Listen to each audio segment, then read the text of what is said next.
Chapter 701. Alien End. Could that be fake? Am I blind? What the hell is wrong with the player's score who ranked first on the official website? Posted by iMadrid is incredible. 1,475 points. Holy **T. A mistake made by the system? The one in second place has only 360 points. This is only the first day of proxy war. The powerful players of the three major guilds may not have finished their games yet. But his score insane.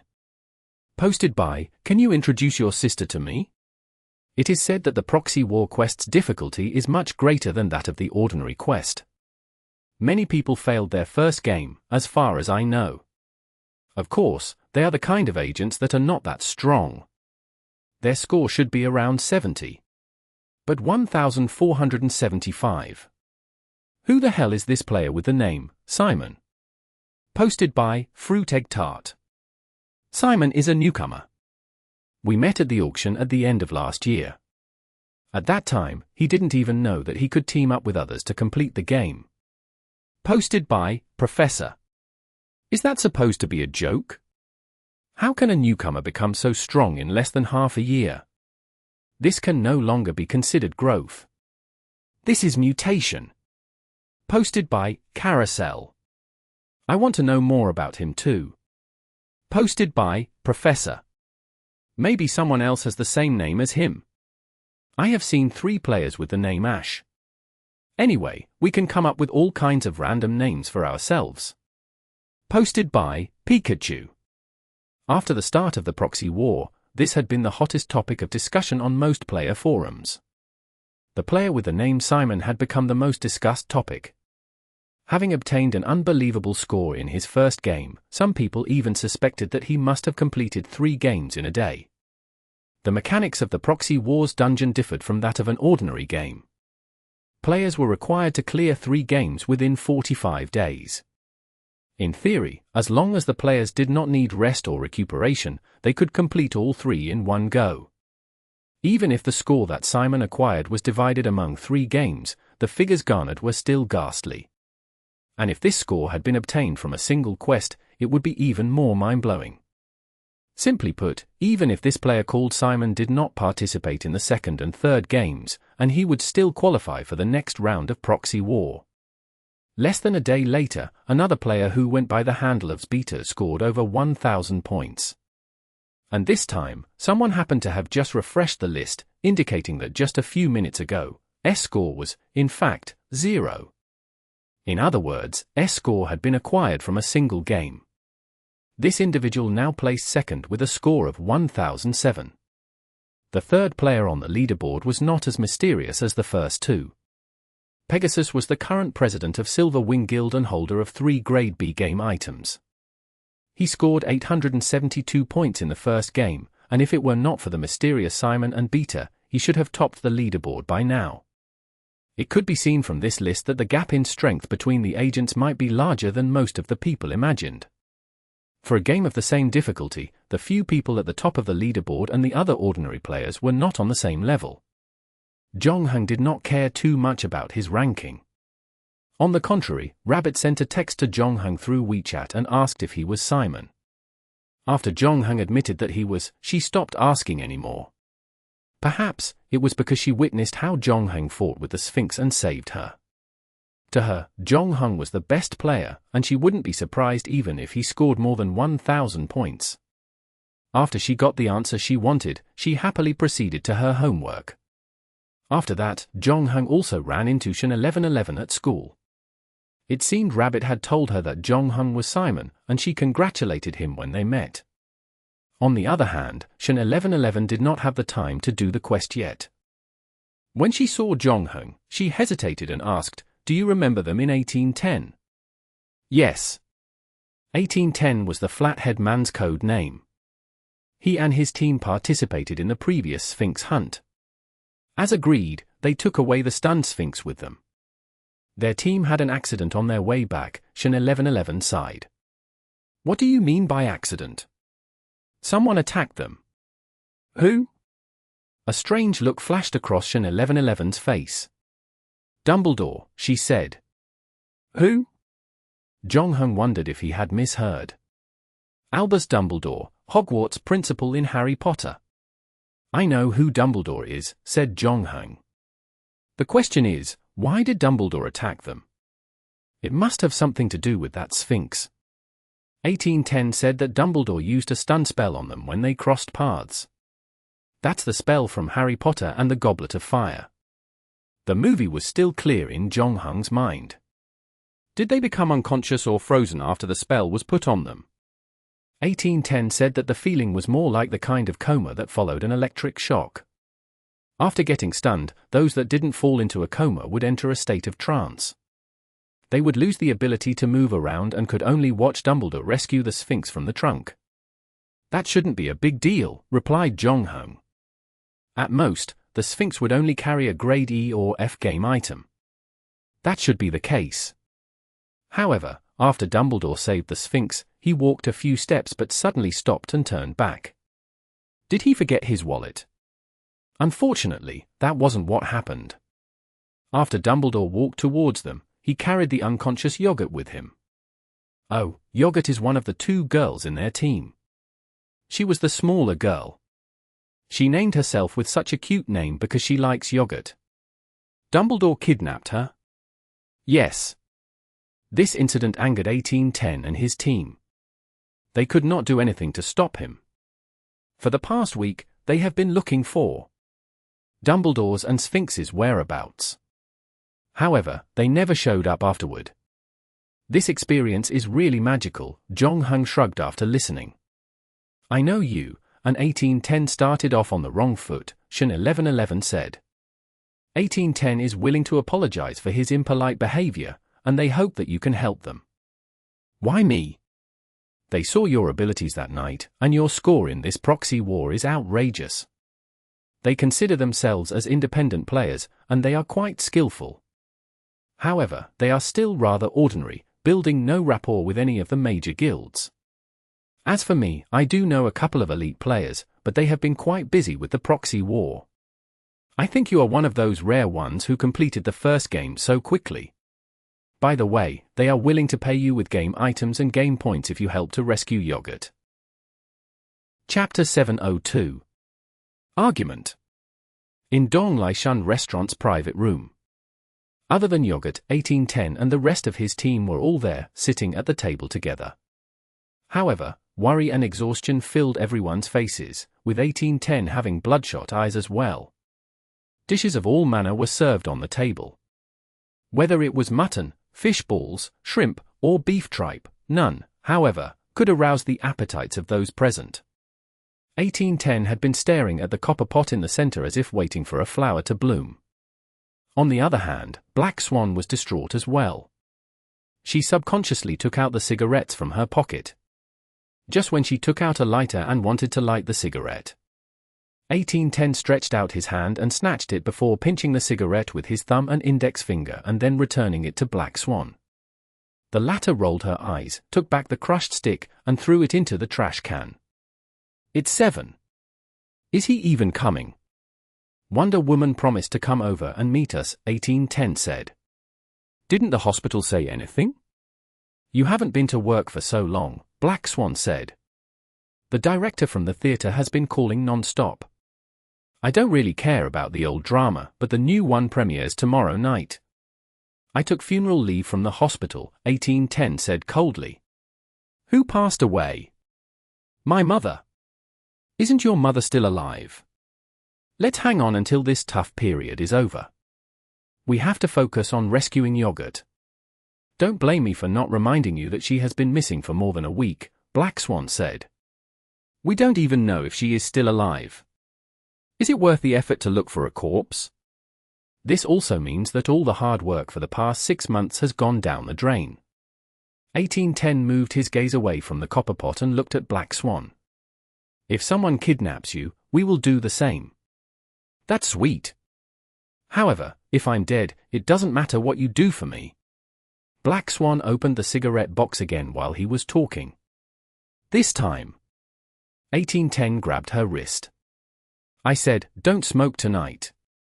Black Swan looked into 1810's eyes and smiled. Of course, you are the boss. You have the final say. After that, she put the box of cigarettes away. 1810 frowned. I thought we had all reached a consensus on this matter. Everyone voted to save yogurt at all costs. I remember you voted for it too at that time. Voting is meaningless. You are the boss. And you have already stated that you will not give up any one of us. That's why we all voted according to your wishes, Black Swan said. If you are not happy with my leadership, you can withdraw from the team anytime you want, 1810 growled in a deep voice. And you don't have to pay your share of game points to rescue yogurt. Look, that's why everyone voted yes, Black Swan sneered. Seeing that the atmosphere had gotten a little tense, Little Yellow Duck hurriedly attempted to calm them down by pouring a glass of orange juice for the two. Sister Swan, you are not quite right. The fact that our captain can adhere to his principles is the reason why we all follow him. We can always earn back game points, but yogurt is one of us, and she was taken by our enemy right in front of us. We can't just leave her alone. The captain has also mentioned that he would do the same for all of us. Black Swan smiled. Little Yellow Duck, I know what you are thinking. You must be thinking that I'm a cold-hearted bitch and that I'm incomparable to the righteous captain. You know what? You are right about me. No, no, no, Little Yellow Duck waved her hand quickly and explained, Black Swan, you will always be my sister. Okay, let me give you a piece of advice. When you start working in society, you will discover that what you see and hear may not necessarily be true. There are only two kinds of people in this world. The first kind is the successful individual, and the second person is the one who helps the first to succeed. The former will always use some righteous motivational speech to inspire the latter. People like them would turn their idealistic idea into everyone's dream. After that, they would work hard to help him make his goal come true. And you would be branded as a stepping stone for him to achieve his goal. Despite that, the second type of person will still be dumb enough to suck up to the first type. If you have something that you wish to say it in my face. Don't have to beat around the bush, snapped a dispassionate 1810. Do you really think that we are the second type? Black Swan turned her head and asked. Yogurt was the last to join the team, and she had the least strength among us. I'm more than happy to say that she is suspicious.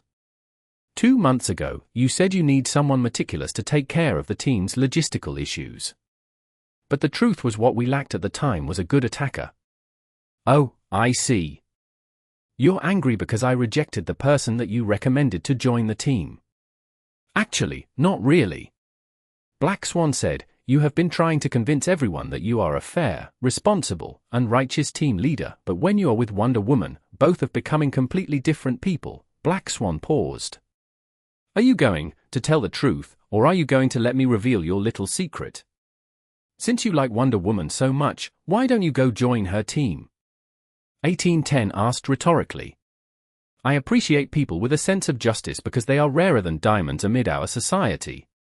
Humans are inherently selfish by nature. I don't want to go the extra mile for the sake of some pointless justice, Black Swan went on. I accepted your invitation because we are the same.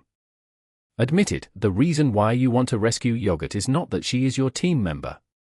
What's the reason then? I'm old enough to become her father, 1810 smirked. Yes, she is your daughter. Black Swan took a sip of orange juice and said casually, she was born into this world with your first love. However, you married the former dean's daughter for the sake of your future. Deep down in your heart, you are filled with the guilt of abandoning them. Out of coincidence, after you discovered that your illegitimate daughter is also a player, you recruited her into your team. You dug my background without my consent. 1810's face had literally become black, his lips turning downward, his jaw clenched and quivering. As I said, your team is not only made up of the second type of people, Black Swan said. Just when everyone was feeling extremely tense, the private room's door was pushed open. Jonghang and Shen 1111 walked in. Sorry, I had to attend a class in the afternoon. It just ended. Jonghang said as he quickly looked around the room. observing the expressions on everyone's face. Should I go out first to give you some time to prepare for the meeting? Chapter 703. Reward. Welcome. 1810 got up first and tried to squeeze a smile on his gloomy face. We might have set off on the wrong foot the last time we met. I had to perform 2 surgeries right after that incident. I was in a rush. That was why my attitude was not pleasant on that day. Don't worry about it. It's understandable since you are a surgeon. Besides, we didn't know each other that time. Zhongheng then shook hands with 1810. Frankly, the conflict between the both of them was not that serious to begin with. When they first met, Zhongheng turned up late, and 1810 had to wait for him. Hence, 1810 thought that Zhongheng was arrogant and irresponsible. If Shen 1111 hadn't reminded him, Zhongheng would have completely forgotten about it after completing a quest. After that, Black Swan and others also stood up and greeted Zhongheng with a smile. Except for Little Yellow Duck's expression, experienced players like 1810 and Black Swan had their expressions return to normal. No one could see that they just had a big quarrel. No matter the conflict, they were all on the same team. After all, and they needed to work together to rescue Yogurt at a critical time like this. Black Swan pulled up a chair for Zhongheng, and after thanking her, he sat down with Shen 1111. 1810 was relieved. He was worried that Zhongheng would hold a grudge against him and make him pay for what he did. If Zhongheng were that kind of person, though, this meeting would most likely end badly. However, according to Shen 1111's description of Zhongheng and the brief contact between the two, 1810 felt that Zhongheng was an easygoing person to communicate freely and easily with him. As long as one did not interfere with his principles or had any conflict of interest, he would not hold a grudge.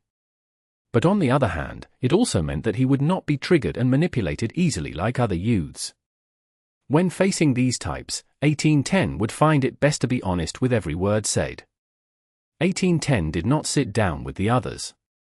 Instead, he called the waiter in and asked her to open the 2 bottles of Feitian Maotai that he had brought along.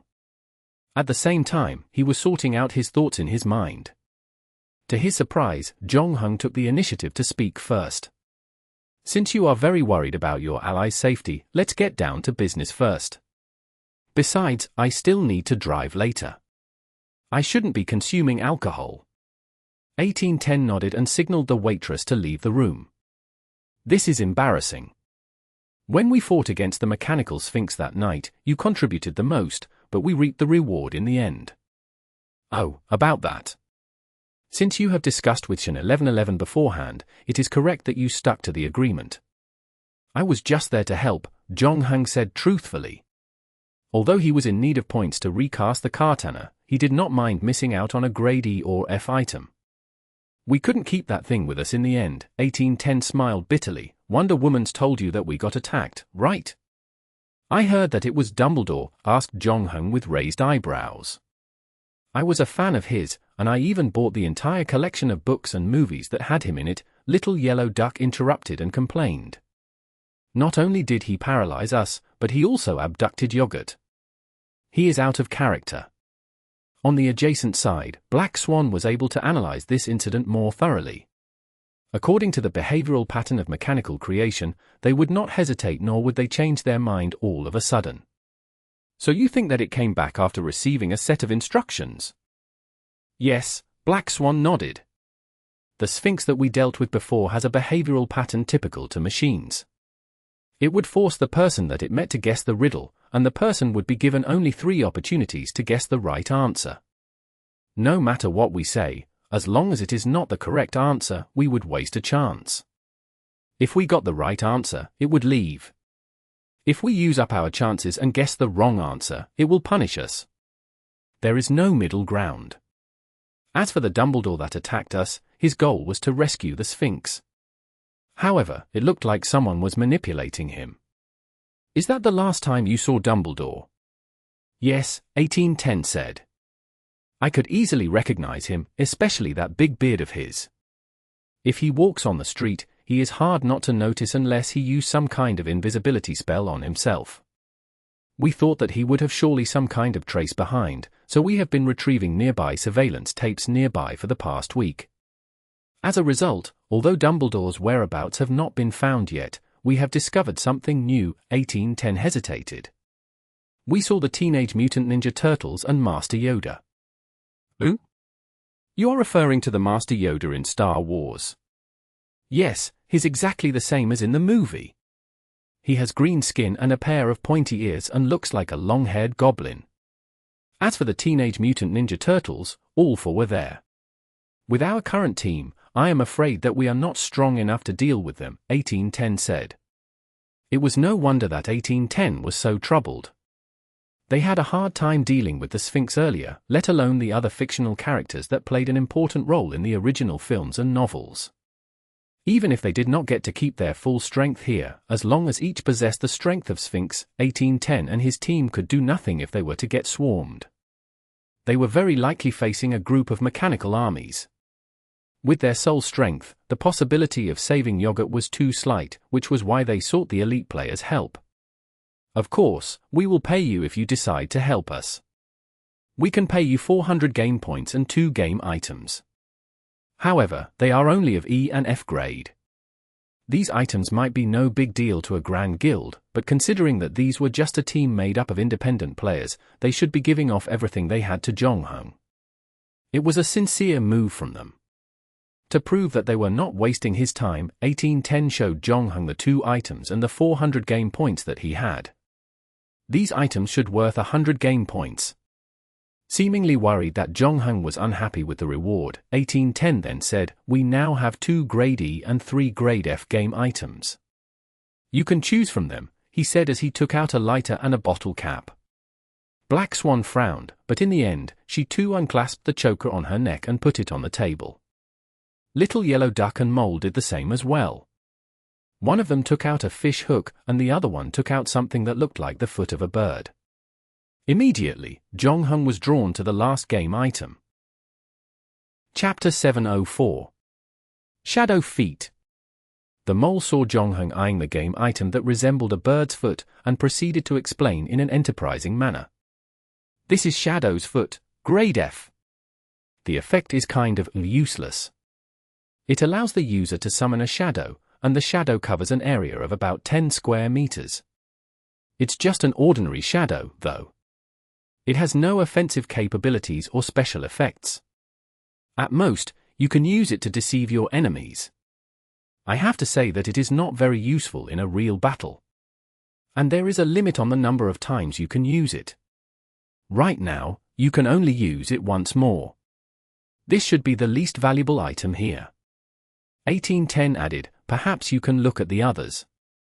Since Jonghung was about to pick 2 game items, 1810 clarified things, ensuring that Jonghung would not regret his choice. After all, these items were just grade E and F, and even if they were of different value, it was not that significant.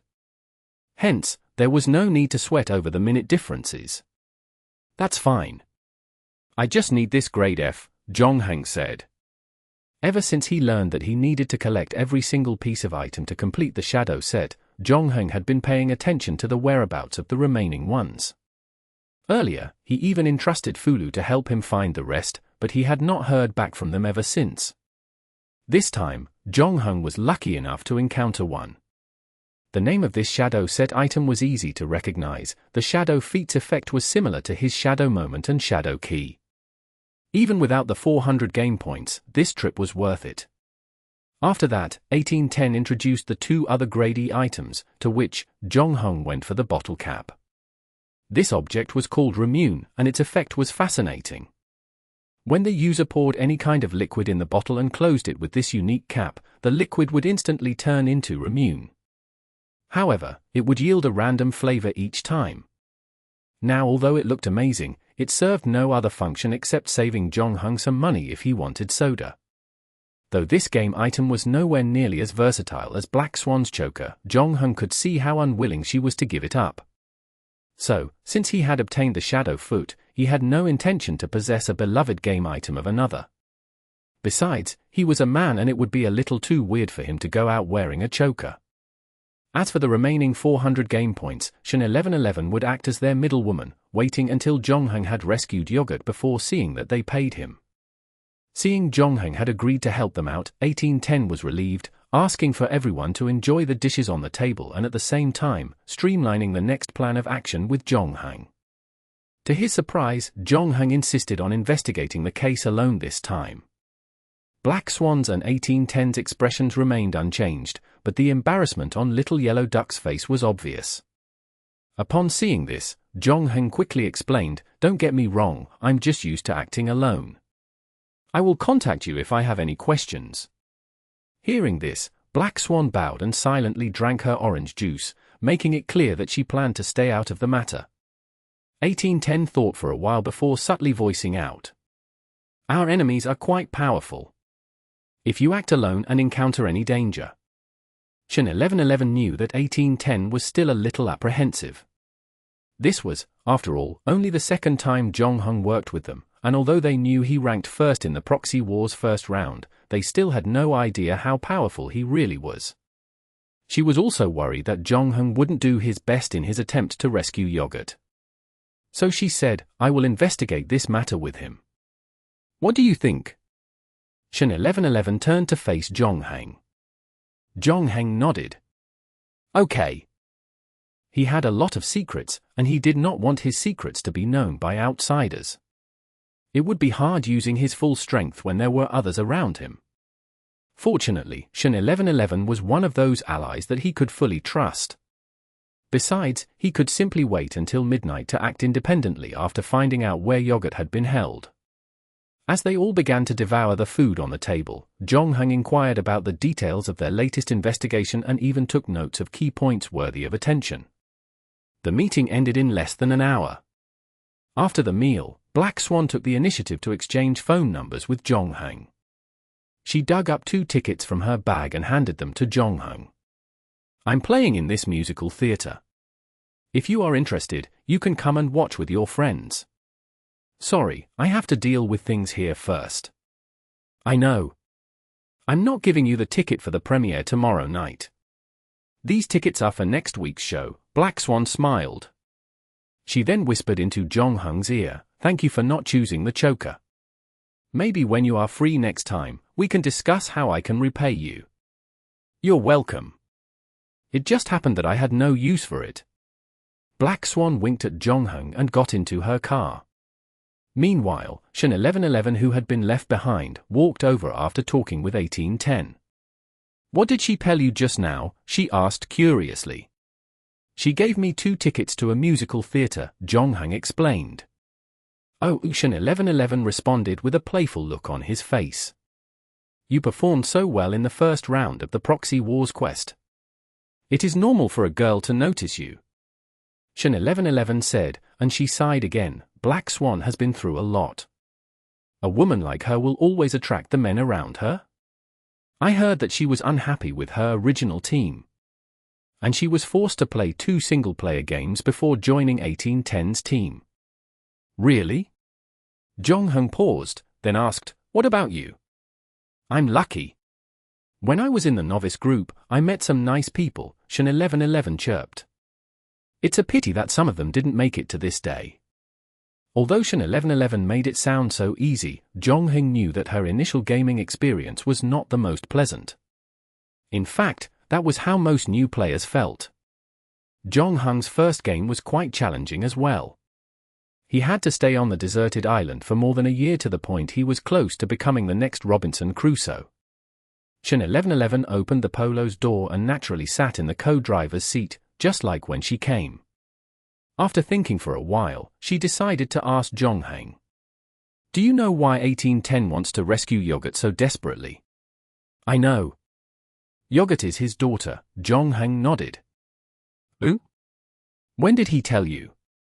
Shen 1111 was stunned. "It is actually quite obvious. All I did was observe them. They were probably arguing about this matter before we came." Chapter 705. Emperor. "You can even tell that they had a quarrel?" Shen 1111 asked with raised eyebrows. "Well, I spent quite some time with Holmes in one of my previous quests. Zhongheng explained as he started the car. How long? 2 months. And that's enough for you to learn his deductive reasoning skill? Shen 1111 asked. Actually, slightly longer than 2 months. That's amazing, Shen 1111 complimented. It seems that 1810 has found the right person this time. I'll do my best, Zhongheng said and drove his car out of the parking lot. He then continued, we still have some time. Do you want to go back to school? No need. Shen 1111 shook her head. I have nothing to do when I go back. Yogurt has been missing for more than a week. The sooner I can find her, the better. How about you? Detective, do you have any clues? We need to find the mastermind. First, we need to play by his rules. Do you remember the Sphinx that attacked us earlier? Of course. Although the Sphinx is a fake, its behavior was a direct copy of the Greek mythological Sphinx.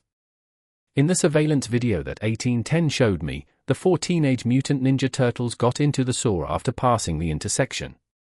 Except for Dumbledore, who acted out of character, the others tried their best to stick to their roles. That shows that no matter who their creator is, they tend to imitate their original characters. Indeed. We can use this pattern to find them, she said after thinking for a second. To be precise, we'll let them come to us, Zhongheng said. Although they change locations constantly, we know the place that they always go to and their behavioral pattern. Maybe we can lure them out. So, we're going to go into the sewer next. No, I mean we can pretend to be the Emperor. Who? Chief Palpatine, the Galactic Republic's former speaker, later launched the Clone War, declared the Jedi Order's treason, and single-handedly established the Galactic Empire. He is regarded as the #1 enemy of the Jedi Order. Zhongheng briefly introduced the Emperor's background to Shen 1111. If Master Yoda sees the Emperor, he will definitely show up. Okay, I understand your plan now. Where should we start next? Let's figure out a way to get the Emperor's costume first. Know where we can get it. Zhongheng actually knew how to procure it, but doing so would be very troublesome. Eventually, he decided to ask Shen 1111 first. Well, let me think about it. The latter raised her eyebrows. I can ask Rabbit to help us. She is a huge anime fan and is in a cosplay club. She should be able to get us the costume. We owe her a favor this time. It would be ideal if we can buy it because I can't guarantee that we won't damage it, Zhongheng cautioned. An hour later, the two came to an apartment. A boy with glasses was waiting for them at the entrance. There was a box beside his feet with the Emperor's costume in it. Zhongheng did a quick take and found out that it looked realistic enough. Although not on the same level as the Sphinx, it was good enough to fool the enemies if one didn't take a good look at it, especially at night. Are you really willing to spend 2,000 yuan for this costume? The boy hesitated. The price of cosplay outfits fluctuated greatly and could cost up to tens of thousands of yuan. This set of Palpatine's costume was a well-made reproduction. Its real cost, however, was estimated to be only around 500 yuan. Besides, the seller was bored of playing an emperor at Comic-Con, deciding that it was time to make a change. So, when he heard that someone was willing to pay a high price to buy his costume, he immediately agreed to it. The Zhongheng took an envelope from the storage compartment in the car and handed it to the boy. You can count it. The latter took the envelope and opened it. He felt the envelope's thickness and smiled. No need. You are a friend of Rabbit. I know I can trust you. After that, he looked at Shen 1111. Dude, are you interested in Shimikei's costume? It is a treasured collection of mine. Initially, I planned to let my future girlfriend wear it for me, but it seems that's not going to happen anytime soon. I can sell it to you at a low price. Thank you for your kind offer, but I think you shouldn't give up your dream, Zhongheng said. After all, who knows what will happen tomorrow? The boy with glasses put on a bitter smile upon hearing those words. Tomorrow? Perhaps I will be on my own tomorrow? Before he could finish, he heard Shen 1111 suddenly saying, Do you have Voldemort's costume? I don't have a Voldemort costume. His popularity has dropped a lot recently. I do have Hermione's costume, though. Are you interested? The boy was getting excited. How much would it set me back? He hesitated. You don't need to pay me. Just wear it, and let me take a picture of you. Okay? He seemed afraid that Shan 1111 might change her mind, so he hurried back home to grab the costume. You guys, wait for me. Less than 5 minutes later, he was back. There was a box in his arms, and he was sweating profusely. Find a school uniform. Tie, cloak, skirt, magic hat, scarf, and staff. It's all inside the box. You came well prepared, Shan 1111 grinned. You're right. Everyone in the cosplay scene knows how serious I am. I used to crawl on the ground for the entire day in my Bulbasaur costume, the boy with glasses gushed. He then passed the box to Shan 1111 and shouted, Oh, yes, I still have something to do. I need to head back first. I wish you all a good time. Shan 1111 frowned. When the boy with glasses ran away, she opened the box. The items in the box matched his description. When she noticed the size of the shirt and skirt, however, she became a little unhappy about it. But soon after, her anger dissipated, seemingly amused by the boy. The guy said he wanted my photos, but he didn't even add my WeChat account. Forget it. Let's just consider this a gift from him to us. On the other hand, Zhongheng had changed into the emperor's costume. Compared to other more complicated designs, this one was rather simple to wear. All he needed to do was to put on the black robe and a special skin mask. The boy with glasses was not bragging when he told them that this set was his masterpiece. He had even fashioned a pair of wrinkled hand gloves. Upon donning on the costume, Zhongheng felt like he had transformed into a Star Wars major villain. Chapter 706. Busybody. The next thing that they needed to do was to head to where their targets would typically appear. Zhongheng drove to the spot where the aliens had been accidentally captured in the surveillance video. This was a rather vast area, and they could only pray that they were lucky enough to encounter them. It made no difference where Zhongheng parked, so he looked for a random lot and parked there. After he turned off the engine, he opened the trunk and grabbed all the equipment and game items needed for tonight's operation. You forgot your weapon. Shan 1111 got out of the car and stretched out and threw the lightsaber to Zhongheng. Shan 1111 appeared to be in a good mood tonight. Even she did not know why she felt like this. She knew that she could always relax when she was with Zhongheng, and at the same time, take a break from her hectic lifestyle. As a team leader, she had to always keep her mind clear and provide fair judgment. Since the union's establishment, there were many new things for her to consider and deal with.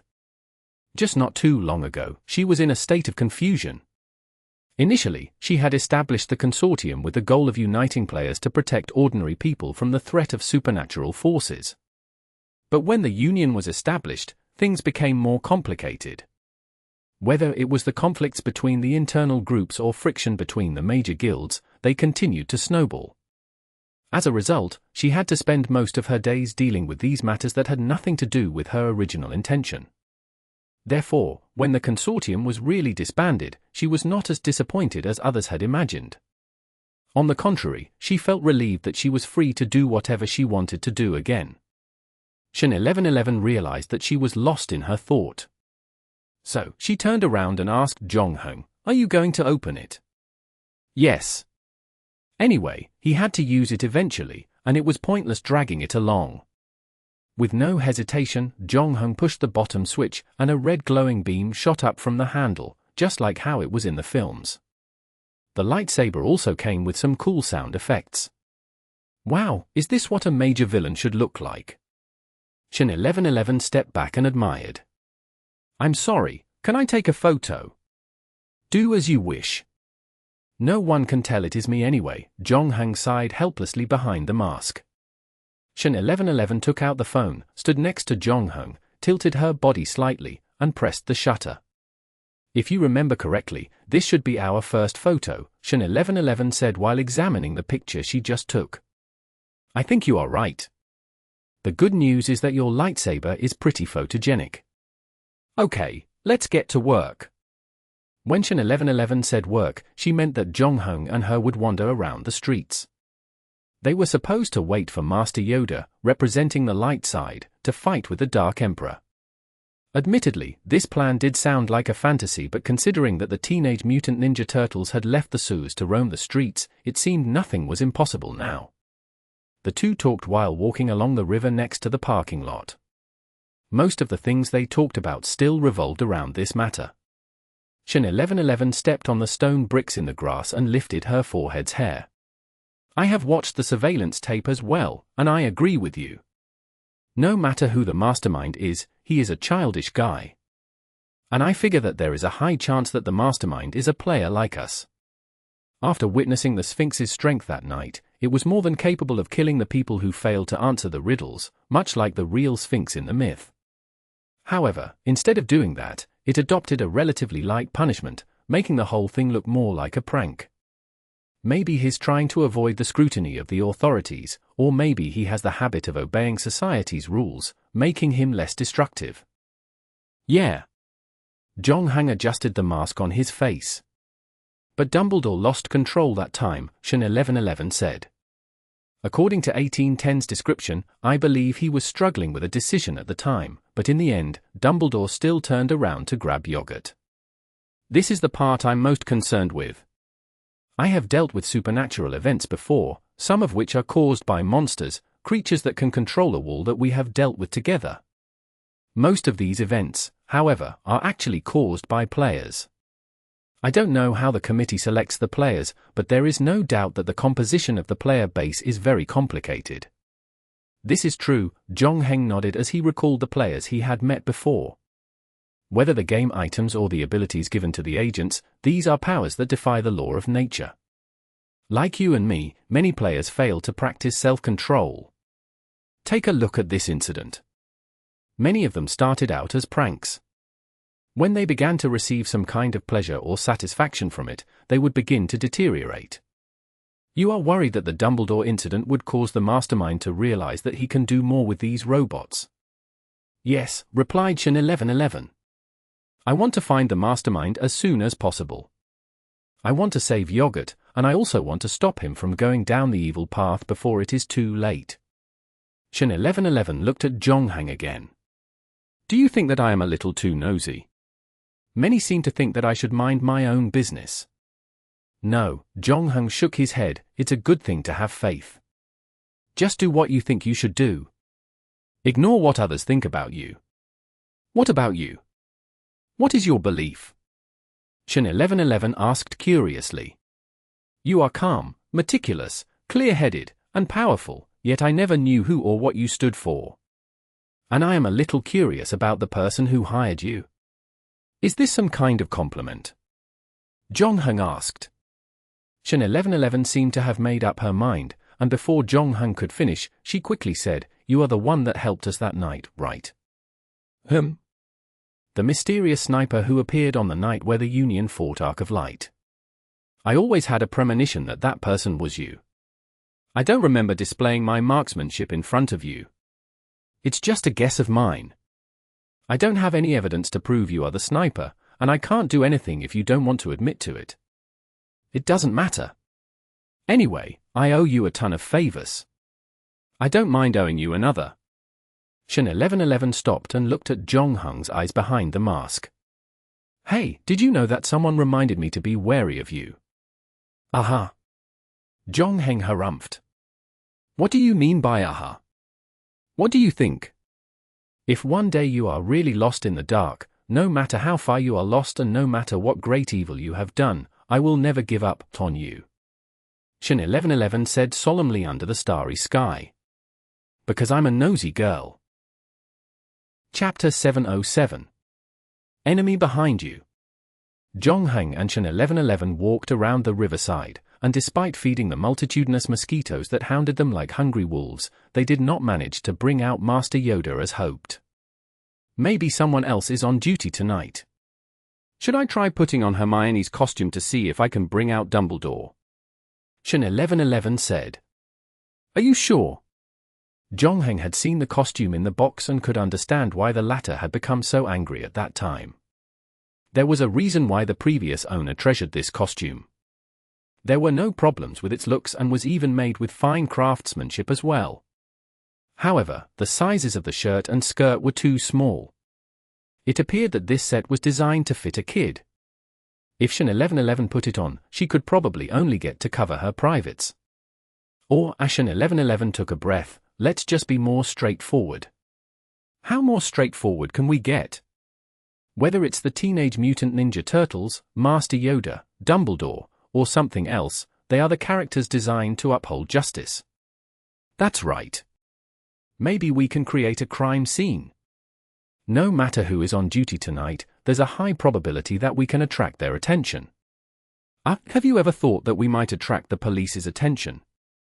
We can try our best to find a place with fewer people, replied Shen 1111.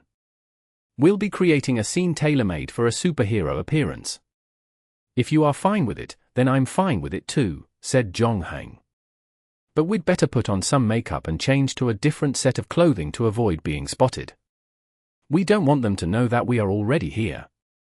Since they had decided to create the perfect crime scenario, Jongheng could only try his best to give the details a little fine-tuning. Okay, Shen 1111 nodded. A drunk woman stumbled along the dark alley late at night. When she walked past a trash can, she was unable to hold it in and started retching her guts for a good half-minute. However, she did not get better after vomiting. She was so drunk that she had to sit down beside the trash can and lean against the wall. Her head drooped to the side, and she fell asleep after that. Her chest was heaving slightly beneath her suspenders, and it looked like her guard was completely down. She even put on a smile, as if she saw the Prince Charming of her dreams. For a split second there, she appeared to have forgotten that she lived in a chaotic and dangerous world. Just like what they planned, the bad guy appeared. A dark shadow passed by the alley and witnessed this rare scene. Immediately, he looked around to see if there were people around him. Once he made sure that he was alone, he took out his mobile phone and took a dozen pictures of the girl from various angles. Seeing that the girl did not respond, he became bolder.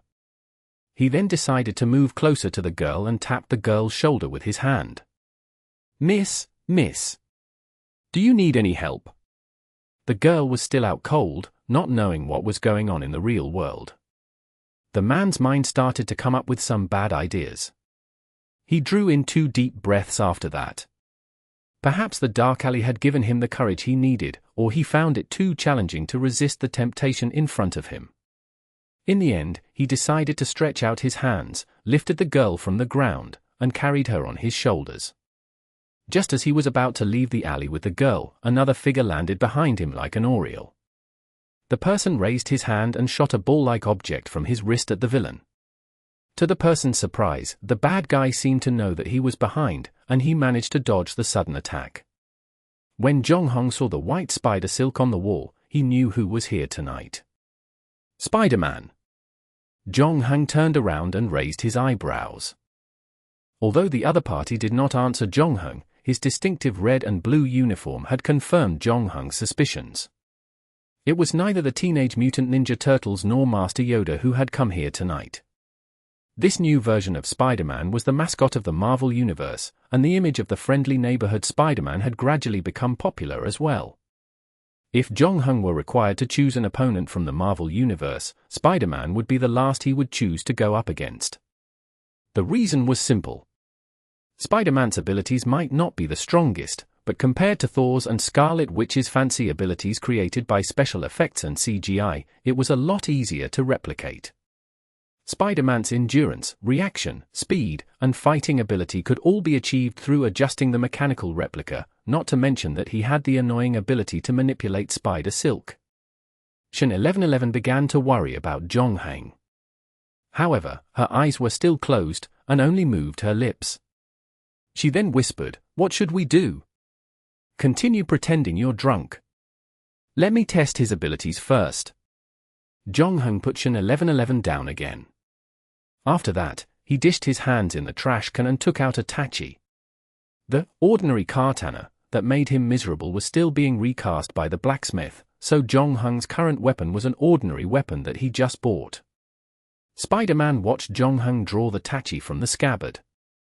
He did not stop him or run away. Because fear meant nothing in the face of justice. It seems it is going to be an exciting night. Zhongheng went into his attack stance. At the same time, Spider-Man was already on the move. Without exerting much strength, he leaped onto the wall, touched it gingerly with his foot, and his body sprung high into the air. He then shot 2 more web balls at Zhongheng. Taking into account the stickiness of the web balls, Zhongheng decided to dodge it. When he raised his head again, Spider-Man was about to land a flying kick on him. Immediately, Zhongheng struck his tachi at the Spider-Man. With Spider-Man's tingling sensation, he could use his spider silk to change trajectory in the air, and the next second appear behind Zhongheng again. Zhongheng turned around and struck his tachi at Spider-Man, who used his spider silk to dodge the attack in a split second. In the first round of the battle, both sides were equally competent. However, after only 2 short moves, Zhongheng could feel how difficult it was going to be to deal with this opponent. Spider-Man's movements were unpredictable. In just 1 second, he had several positions in the air. Not only did Zhongheng have to guard against fists and flying kicks that came out of nowhere, but he also needed to look out for the pesky web balls. Perhaps the only thing that offered him relief was that none of the mechanical enemies knew how to speak. It could be a manufacturing defect or intentional. Chapter 708. Second Thrust. 2 figures were fighting each other in the dark alley. One of them was so agile and swift that he had unquestionably exceeded the human body's limits. It could perform incredible movements at critical moments. In contrast, the movements of his opponent were obviously slower. However, this opponent managed to block the swift attacks with the lone tachi in his hand, like a rock on the shore. No matter how the wind and waves beat it, it still stood resolute. Shen 1111 leaned against the wall and opened her eyes secretly. She was also the only witness to the battle tonight. She was admittedly quite surprised when she learned that Simon ranked first in the proxy war's first round. The impression that Zhongheng used to give her was that of a calm and reliable man. She had never seen him engaged in a battle before. In Dreamland of Death, the two had acted separately from the beginning, and during the Sphinx incident, Zhongheng only showed that he could drive well and rescue Rabbit in time. Tonight was the first time she witnessed Zhongheng fighting. And she finally understood how he could get such a high score in the first proxy war quest. His speed, strength, reflexes, and sense of balance were extraordinary. Although nowhere nearly as dexterous as Spider-Man, he still beat out most ordinary people. Clearly, Zhongheng had undergone a lot of training to get to where he was today. What surprised Shen 1111 was Zhongheng's skills on the sword and his combat experience. Shen 1111, a player herself, knew a thing or two about the skills that one could learn throughout the duration of a quest. Generally, most players had skills of LV.0 and LV.1. Those who possessed LV.2 skills were relatively rare, considered as semi-experts in their related fields. As for players who possessed LV.3 skills, these were 1 in a million. Most of them were players that practiced serious disciplines, and many played the role of team strategist. Almost all the top guilds would treat these LV.3 skilled players differently. As long as they had 1 LV.3 skill, the 3 major guilds would offer generous benefits to recruit the player.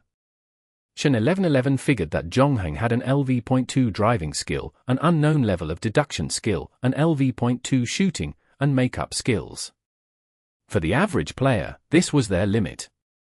Even if they had other skills, they would stay at LV.0 for most of their journey. That was because everyone had limited energy to spend. However, the sword skills Zhongheng unleashed tonight were estimated to have reached LV.3. Shen 1111 even suspected that it might have surpassed LV.3. However, she had never seen an LV point for skill before. The results were inconclusive. With only a single tachi, Zhongheng managed to take on the Spider-Man, which possessed extraordinary power. This surely wasn't how a person with an LV.3 skill performed.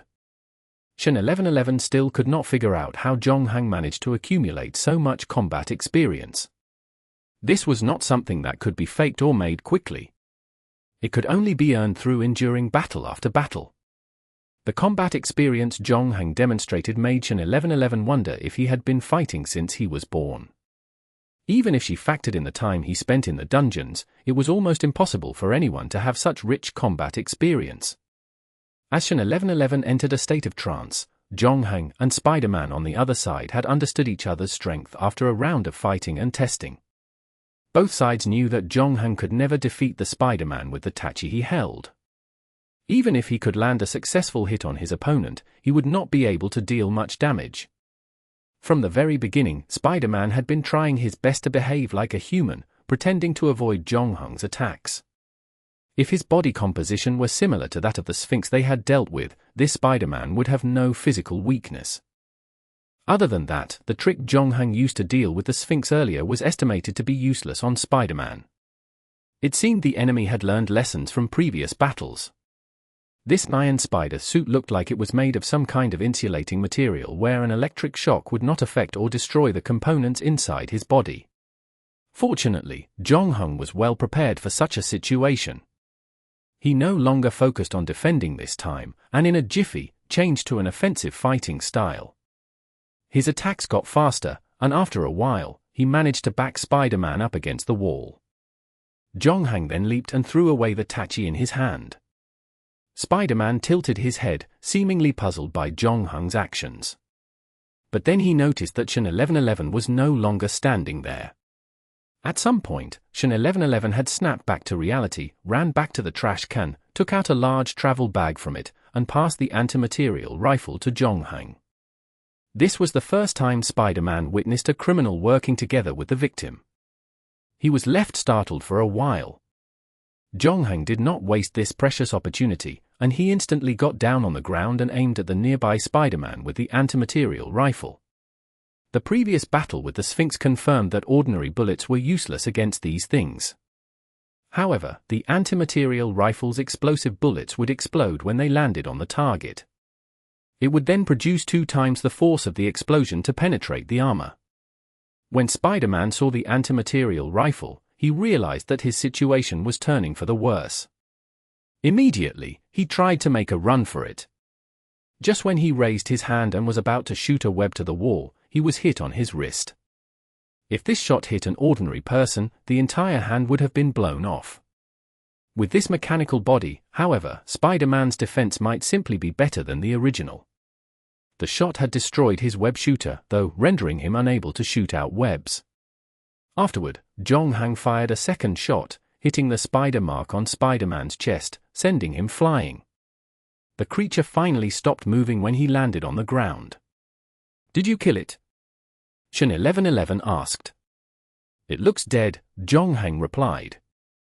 After that, the two walked up to get a closer look at Spider-Man's corpse. However, just as Zhongheng turned it over, Spider-Man opened his eyes again. He was about to land a kick on Zhongheng's chest, but Zhongheng managed to step back to avoid the attack. When Zhongheng turned around again, Spider-Man had already jumped onto the wall, quickly disappearing into the darkness. Zhongheng didn't panic. He deliberately missed the target's vital spots because his target was neither Spider-Man nor Master Yoda. He wanted to know who the mastermind was. After the injured Spider-Man had gone for a while, Zhongheng took out his mobile phone from his pocket.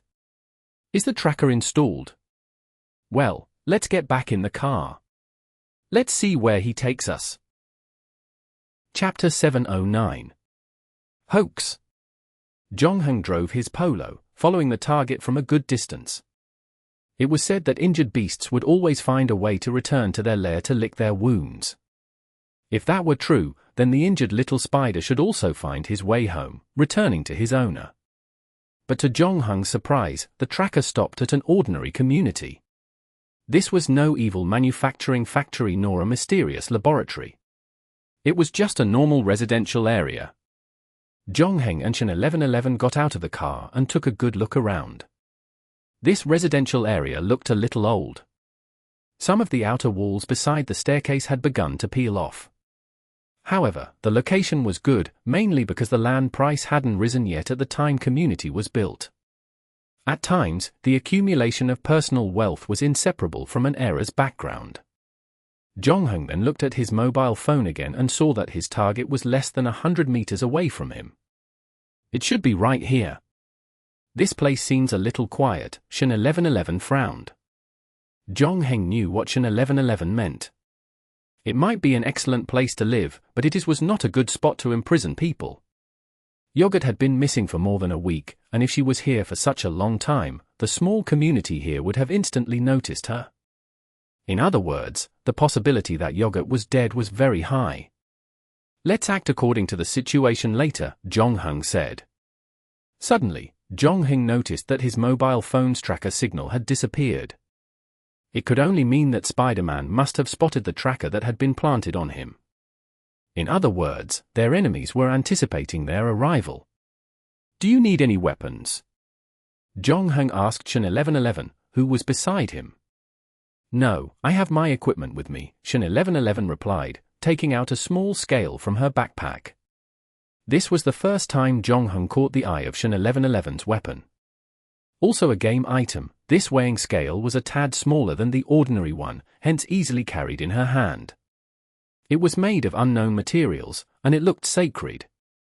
Just by taking a look, Jongheng could feel that all the evil in this world would have to bow before it. Jongheng suspected that this small scale once belonged to Justitia of the ancient Roman myths, which proved that the one who fought him that night was indeed the goddess of justice herself. This is a gift from an elder, Shin 1111 saw Jongheng's gaze falling on the scale in her hand and explained vigorously. Having no intention to pry into Shin 1111's secrets, Jongheng merely nodded and said no more. He then said, we now know which building our enemy lives in, but we don't know which floor he is at. You stay downstairs. I'll go up and have a look first. Go up. How are you going to do that? Shin 1111 was a little puzzled. Jongheng then pointed to a window not far away. I'm going up from outside the building. After witnessing Jongheng's various skills, she had developed a certain immunity to these feats. When Jongheng told her that he could scale the wall, Shin 1111 felt a little numb, notably a little less surprised as she used to be. So, she simply reminded Jongheng to pay attention to his safety.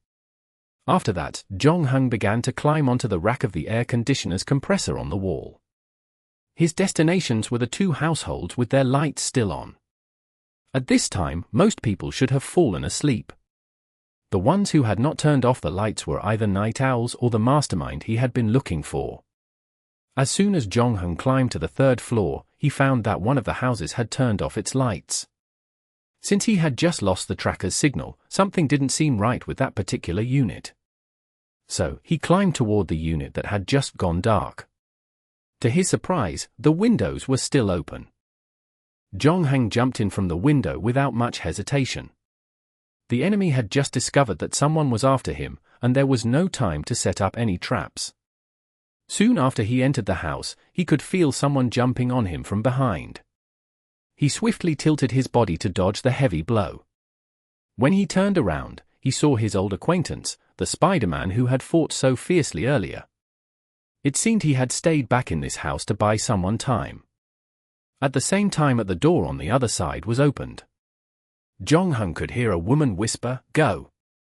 In that split second, Jongheng paid the price for not focusing on the enemy in front of him. Spider-Man punched him in the stomach, causing him to fall into the cabinet beside him while spilling its contents all over the floor.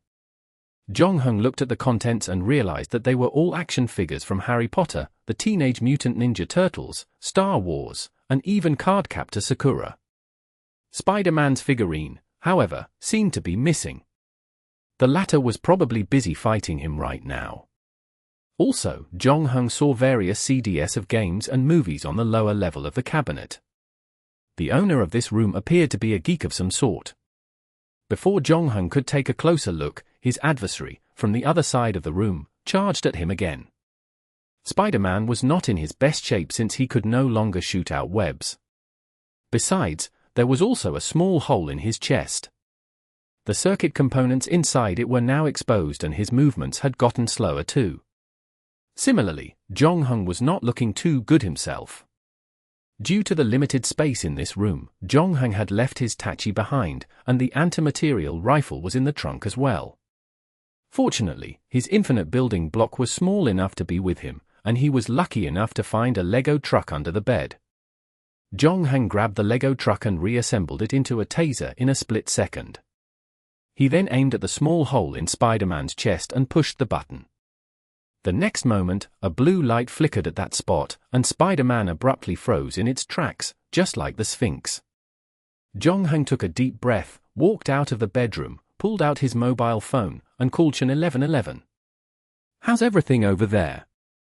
Jonghang asked. "The enemy got away from me, and he was holding yogurt."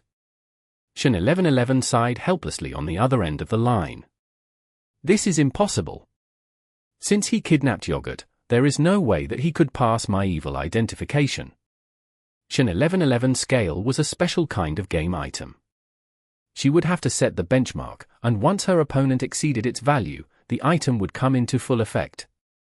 "Have you ever thought that yogurt hasn't actually been kidnapped?" Jonghang quickly checked the living room and found 2 novels for girls on the sofa, potato chips, popcorn, and a pair of female slippers on the shoe rack. Who? This whole thing might be a hoax. Jonghang recalled the female voice he heard at the door before and confirmed that it was indeed Yogurt's voice. "You mean 1810 made up this whole thing to deceive us?" "Why? It doesn't make sense for him to give out 400 game points and 2 items for nothing. Not 1810. I think Yogurt directed this whole incident." Jonghang walked into the bathroom, turned on the light, and saw many skincare products on the shelf. Chapter 710. Abnormal. Jonghang opened the security door downstairs for Shin 1111. The first thing she saw when she walked up was the messy living room. "You just fought here."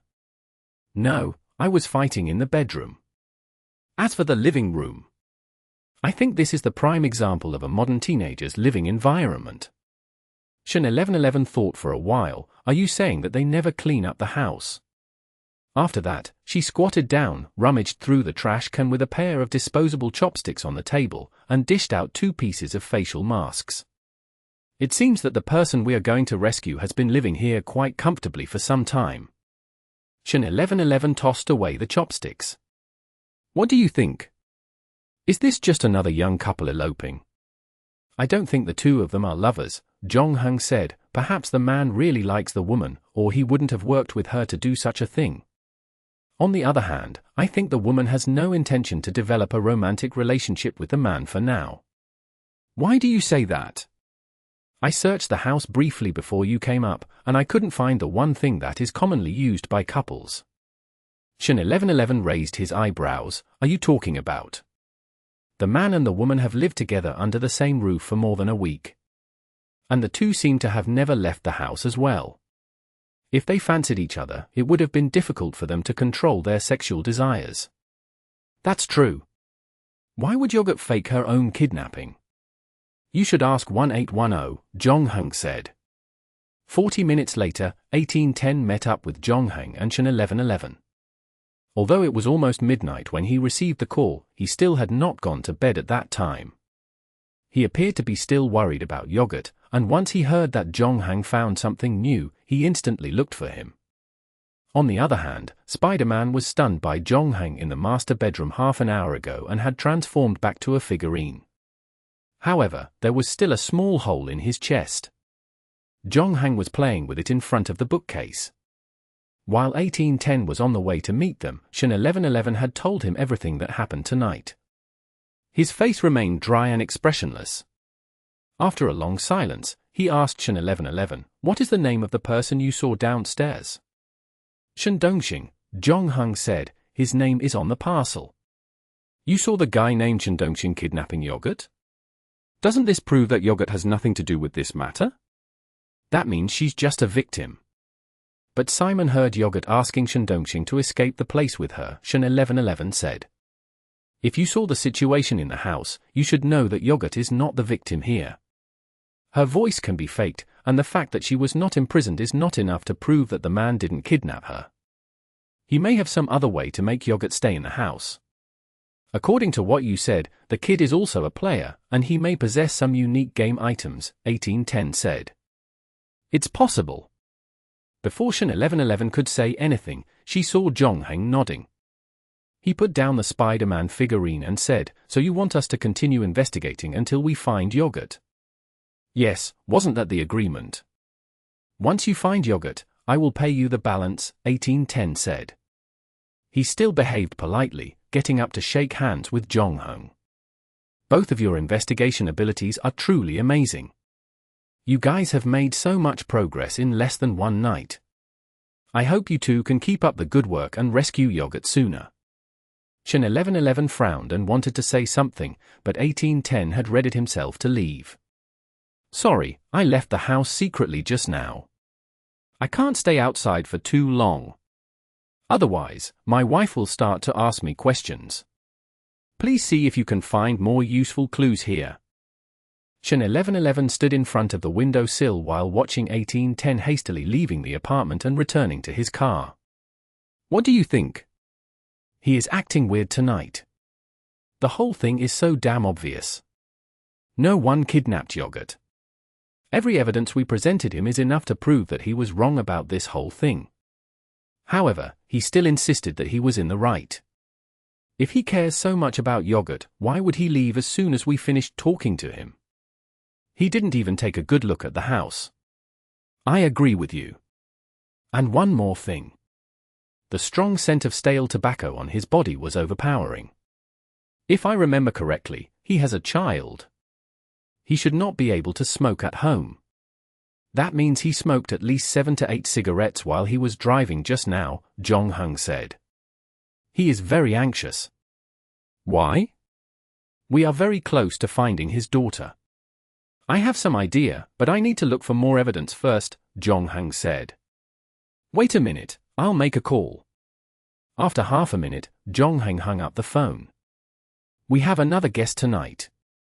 Would you mind?" "Who?" "Black Swan." Black Swan happened to live around the area, and it would only take her less than 15 minutes to get to them. When Zhongheng opened the door, he saw that she was in her pajamas. She appeared to have just gotten out of bed and had rushed to them as quickly as she could. But as a woman herself, Shen 1111 quickly noticed that Black Swan's hair was tied up and not messy. There was some light makeup on her face as well. It made no sense that she did not change her clothes. However, Shen 1111 chose not to expose her. "Here's the situation." Black Swan spent 3 minutes briefly explaining the seemingly inconspicuous conflict at the dinner table before Zhongheng and Shen 1111 arrived at the restaurant. But with Shen 1111's wittiness, she quickly realized how this matter had nothing to do with 1810's reaction.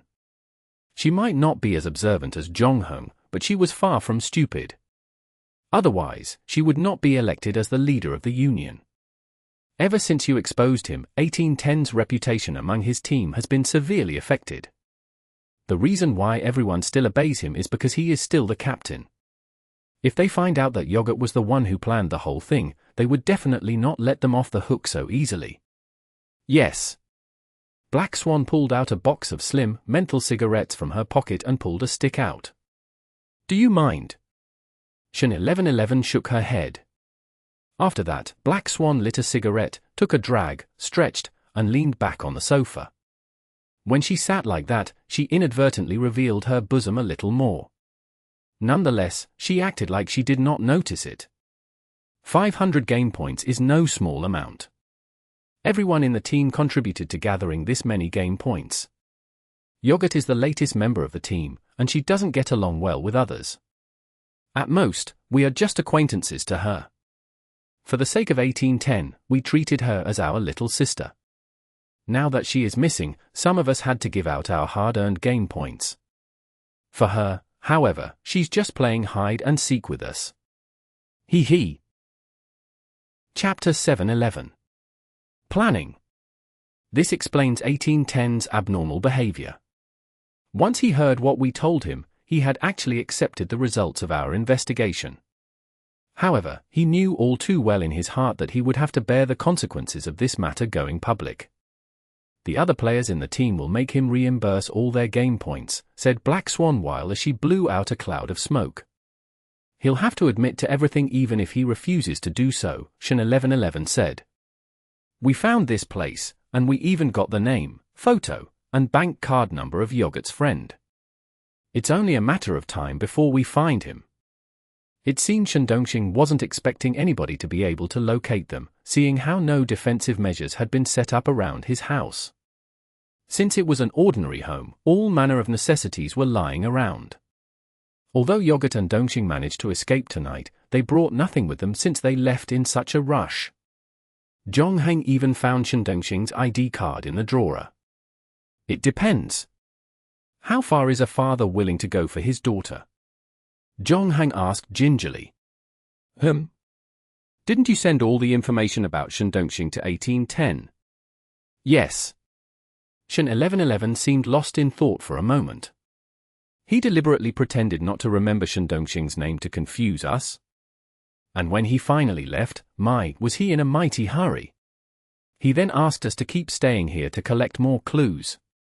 He must have wanted to be first to find Yogurt, lest he doesn't have to pay us the balance. Black Swan shook her head. The moment you found this place, this whole incident was over. If Yogurt directed this disappearing act, 1810 wouldn't dare to not pay up the balance. After all, you now rank first on the Proxy Wars leaderboard. So he's colluding with Yogurt and the others to make this a real kidnapping case. The frown on Shan 1111's brow only grew deeper. This is the only way for him to avoid bearing the cost of all 500 game points on his own, Black Swan nodded. But as far as I know him, he's not going to do something like that. Why? Because he knows very well that this trick won't work. Even if you get the balance and leave them alone, the nature of his relationship with Yogurt will cause the other team members to keep investigating this matter. And say if we found Shandongxing, we can figure out a way to make him talk. Does that mean this is his end? No, he still has a choice. He will need to kill Shandongxing before you guys locate him. If Shandongxing is dead, he can twist the truth into however he likes, Black Swan went on. Is he going to do that for the sake of 500 game points? Shan 1111 asked in disbelief. Black Swan thought on it for a moment. Under normal circumstances, he would never do such a thing since he has a decent job and a happy family. Unless it's his last resort, it makes little sense for him to take so great a risk. 500 game points is not a small amount for our team, and 1810 certainly doesn't own that many. However, I know that he has a grade C game item. It should value around 1300 points. If he sells it, he could just top it off. Is he willing to sell the grade C item? I don't know about that, but from your description, I think he is prepared to kill Shandongxing. Then we'd better find Shandongxing and Yogurt before he does, Shan 1111 sternly voiced, a sense of great urgency marring her tone. Shandongxing and Yogurt left in such a hurry, they had no time to cover their tracks. Nonetheless, it was still daunting of a task to find those two in such a short time. While looking for them, another doubt seeped into Shan 1111's mind. 1810 made his move before us, and he got Shandongxing's picture as well. How is he sure that he can locate the two before we do? Upon that, Black Swan turned serious. Although 1810 can be quite selfish, he's been doing a good job as our captain. That was until Yogurt joined the team, of course. I think it has something to do with his career. No matter what he does, he always figures out every move he needs to take. If he decides to kill Shandongxing, then he would have found a way to find him before us. I am afraid that the kid will soon die. On the other side, in a 24-hour McDonald's restaurant, Yogurt returned to the table with French fries and drinks. She then talked to a somewhat scrawny boy who was facing her. Do you want Fanta or Coke? This is not the time to pick a drink. The boy smiled bitterly. What should I do? My ID card and wallet are still at home. We can't even stay in a hotel, and we don't know where your dad hired such a powerful guy from. He's too skillful. Not even my Spider-Man can take him on. Is he still human? That guy is despicable and shameless. He worked with the victim to attack us. And he even hid away that antimaterial rifle. Yes, the antimaterial rifle injured your Spider-Man. Shandongxing did not seem to think so, though. He watched the battle through Spider-Man's eyes, realizing that Zhongheng had terrifyingly accomplished swordsmanship, almost as good as legendary anime characters. Soon, Shen Dongxing began to hesitate. Maybe. You should go back first. When Yogurt heard that, she threw the tray on the table. Shen Dongxing. What do you mean? Are you trying to get rid of me? No, I'm not trying to get rid of you. We talked about getting revenge from your dad, but I never knew when this matter would truly end. Shen Dongxing cautiously continued, we've already taken his grade C item. Don't you think we should stop here? Stop here. Yogurt snorted coldly, it's too early to stop. He needs to pay for abandoning my mother. My mother got pregnant before she graduated university and was forced to return to her hometown alone. On the other hand, that bastard was flirting with the dean's daughter. While his life got better, my mother had to endure everyone's criticism. Her family had their backs turned on her, and she had a hard time looking for a job as well. In the end, she had to toil in a factory and eventually married a foreman. That asshole would go bonkers whenever he got drunk, and he would start beating the life out of my mother. Her whole life was ruined. Can a grade C game item make up for it? No. I need to ruin his life. An eye for an eye. Yogurt tore open a packet of ketchup as she talked. But I think your dad's been treating you well. He actually gave us the game item when I threatened him. He still cares about you. He doesn't care about me. He just wants to make himself feel better by showing me some kindness. And he thinks that this makes up for what he owes my mother and me? I won't let him get what he wants. Yogurt sneered. This why I joined his team. Chapter 7:12. Delicious? Seeing that Shen Dongxing was still anxious, she lowered her tone a little. Why are you always so timid? Be a man and show me some courage. You are an agent with powerful abilities yourself. You can mechanize all kinds of figurines. I have never seen someone as powerful as you. But I need a computer, and I have to carry all those figurines with me. Otherwise, I can only mechanize figurines for an hour per day. Shen Dongxing smiled bitterly and shook his head. After that, I'm just another weak otaku. Don't worry. I will protect you when you can't use your ability. Yogurt patted her chest. She picked up a fry and persuaded gently, open your mouth. Who? Shen Dongxing was a little flattered seeing Yogurt trying to feed him fries. He had been living with her for some time, but she had always kept a certain distance from him. They had not slept on the same bed before, nor had they held each other's hands. This was the first time Yogurt made such an intimate move. Shen Dongxing's ears turned red, and he closed his eyes with excitement. He then moved his mouth closer to Yogurt's hand, and his lips touched her finger. A look of disgust flashed in the latter's eyes, but she dismissed it quickly. Taken aback by his uncontrollably bold actions, his eyes instantly snapped open and he quickly apologized. To his surprise, Yogurt did not get angry. Instead, she smiled and asked, delicious? Shen Dongxing nodded repeatedly. It's delicious. He then thought of something, stammered, and hastily explained, I'm talking about the French fries. I'm talking about the fries as well.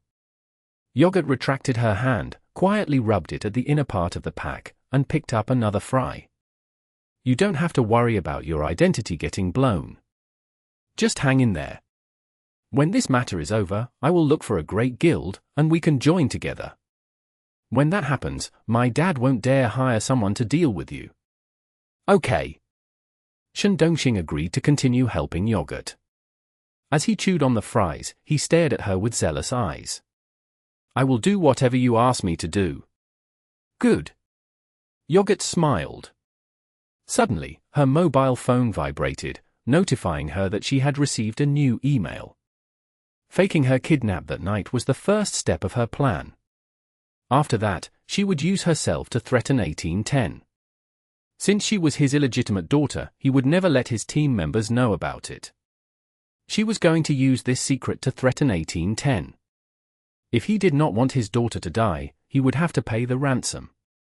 That was how Yogurt blackmailed the grade C game item off him.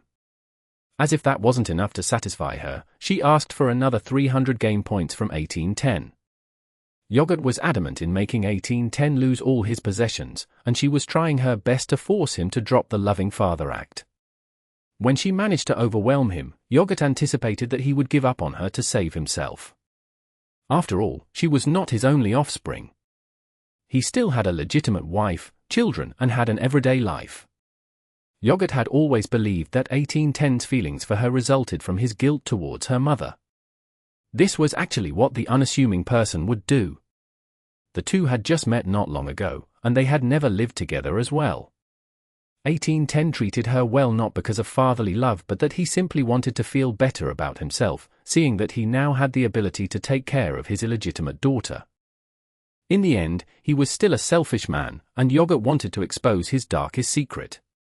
She wanted to prove that if he could abandon her mother back then, he would eventually abandon her too. Yogurt could live with the analysis of her relationship with 1810, but she did make a few mistakes. The first was that she did not expect Black Swan to investigate her relationship with her father. Their secret was then exposed in front of other team members. As for the second mistake, she did not expect 1810 to spend 500 game points to hire Jonghung to rescue her. From there, her plan started to crumble. Shandongxing and Yogurt could never return to their safe house. But among these, the gravest mistake she could have made was to underestimate how dangerous 1810 was. Yogurt looked at her mobile phone and saw 1810 sent her an email. The latter had stopped being nice. He told her that he had found out everything about Shandongxing, including his name, appearance, ID number, and even his social network accounts, and it was only a matter of time before he would be caught. But at the end of the mail, 1810 expressed his willingness to give Shandongxing one last chance. That was, if Shandongxing was willing to deliver Yogurt safely to the designated location, he might spare his life. What should we do now? Shandongxing's coolness lasted for only 3 seconds. He just mentioned that he would do whatever Yogurt told him to do. However, when he saw the ultimatum-like email, he immediately broke out in panic. They know everything. We won't be hiding for long. And I didn't bring my wallet when I escaped. How much money do you have in your bag, and where are we staying tonight? I can't stay at McDonald's all night. Hey, calm down. Don't you see that he is just intimidating us? Since he sent us this email, it proves that he can't find us. But he is telling the truth here, Shandongxing protested. How many days can we run from him? Sooner or later, they will capture us. Shandongxing paused, then mustered his courage and continued, or, we can join Arc of Light now. They just destroyed the Union not long ago, and they are receiving a lot of attention. As long as we join Arc of Light, your father wouldn't dare do anything to us. No, Yogurt interrupted him. She realized that her tone was too harsh when she talked to him earlier. So, she quickly explained, at least not yet. My revenge plan is only half complete. I need to destroy him. But we are about to lose this fight. Yogurt gritted her teeth. Then we speed up our final plan. Tell him that we need 1,000 game points and his arm. If we don't see it before dawn, he'll be collecting my dead body. Who? Shandongxing was dumbfounded, but he's close to finding us. Will he still agree to such a harsh condition? It's because he is desperate to find us that he will do what we ask, Yogurt added. Chapter 713. Illusion. Rabbits would bite their enemies when forced into desperation. Shandongxing, however, had no idea what he would do when someone forced his hand. He had never gotten into a fight before since young, and even after gaining superpowers one could only dream of, the only thing he did was to let his figurines go out for a walk in the evening.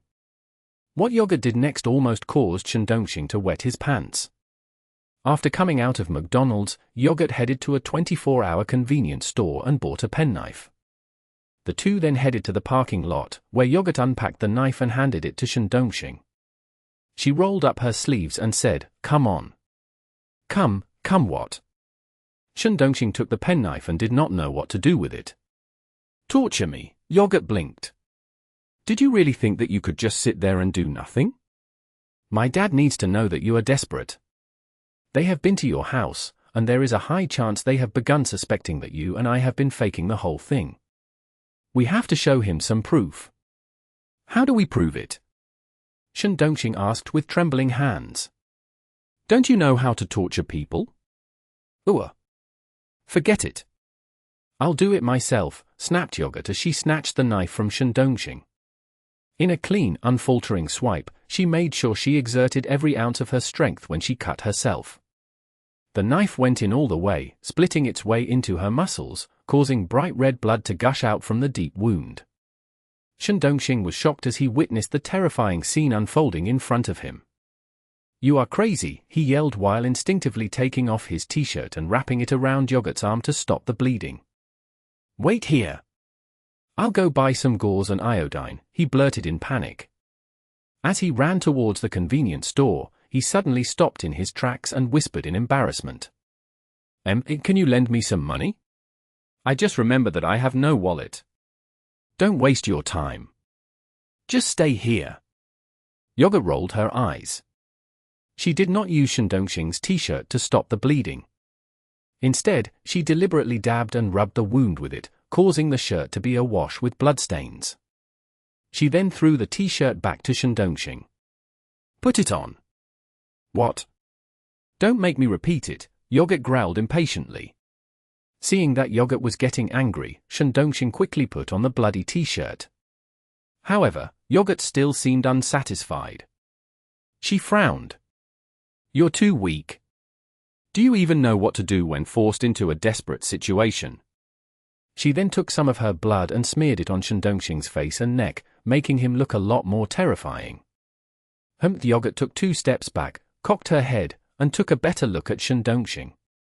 This time, though, she seemed satisfied. After that, she stabbed her arm twice without so much as a twitch on her face. We can fake the wounds and blood. I know a friend who does a great job. Shundongxing's lips quivered as he spoke, and his forehead was sweating profusely. Don't be stupid, Yogurt snorted. My dad is just bad, not stupid. You can't possibly fool him. Then you can't keep hurting yourself either. Shundongxing was almost crying.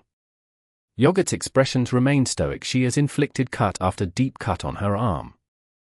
After a while, gaping wounds were very visible. At the same time, she said lightly, compared to the suffering my mother had to endure over the years, this is nothing. Rest assured, I will make him pay for what he's done to us.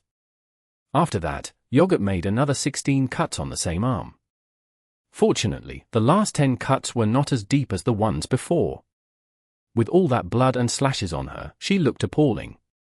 Even the keenest skeptic who saw her would not doubt that she had been severely tortured. Yogurt then threw her mobile phone to Shundongxing and said, record a video of me. Keep the first part of the video at around 10 seconds long. Shundongxing shakily pressed the record button with his trembling hand. After that, she saw Yogurt crawling on the ground in horror, crying and begging for mercy. Her blood began to stain the green grass of the parking lot. After that, Shundongxing recorded a 4-second video of him chasing Yogurt, then took a few more photos for good measure. It's done. You can go buy the gauze and iodine now, Yogurt said and took out 50 yuan from her wallet. Seeing Shundongxing subconsciously walking towards the convenience store, Yogurt quickly halted him. Hey, what are you doing? Do you want the store's employees to call the police? Take off that shirt and wash away the blood on your face and hands. Oh. Shundongxing snapped back to reality. When he returned 5 minutes later, Yogurt had already composed the videos and pictures into an email and sent it to 1810. She then sat on the flower bed in the parking lot, watching Shundongxing kneeling beside her, tending to her wounds. In the quiet and dark, their breathing was audible to each other. After a while, Yogurt suddenly asked, why did you stop talking to me? Did my behavior scare you? Shundongxing shook his head, and tears started flowing down his cheek. You are a man. Stop crying. I didn't even hurt you. I'm the one who's gotten hurt here. If I didn't cry, you have no right to cry, Yogurt said. Shundongxing wiped away his tears, but made no attempts to defend himself. Sometimes, I get very curious. What do you like about me? I have an awfully bad temper, I can't cook and do housework, and I don't treat you well. Revenge is all I've been thinking about. Even after we've stayed together for so long, I never allowed you to hold my hands. I know that you haven't achieved much in the past, but you are an agent now. If you go and work for one of the 3 major guilds, I'm pretty sure tons of girls would start coming after you, and those will be more beautiful than me. Why are you so stupid? Why must you cling on to me? After running here and there for the entire day, fatigue was beginning to plague Shundongxing. After helping Yogurt bandage her wounds, he slumped to the ground in exhaustion. He did not immediately answer, but instead, he asked, "Do you remember what happened when we first met?" "I remember what happened to you. A few senior students were bullying you at the bus stand because you didn't steal enough money from home for them," Yogurt nodded. "At the time, everyone pretended not to see me. They walked past me as quickly as they could. And I still remember the feeling of helplessness I felt that morning, as if the whole world was grey, until you stopped them. Initially, I didn't want to stick my nose into your business," Yogurt laughed. "But I remember how you kept crying. The sound of it frustrated me. I thought to myself, how did a boy like you become so weak? All you did was to cry endlessly. I have been through so much horror, yet I haven't shed a single tear. So, why cry over such a small matter? I probably fell in love with you at that time," confessed Shundongxing. "I didn't expect to meet you again after moving house and transferring to another school. When I knew you were a player, I was so happy. For a long time, you have always taken care of me. I didn't expect that someday I'd be able to help you. So when you came to me, I never thought of rejecting you." Yogurt fell into silence. After a while, she spoke again. "You know that I'm just using you, right?" "Well, I also know that you like girls and not boys," Shundongxing said. "I once sneaked upstairs to look for you during the inter-class exercises. To my surprise, I saw you having an intimate session with another girl in the classroom. So, I went off and cried for the whole afternoon. You kept asking me who bullied me. I know that you will never join one of the 3 major guilds with me. You are just lying. But I was still delighted just listening to what you have to tell me. When we were at McDonald's, I was elated when you fed me French fries. Do you know who Fitzgerald is? Yes, the guy who wrote The Great Gatsby. He used that book to predict his tragic fate perfectly. And he saw the source of all his pain and tragedy, yet still chose to plunge into the illusion without looking back. In the end, he sacrificed his life for it. I never understood his choice when I was young, but now, I understand him perfectly. Sometimes the illusion is just too beautiful to resist," Shundongxing said. Chapter 7:14. Farewell. "Sorry," Yogurt whispered, "I always hated my father because he abandoned Mother and ruined her life.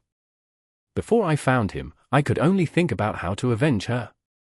And I'm willing to do whatever it takes to destroy his life. But when I looked back, I realized that I had become another him.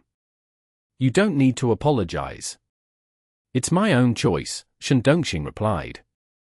"I think your mother never really hated your father at the beginning. Otherwise, she wouldn't have given birth to you." "It doesn't matter," Yogurt said, "wrong is wrong. Now that I've come to this, I must make my father pay the price. As for our problems, let's talk about them after all this is over. I will find a way to compensate you." Shundongxing wanted to say something, but in the end, the words just failed to come out. "I contacted my dad and sent him the video and photos, and he's agreed to our request. However, he asked to see me first to confirm I am still alive." "He? There's no way that he will agree to give us what we want," Yogurt sneered. "He will take this opportunity to ambush you. High chances, he'll be bringing along the man that fought with your Spider-Man earlier. Why agree to meet up with him, then?" Shundongxing was dumbfounded. "What are you afraid of?" Yogurt asked. "It's past midnight now, and your ability has been refreshed. If he dares to attack us, we will retaliate immediately. And you don't have to be there this time. This plan is foolproof. But how can I help you if I don't go with you? Just pick one of your figurines and pretend it's you, Yogurt said. Then I will hide at a place near you. If something bad happens to you, I can send another figurine to neutralize the threat. My limit is mechanizing 7 figurines at the same time. However, their duration will be reduced by half. With no holds barred, Shandongxing explained what was supposed to be an absolute secret to Yogurt. Whatever, Yogurt said. Just make sure to hide well. Afterward, the two of them did some preparations. Yogurt chose a secluded spot as the meeting place, a closed shopping mall. She secretly picked the lock and used some unknown game items to render the security guards unconscious. Shandongxing, on the other hand, had rented a private room in an internet cafe not far away. He hurriedly logged into the computer and selected the Captain America figurine that he borrowed from someone else. Captain America had always been a protector, and Shandongxing would be more relieved if Captain America was the one who protected her. The superhero outfit, however, was still too glamorous for a 1920s United States. Shandongxing then asked him to change to a new set of clothes and covered his face with a hoodie. As for his shield and uniform, he put them on a plastic mannequin for the time being. Yogurt stood in front of the glass wall on the mall's 3rd floor, and from up high, watched 1810 park the car by the side of the street. 1810 got out of the car. Visibly cautious of his surroundings, he kept looking around. As promised, he came alone. No one else was in the car. That, however, meant in no way that he did not bring anybody with him. Yogurt had studied 1810 for a long time, and she knew he would never fight a battle he could not win. Nonetheless, those thoughts bothered Yogurt little since there would only be one winner tonight. While there was still some time, Yogurt turned around and looked at Captain America beside her. The latter stood quietly in the dark and kept an eye on his surroundings. Yogurt said, "I wanted to tell you something. However, it would be best if you didn't hear them. So, this is the best time to say it. I hope this incident also helps you learn something new. You are not that young anymore. Stop trusting others so easily. Never invest all your feeling and emotions in someone who doesn't love you back. Now that you have the ability others can only dream of, you should learn to protect yourself. You can't expect someone to be always there to help you." Yogurt paused for a while and continued, "Consider that grade C game item as your compensation. Initially, I wanted to get you more game points, but now, it seems impossible. So, that's it. I hope you will find a girl truly worthy of your love and will never be let down by her.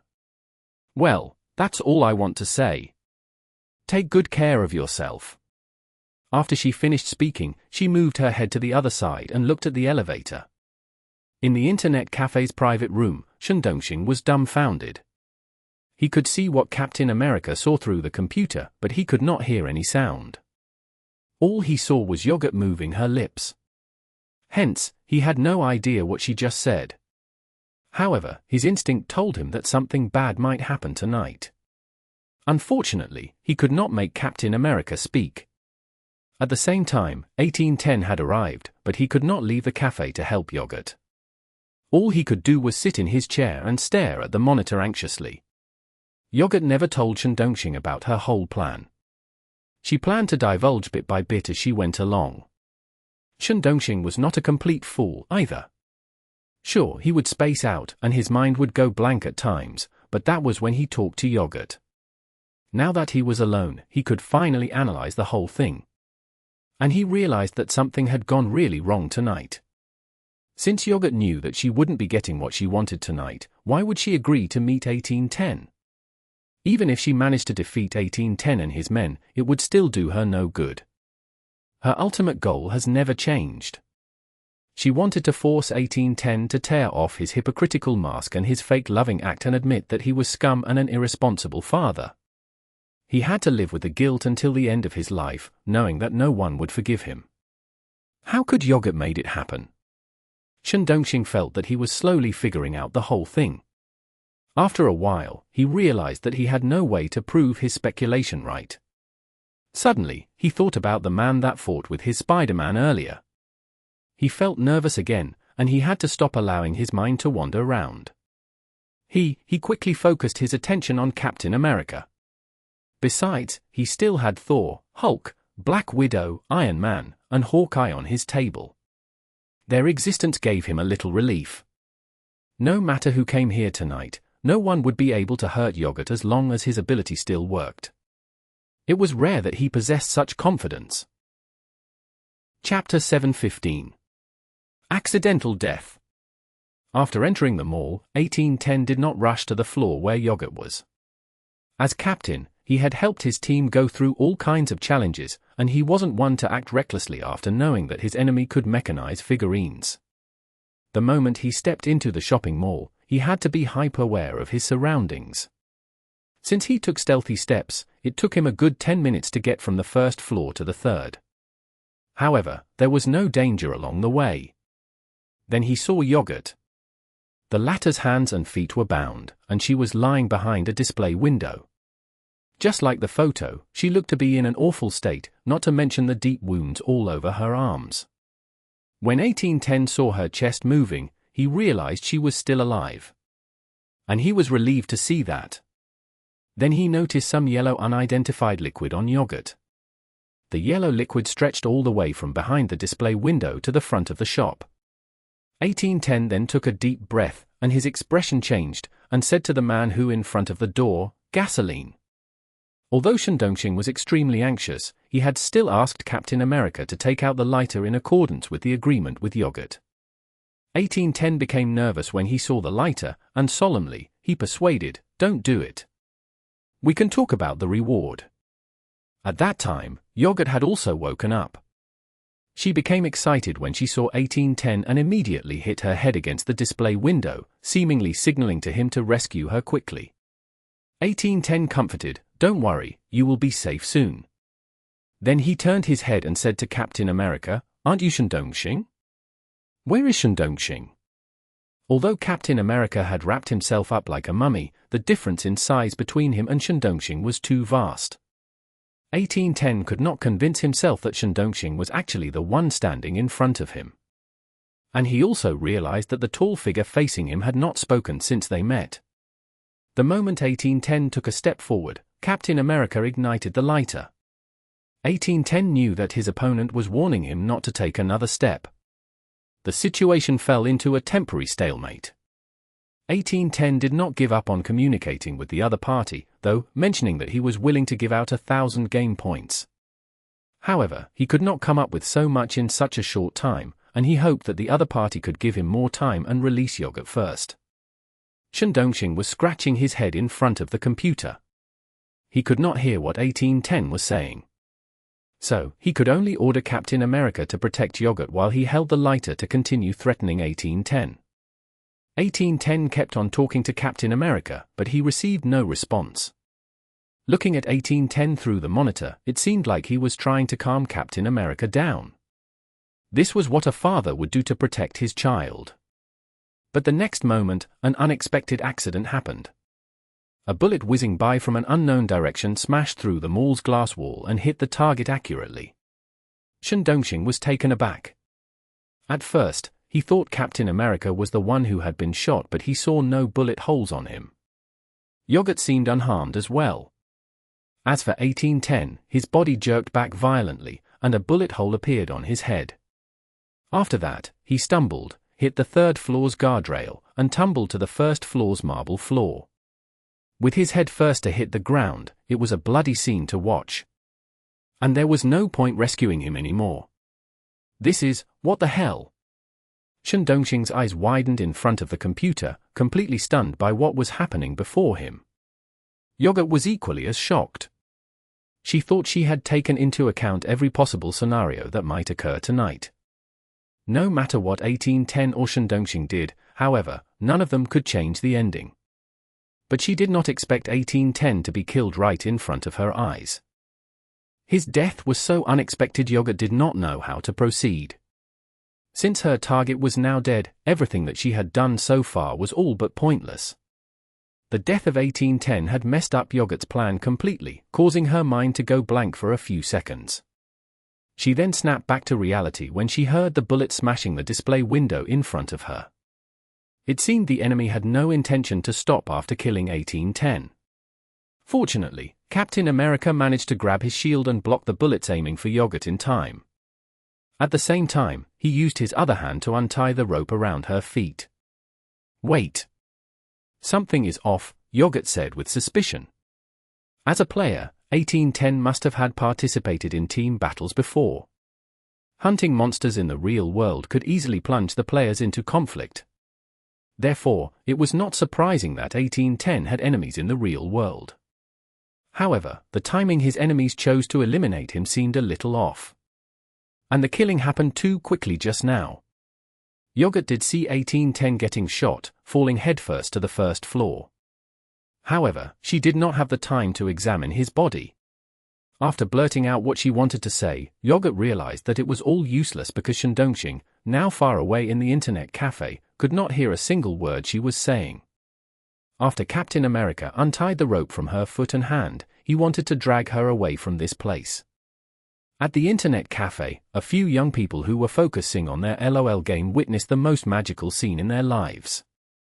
They saw Black Widow, Hawkeye, and Hulk running out of the private room one after the other.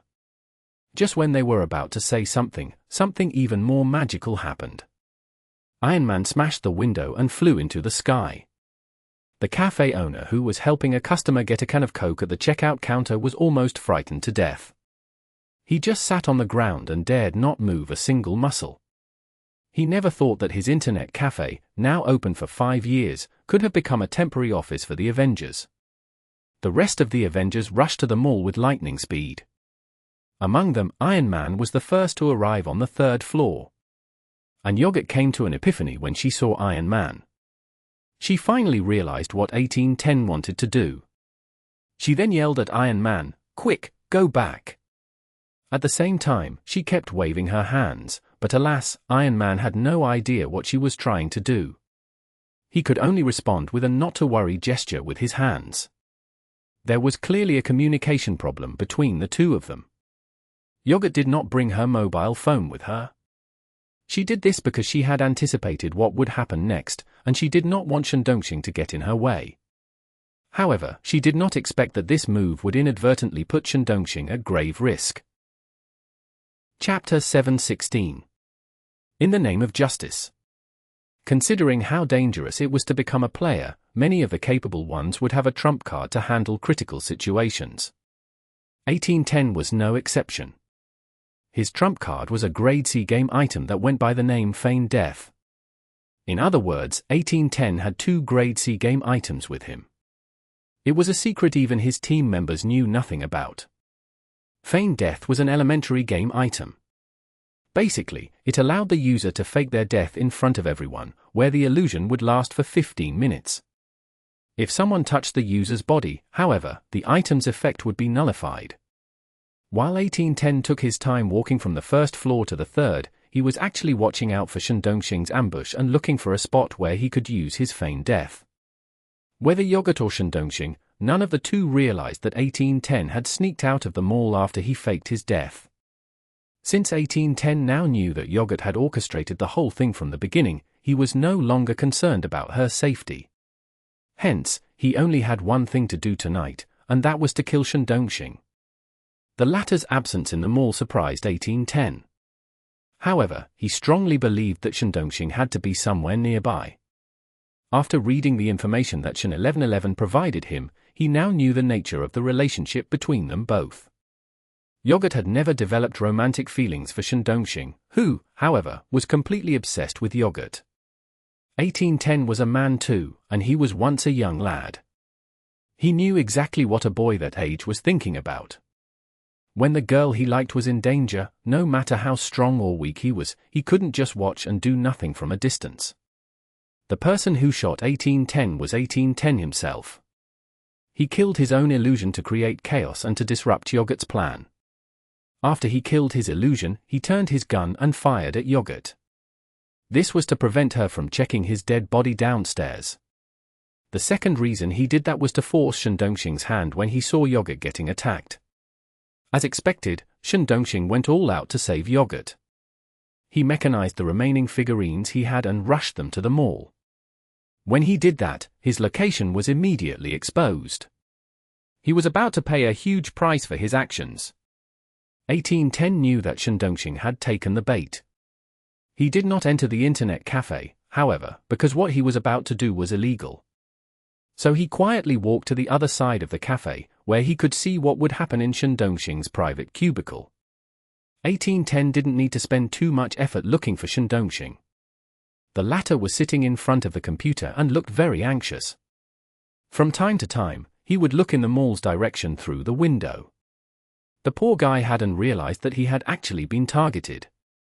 You can only blame your bad luck. 1810 was just about to pull the trigger when he heard a voice nearby talking to him. Is this necessary? Shen 1111 emerged from the corner of the convenience store, looking at 1810 with a solemn expression.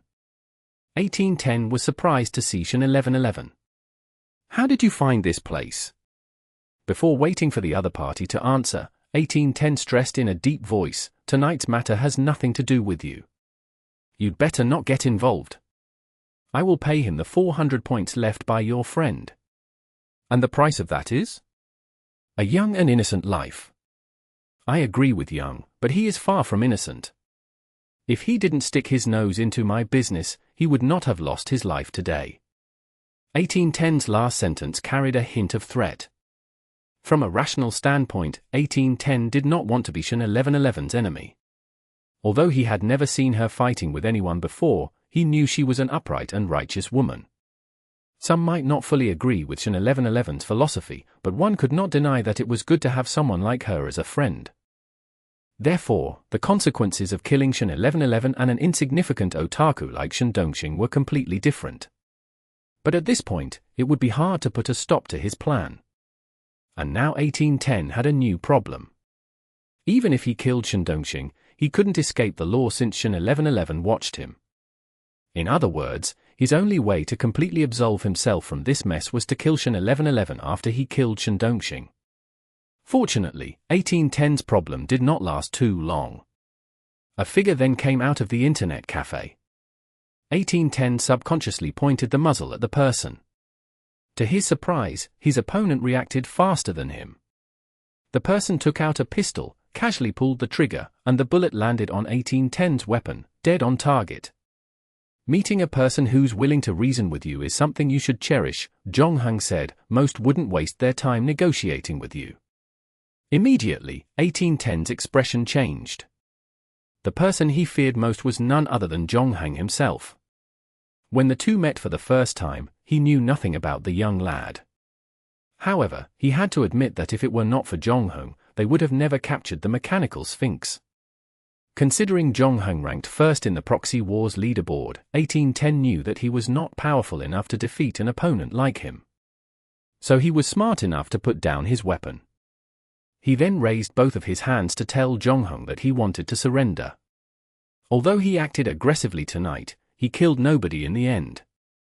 It meant Shen 1111 didn't need to eliminate or punish him. At most, she would make him pay Zhongheng the remaining game points he owed and give him a verbal warning. Zhongheng glanced at Shen 1111. The latter's expression, too, seemed a little hesitant. After a while, she took out a small scale and said to 1810, I am no judge, and I am not qualified to judge you. Since this is a player's matter, we can't hand you over to the police. However, you did attempt to kill someone, and I can't just let you off the hook without doing anything. Since this is the situation, we can only let the justice scale judge you.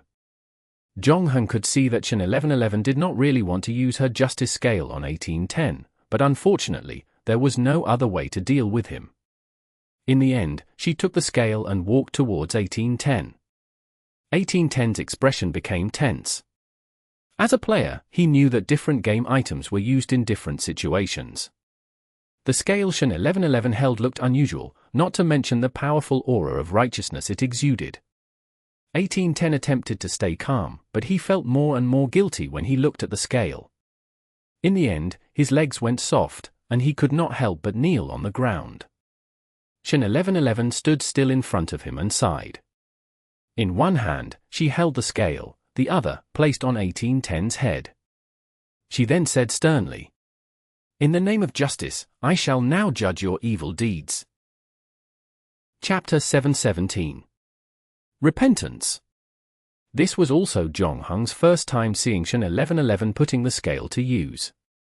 At that moment, she had transformed into what seemed to be an ancient stone statue, one that exuded a majestic aura. Some might have missed it, but Zhongheng clearly witnessed something that might not even be real. He could vaguely see a beating heart in the dark. Some inexplicable black matter surrounded this heart. There wasn't very much of this black matter, and they slowly gathered, then landed on the scale's tray. It was these black substances that slowly weighed the scale down. At the same time, 1810 felt like he was suffocating. Nothing unusual seemed to be happening to his body, but he looked like he was gasping for air. His forehead was lined with beads of sweat, and his mind began to transport him back, reliving the vows he exchanged with his first love. Those long-forgotten, sweet memories came rushing back, severely haunting his mind. And in his heart was also the same burdensome guilt he felt when he informed his first love that he was preparing to marry the dean's daughter. The way she glared at him, those accusing eyes, was something he would never forget. 1810 was expecting his first love to scold and argue with him. However, she did not say a word. She simply turned around, stepping out of his life forever. After that, his mind shifted scenes. Under the dean's help, 1810's career skyrocketed, and he quickly became a renowned figure in the medical industry. Later, someone found him and asked for his help in promoting a new medical device. With the status of expert, he was more than qualified to endorse the product. After practicing as a doctor for some time, 1810 knew that this medical device was not as good as the manufacturer claimed. It might have been useful in certain surgeries, but it required the surgeon to have considerable surgical experience. And it also had some shortcomings as compared to traditional surgery methods. But these flaws were often not mentioned during the promotion of the product. Besides, most surgeries did not require the use of such high-end equipment. At the same time, it was highly likely that certain medical personnel would abuse this product. At that time, 1810 had felt that it wasn't right to market medical equipment that had known flaws. Considering the responsibilities he had toward his patients, he did not want the manufacturer to manipulate him. Hence, he disagreed.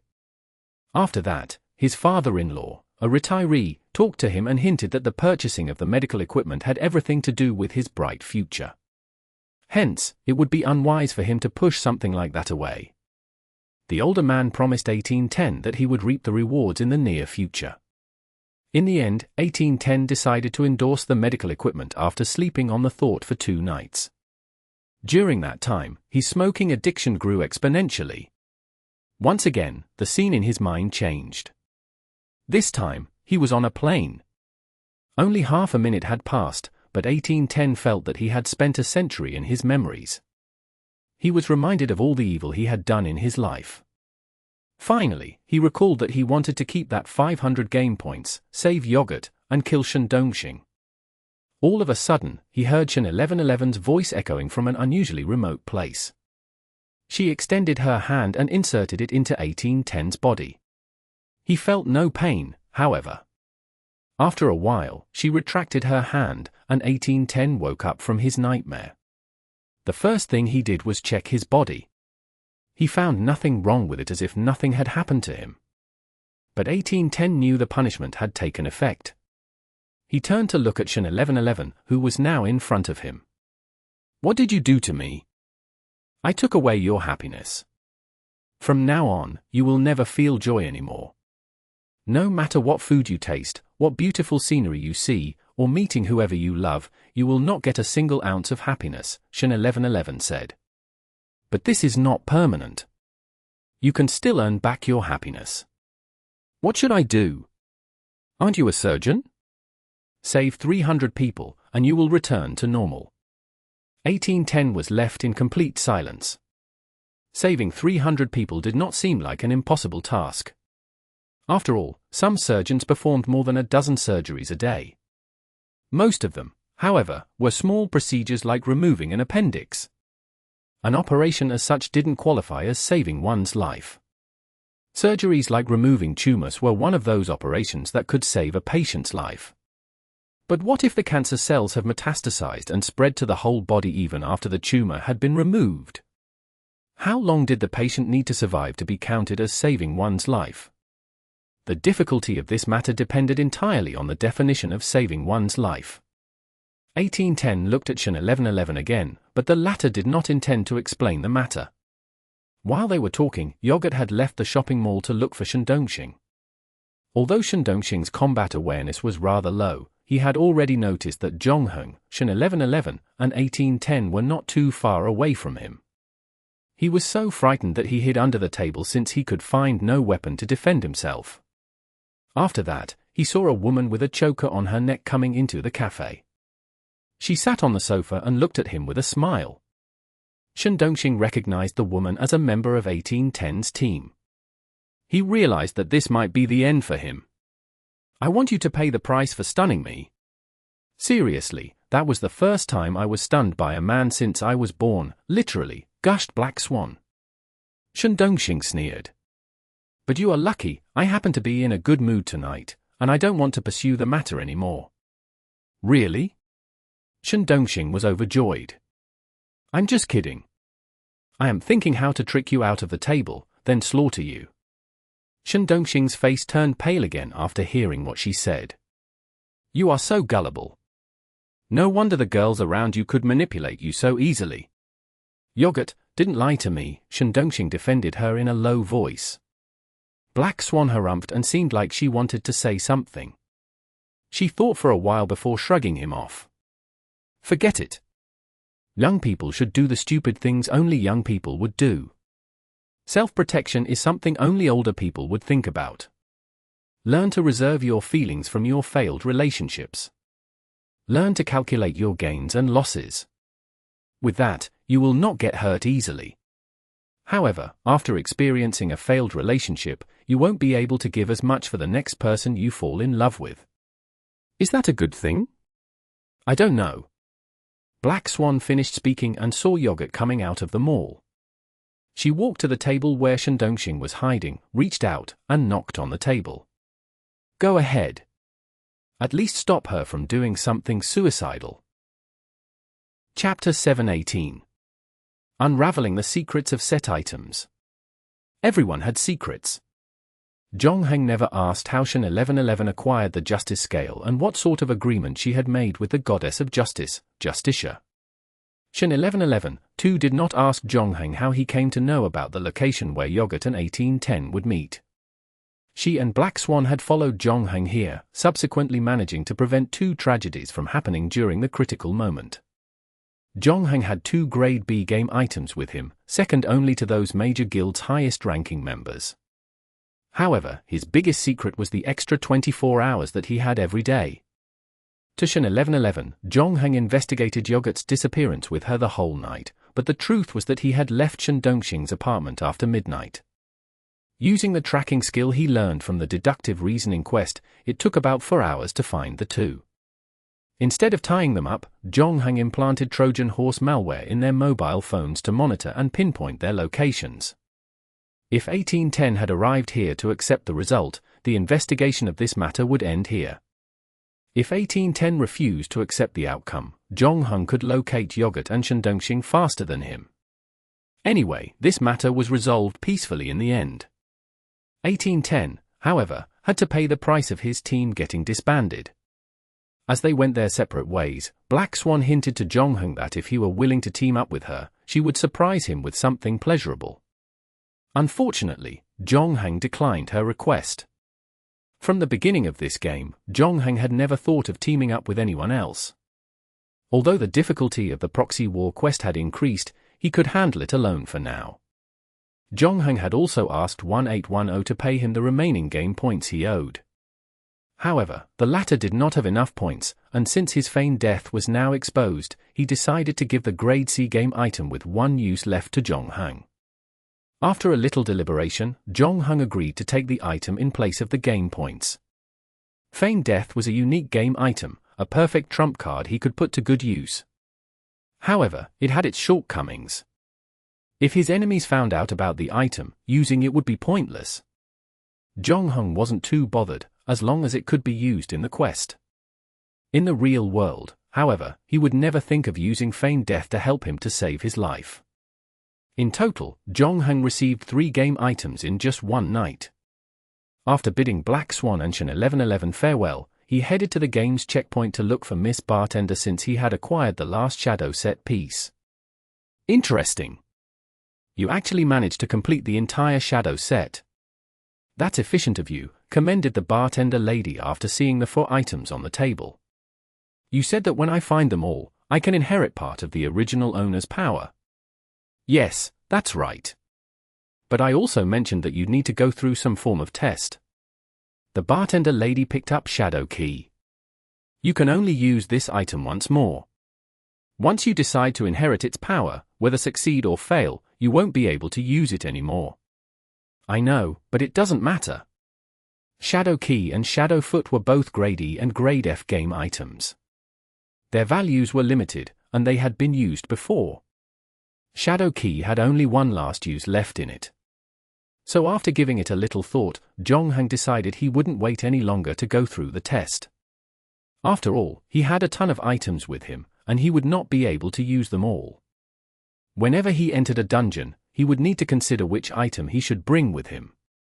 This was as painful as thinking about what to eat and what to wear every morning.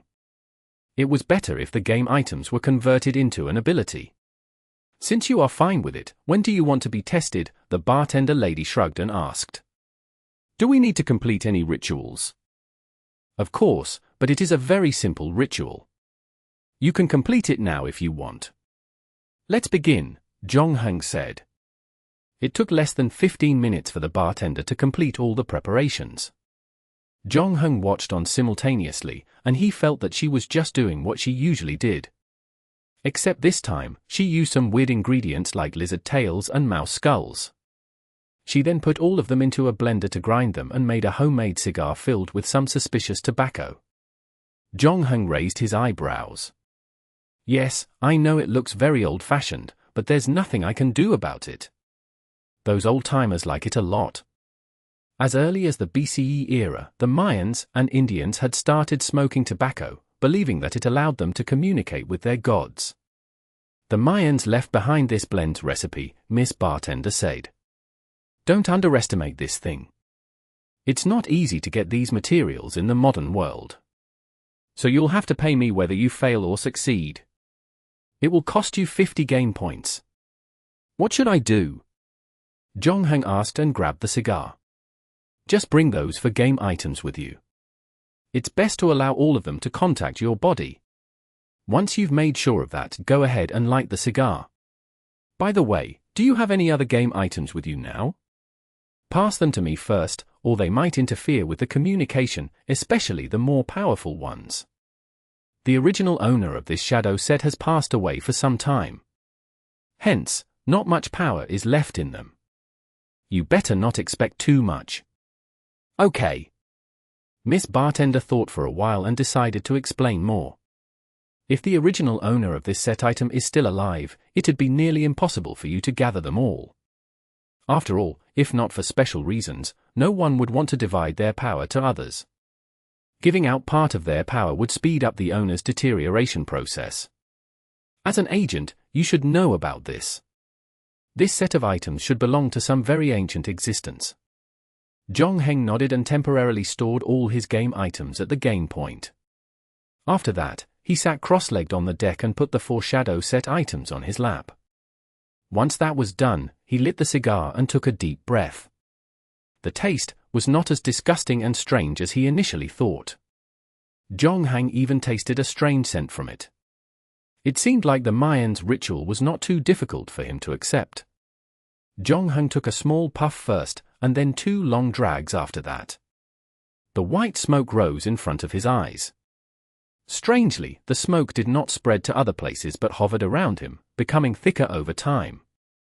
At the same time, Zhongheng also fell into a half-awake, trance-like state.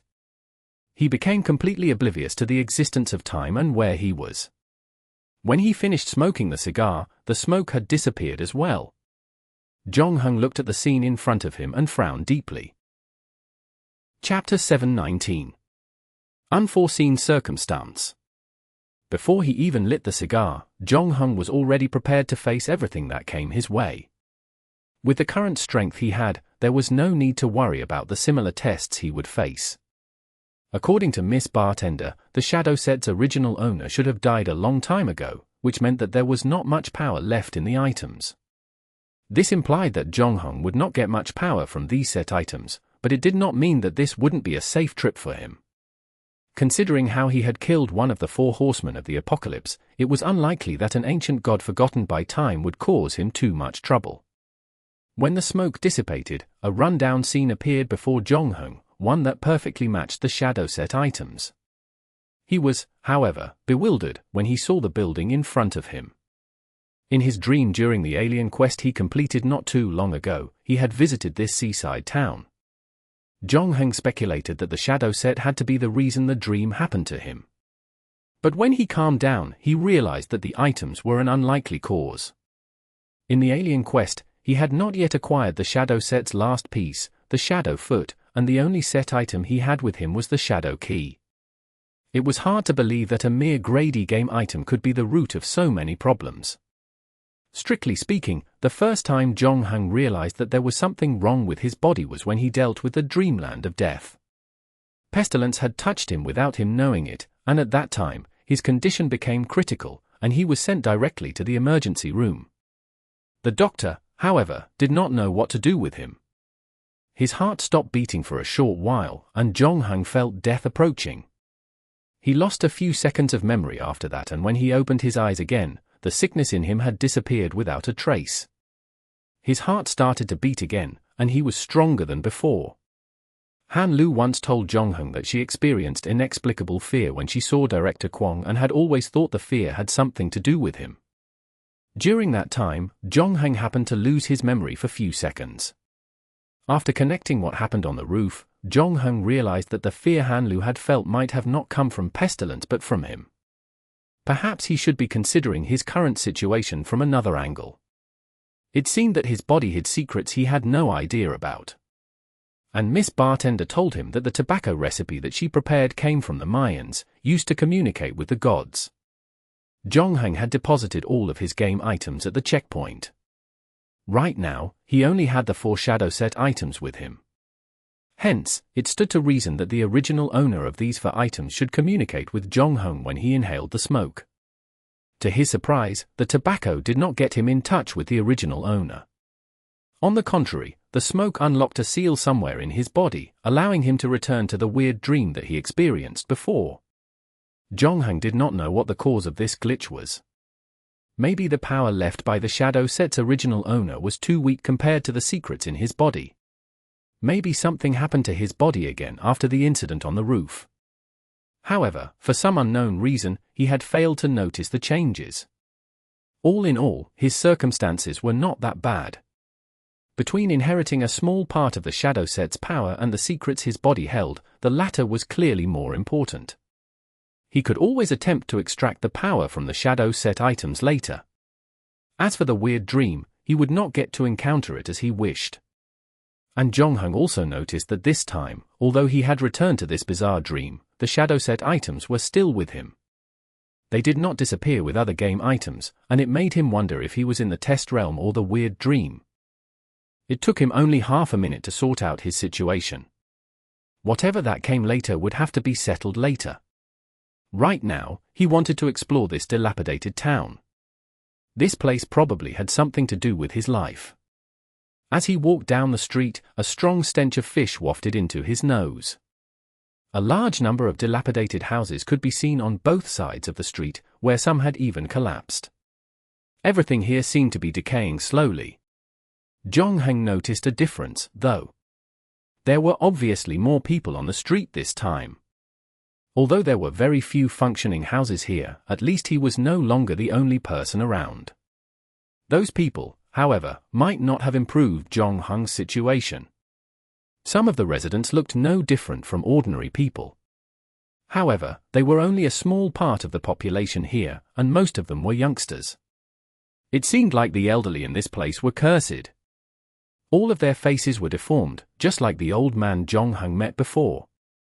He had a narrow forehead, flat nose, convex eyes, and crusted skin. And at the same time, the old man appeared slimy and slippery, much like the offspring of a fish and frog. However, their gloomy and terrifying faces now had a smile on them. They were coming out of the broken houses at the side of the streets. Some were cleaning their signs, some were busy delivering the fish they had caught, sending them to the fish shops to be processed, and some even put the carpets on the floor. It looked like a banquet would be held that night. Besides, some strange noise could be heard from the nearby sealed buildings from time to time. It was as if something was walking across the wooden floor, emitting a low and hoarse hiss.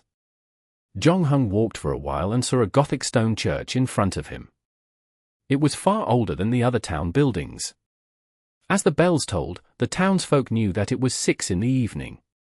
The sun was about to set into the sea, and the only glimmer of light in this town was about to disappear. Walking into the church to take a look, a voice suddenly came from behind him. "It's already late.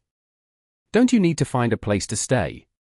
Jong-hung turned and recognized that the person speaking was the old man he saw when he first came to this town. The latter had come from the other side of the street. Although he was trying his best to act like an old man who had trouble walking, Jong-hung could tell that he was better than what was presented. "Any idea what's going on here?" Jong-hung asked. The old man did not answer his question but repeated what he said. "It's already late. Don't you need a place to stay?" Chapter 720. Gilman Hostel. Any recommendations? Jong-hung did not dwell on the previous question and decided to answer the old man directly. Gilman Hostel. They serve delicious food and provide soft beds, the old man replied. "I can take you there." Upon saying that, he turned around and walked away, as though beckoning Jong-hung to follow him. Jong-hung took another good look at the church that stood before him.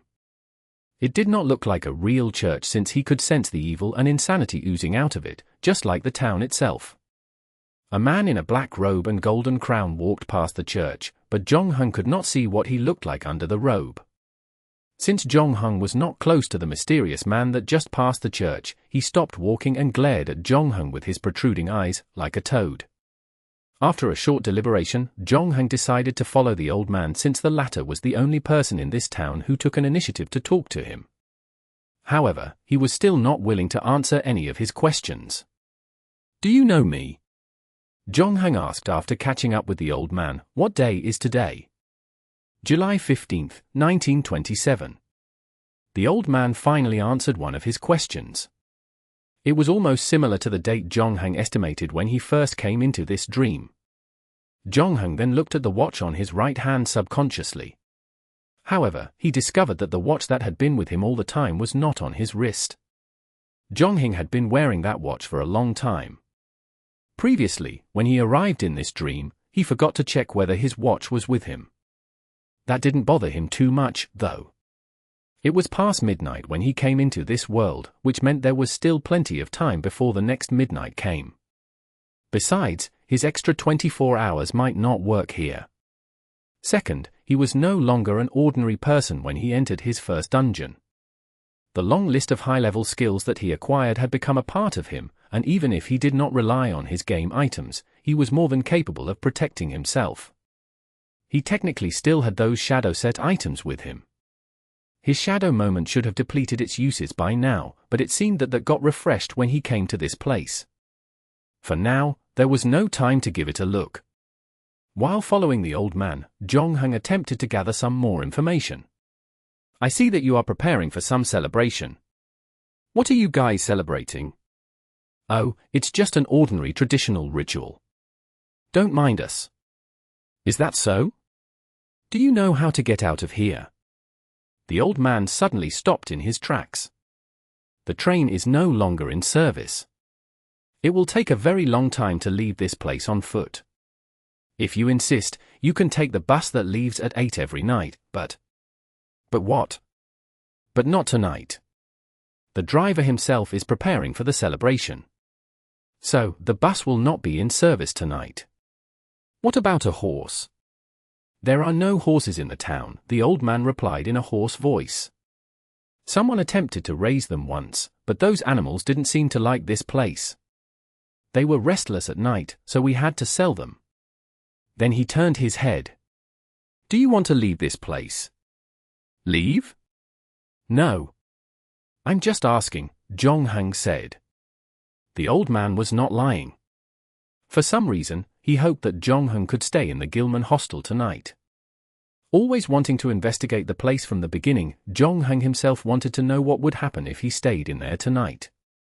Even if that was the only bus in service tonight, he was not about to leave. Nonetheless, Zhongheng was smart enough to figure what was really going on. When he met the old man for the first time, he said, "You are, finally here." Zhongheng could see that the traditional ritual was probably related to him. Something interesting was about to happen tonight. He continued chatting with the old man, hoping that he would obtain some useful information. The old man, on the other hand, still answered his questions selectively.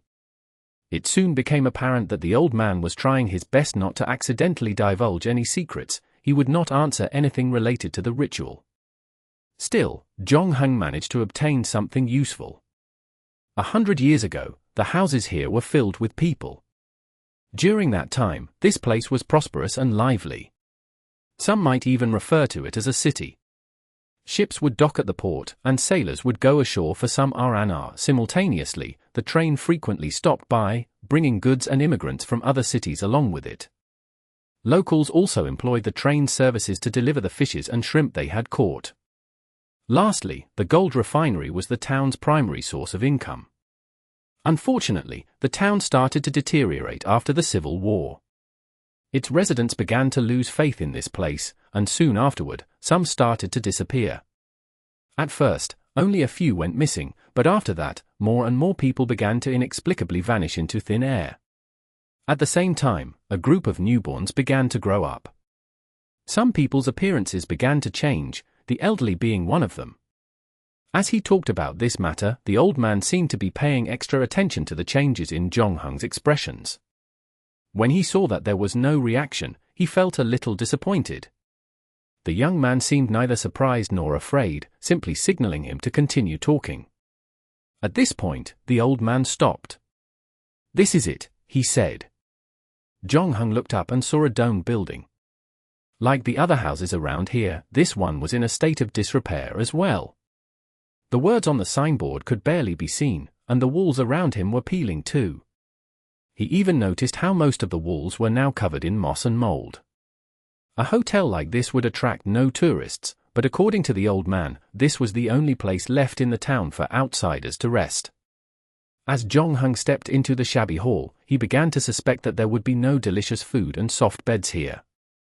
The male staff at the front desk looked relatively normal, except that he was a little moody and withdrawn.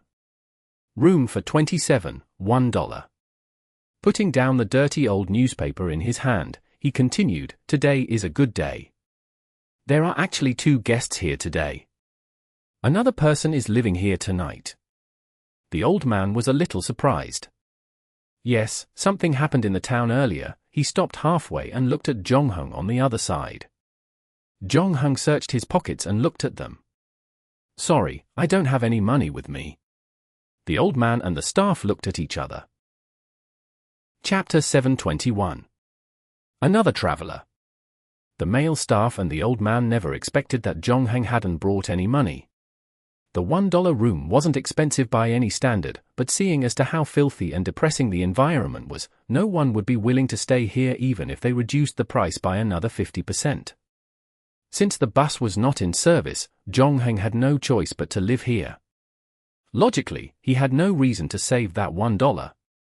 After a moment's silence, the old man said, "Forget it, I'll help him pay for the room. Since the celebration is just around the corner, we can't just disregard others and have fun on our own. It is rare to have a guest here. We should be generous hosts." Since the old man had led Zhongheng here, he would not give up on his plan for that mere $1. "Since you are willing to pay for him, of course, I'm fine with it," the male staff said. As he helped with the checking-in procedures, Jong-hung signed his name on the traveler's book. In the meantime, the old man had left quietly, as if his sole objective was to lead Jong-hung to this hostel. Jong-hung was about to follow another staff to go upstairs, but right then, another person walked in from outside. He looked anxious, annoyed, and a little flustered. He wanted to say something but swallowed back the words. "Give me a room," he simply requested. $1. Expressionless, the male staff repeated the price. Jong-heng knew that this was the other guest of the Gilman hostel. The male staff mentioned it earlier. It was actually quite obvious, not only because he looked normal but because he did not have the dark aura surrounding him. Since the two were outsiders, maybe they could talk to each other about this place. Before he could say anything, however, Jong-heng saw a wary look on the person's face. Having been a hunter before, Jong-heng knew all too well what this look meant. This was the look of prey attempting to flee. At a time like this, they wouldn't place their trust in anyone or anything. "Room for 28, the male staff said to the new guest. After that, the two new guests of Gilman Hostel followed another staff to the top floor. The staff opened the door for Jong-heng, and he was greeted with a single room facing the street. Dark and shabby, the room had 2 windows and some cheap furniture lying around. Judging by its condition, it seemed no one had lived in it for a long time. Not to mention that the mattress on the steel bed frame was hardly soft. Jong-heng did not have high hopes for the food after checking out the room. Since it was almost time for dinner, he asked the staff, "Where can I look for food here?" "We don't provide meals," the staff snapped coldly. But perhaps he remembered he was still an employee of the establishment, that he added, "There is a restaurant in town, right next to the hostel." "Thanks," Jong-heng said. He did not tip the staff, and neither did the staff care as well. So he turned and left. Jong-heng and the other man were the only guests staying on this top floor. The latter's room for 28 was opposite Jong-heng's room. He closed the door vigilantly the moment he entered, making it clear that he wanted to see no one. Jong-heng wasn't in a hurry to disturb his temporary neighbor either. So, he decided to give his room a better look. The faucet was broken. Before he entered the room, the staff had told him about it. In other words, this magical hostel provided neither food nor tap water. This could explain why there were no other guests besides the two. The closet's body was cracked. As Jong-heng opened it, it creaked loudly, revealing a thin layer of dust that had accumulated on the shelves. And the dirty quilt was damp as well. If not for the roof to shelter him from the rain and sun, sleeping here wasn't any different than sleeping on the streets. Lamentably, his lodging woes did not end there. Jong-heng noticed no latch on the door, which meant that the room could still be opened with a key from the outside even if the door was locked. Judging by the traces on the door, it seemed the latch had been removed recently. This was getting more and more interesting.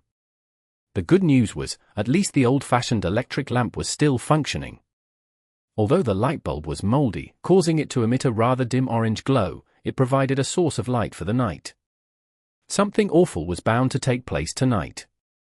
If the power was cut off, the light bulb would no longer be useful for Jong-heng. After that, Jong-heng approached the window, pulled up the curtain, and looked at the street below him. The street seemed more lively now, and mixed among the crowd were some religious group members.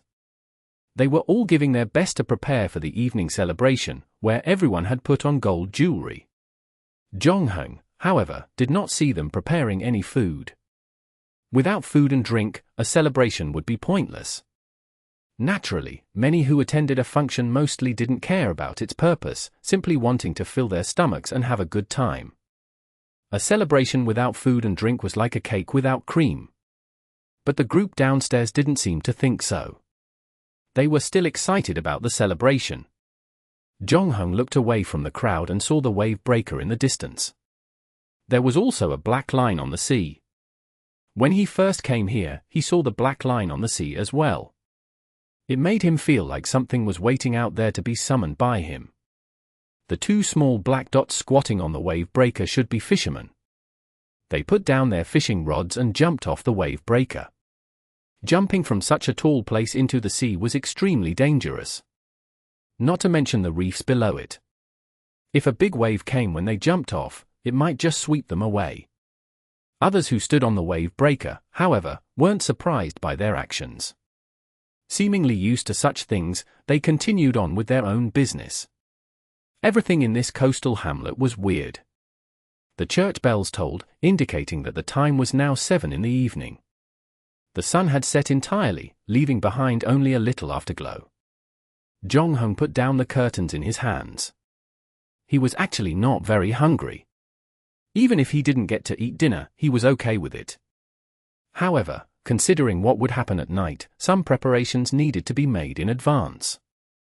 The most important thing to do right now was to get his hands on some weapons. Jong-hung walked out of his room and knocked on the door opposite him. "Who are you?" A vigilant voice came from inside. "Like you, I'm an outsider. Would you like to go out for dinner?" After a brief moment of silence, probably considering the proposal, the person in the room opened the door. Chapter 722. I will just WatChapter you eat. Although the man who lived opposite Jong-hung agreed to eat together, he was still very cautious and kept a certain distance from him. Jong-hung did not force his friendship, though. At least the two had exchanged names and made a simple self-introduction, which was considered a significant improvement. His name was Fabericotte, and he was only 17 years old.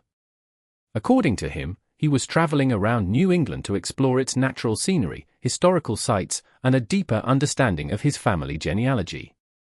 Initially, he planned to take the train directly from Newburyport to Arkham, but the conductor in Newburyport had provided him with a more economical travel plan. He was supposed to get on the bus and transit here, not expecting the night bus to Arkham would be cancelled. So he could only stay here tonight.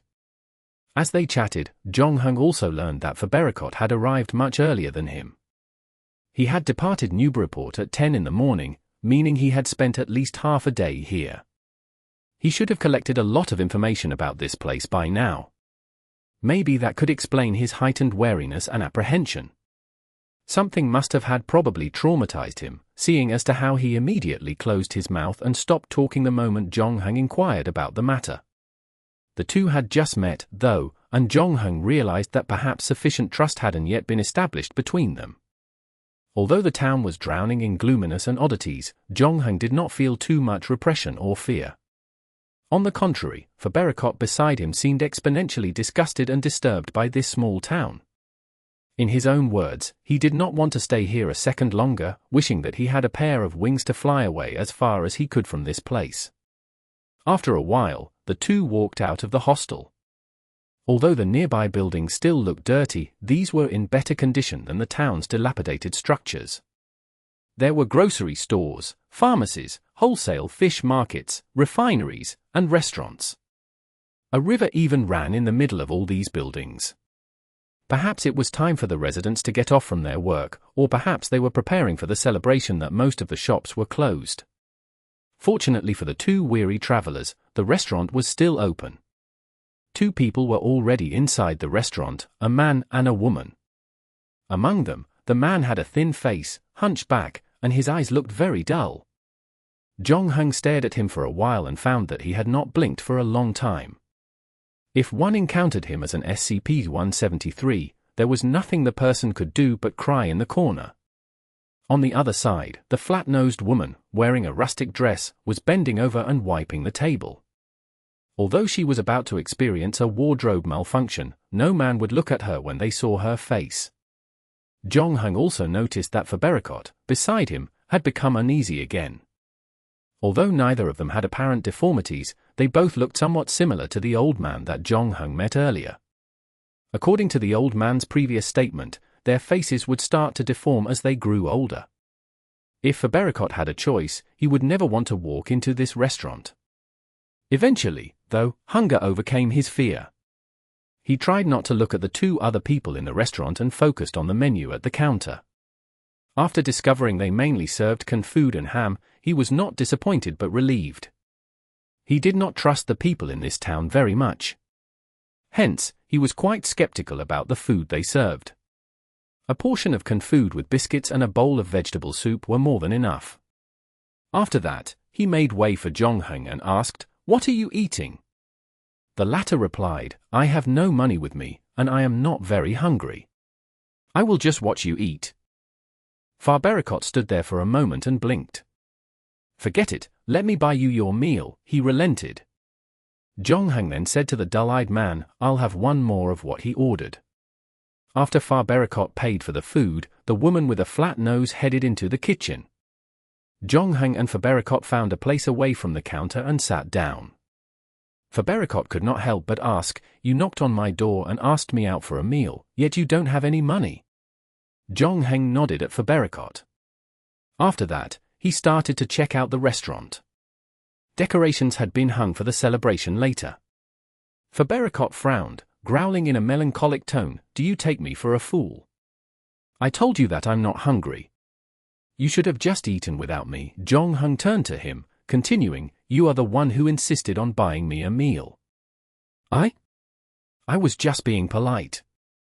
It's still not too late to tell the chef to cancel my order. This is too embarrassing. Wait, did you just say that because you know I won't do it? If you feel embarrassed, I can do it myself, said Jongheng while standing up. Are you bluffing? Jongheng did not answer him. He just smiled, turned, and walked towards the kitchen. When he was about to walk to the door, Fabericotte spoke again, "Okay, you can stop there. The meal doesn't cost much anyway." Despite Fabericotte's persuasion, Jongheng kept on walking. At this time, Fabericotte felt terrible. After all, he was taught since childhood to help those who were in difficulty. As long as it was within his capability, he should not say no to the person who needed his help. Just like what he said, this meal did not cost much anyway. Even for a young man who traveled with very little cash on him, the least he could do was to buy Jongheng the meal. So he got up from his seat and rushed into the kitchen. The dull-eyed man sat there and watched the two of them walking into the kitchen. He did not stop them or talk to them. The kitchen's cleanliness was not nearly as unsanitary as Fabericotte imagined. Although the fishy smell still lingered in the air and the walls were covered with mold, at least there were no rats and cockroaches. When he walked into the kitchen, Jongheng was talking to the woman with a flat nose. Immediately, Fabericotte stretched out two of his fingers and shouted, "Two! We are getting 2 sets." At that moment, he noticed that Jongheng, who was standing at the side, took the 2 chef knives that were hanging on the wall. He then hid them in his clothes and made a silent gesture to Fabericotte. Fabericotte was shocked by it. And he immediately realized that Jongheng did not go into the kitchen to cancel his meal. He had gone in to steal the knives for self-protection. This was not the kind of behavior one should be endorsing. Fabericotte hesitated for a while before deciding not to tell anyone about it. His heart was thumping in his chest, however. After that, he followed Jongheng out of the kitchen. Chapter 723. Don't worry. Fabericotte waited for the flat-nosed woman to leave after bringing the food before speaking to Jongheng in a hushed tone. What are you doing? I took 2 chef's knives, didn't you see it? Jongheng slowly gnawed on the canned food that had just been served. I know you stole the knives. The question is, why are you stealing them? Fabericotte looked nervous, covertly giving the dull-eyed man and flat-nosed woman a glance. He then said to Jongheng, Hey, I think you better put the knife back before they find out about it. I don't want to cause any trouble here. I just want to spend the night peacefully and leave this place as soon as possible. Is that so? What do you mean? Do you think you can spend the night peacefully here? Fabericotte immediately became alert again. What do you know about this place? What do you know? Jongheng asked rhetorically. I have an idea. Let's exchange what we know. I don't know anything, Fabericotte said immediately. He then added, I'm just a traveler who's passing by. It's up to you then. Anyway, I don't think you should blame me for not warning you. Something bad will happen here tonight. You'd better be prepared. What should I prepare? Do you know how to use a knife? No. I don't want to sneak into the kitchen and steal a knife like you. It's okay. We'll look for another weapon. Zhongheng had already finished his canned food. However, he didn't intend to continue elaborating on his plan. He then asked Fabericotte, "How long do you need to finish your food?" Fabericotte looked at the vegetable soup and canned food that he had barely touched. After Zhongheng asked the question, he gritted his teeth, gobbled up his meal as fast as possible, then grabbed the biscuit and said, "Let's go." He didn't want to stay there any longer because the ugly-looking man and woman gave him an uneasy feeling. The other reason was that Zhongheng had just stolen 2 chef's knives from them, and he was afraid that they would find out about it. So the two left the restaurant and returned to the street. Fabericotte took in 2 deep breaths. Unfortunately, the lingering stench of fish in the air didn't make him feel any better. And after taking a few steps, he suddenly asked Zhongheng suspiciously, "Do you feel that we are constantly being watched?" "Yes. Someone is watching us right now. Or should I say the townsfolk have been keeping an eye on us?" Zhongheng replied casually. Fabericotte turned his head around, but he saw no one following them. While they were eating earlier, they realized that there were fewer people on the street. Earlier, many were still busy preparing for the celebration, but they seemed to have disappeared in the blink of an eye. In those stuffy, airtight buildings, however, behind the doors and curtains, Fabericotte clearly sensed that something lay there, watching them from afar. At that time, the sun had finally set, and the last light of the afterglow had completely disappeared. The incandescent lamps lining the road were lit up. But the lamps were feeble and could only illuminate a small area on the street. Under the glow of the dim lights, the entire town gave off an even more peculiar and mysterious vibe. "I think we'd better head back to the hostel," Fabericotte suggested. "When I was in Newburyport, I heard that it's not safe at night for outsiders here. People usually go missing at night, not to mention the strange noises all around the town when darkness arrives. They explicitly advised me not to go out after dark." "Don't worry. They won't be doing anything to us anytime soon," Zhongheng said. He then took the lead and walked toward the grocery store. Fabericotte could only trail him helplessly, and at the same time, unleash a barrage of non-stop complaining. "There's nothing to see here. Everyone has gone home after work." Zhongheng ignored him and looked through the glass door to ensure that there really was no one inside the restaurant. He then pulled out the chef's knife from under his clothes and smashed the glass with the knife's handle, before reaching in and pulling it. You! Fabericotte's eyes widened. He thought that Zhongheng would have put a stop to his crimes after stealing the knives. The last thing he expected was for him to loot the grocery store. He could barely pretend that he knew nothing about Zhongheng's previous misdoings. Looting the grocery store had gone way beyond his principles. He did not want to be an accomplice to a crime. When Zhongheng opened the door and signaled him to go in, the young man quickly took a few steps back. "You are crazy." "I don't think so," Zhongheng shook his head. "I know exactly what I'm doing now. You are the one that looks weird here. Ever since I met you, you've constantly been looking over your shoulder, as if you've witnessed something terrible but refused to believe what you saw. If you heard what I heard, you would have acted like me too." Fabericotte immediately realized that he had spilled the beans. This statement was tantamount to acknowledging that he did hear something. He then hastily attempted an escape. "That's it, time to go our separate ways. Whether you want to steal a knife or rob the grocery store, it's all your business. I want to have nothing to do with you." Turning around, he quickly walked away. After a few steps, though, he stopped. "If you are caught by the townsfolk, you have to tell them that it has nothing to do with me." Zhongheng blinked a few times. "The people in the town have been watching us in secret, but no one has come out to confront us until now. Do you think they'll care that we have committed a crime?"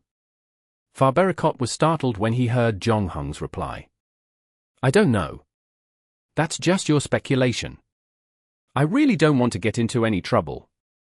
If you want that to come true, you'll have to first make sure that you are not in any trouble." "I don't know what you are talking about. I'm heading back. I suggest you don't stay outside for too long." Fabericotte did not want to argue with Zhongheng anymore.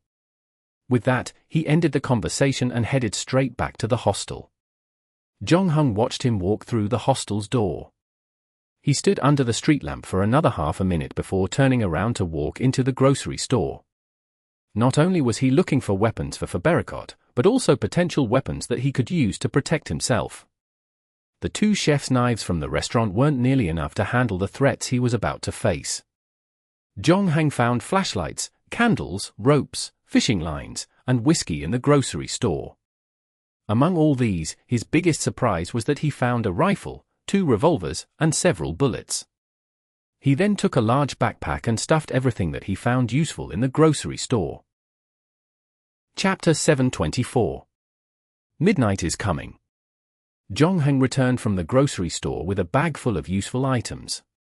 He walked through the lobby of the Gilman hostel, backpack on his back.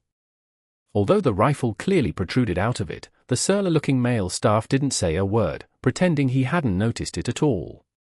After that, Jong-hang stepped on the broken stairs to get to his room located on the top floor. Every step he made creaked loudly, as though the old wood under his feet was protesting the sudden increase in burden. The lights in the corridor were no better than the ones on the street.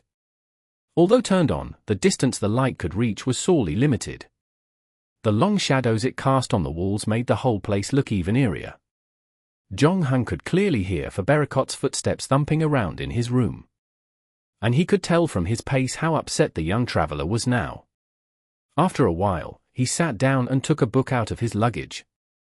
Jong-hang could hear the sound of flipping papers. Fabericotte was trying to calm himself down by reading a book. Wasting no time in the corridor, Jong-hang reached out and opened his room's door. Instead of resting upon returning to his room, he began to organize the things he brought back from the grocery store.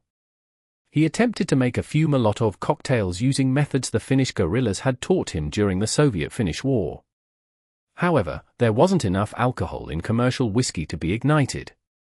Hence Jong-hang distilled some high-purity whiskey and added tinder as a fuse. Once that was done, he loaded all 3 guns with bullets and tied the claws to the front of the rope. With the makeshift grappling hook, he would be able to use it to climb the wall. After that, Jong-hang picked up the fishing line, strung them all over his room. Under the dim light, these threads were so thin that they were barely visible. Only Jong-hang knew where he had laid those lines. With limited sharpness and toughness, Jong-hang never expected fishing lines to kill his enemies. These, however, served as an effective method to block uninvited guests that might barge into his room. Since the enemies wouldn't expect the trap, whatever they were about to do would be immediately put to a halt. Jong-hang paid particular attention to the positions of several doors and windows. After planning an escape route for himself, he blocked all the other places with the fishing lines. Upon making sure that the room was secure, he put up a chair against the doorknob and finally laid himself on the bed. After a few tosses and turns, however, he was still denied sleep. First, he couldn't tell if he was in a dream or reality, and second, he really didn't feel very sleepy. So, with his mind unable to come to rest, Jong-hang took out the shadow set items and gave them a once-over. After coming to this place, he could clearly feel that the power the shadow set items contained had recovered to a certain extent. However, they felt different when he used them.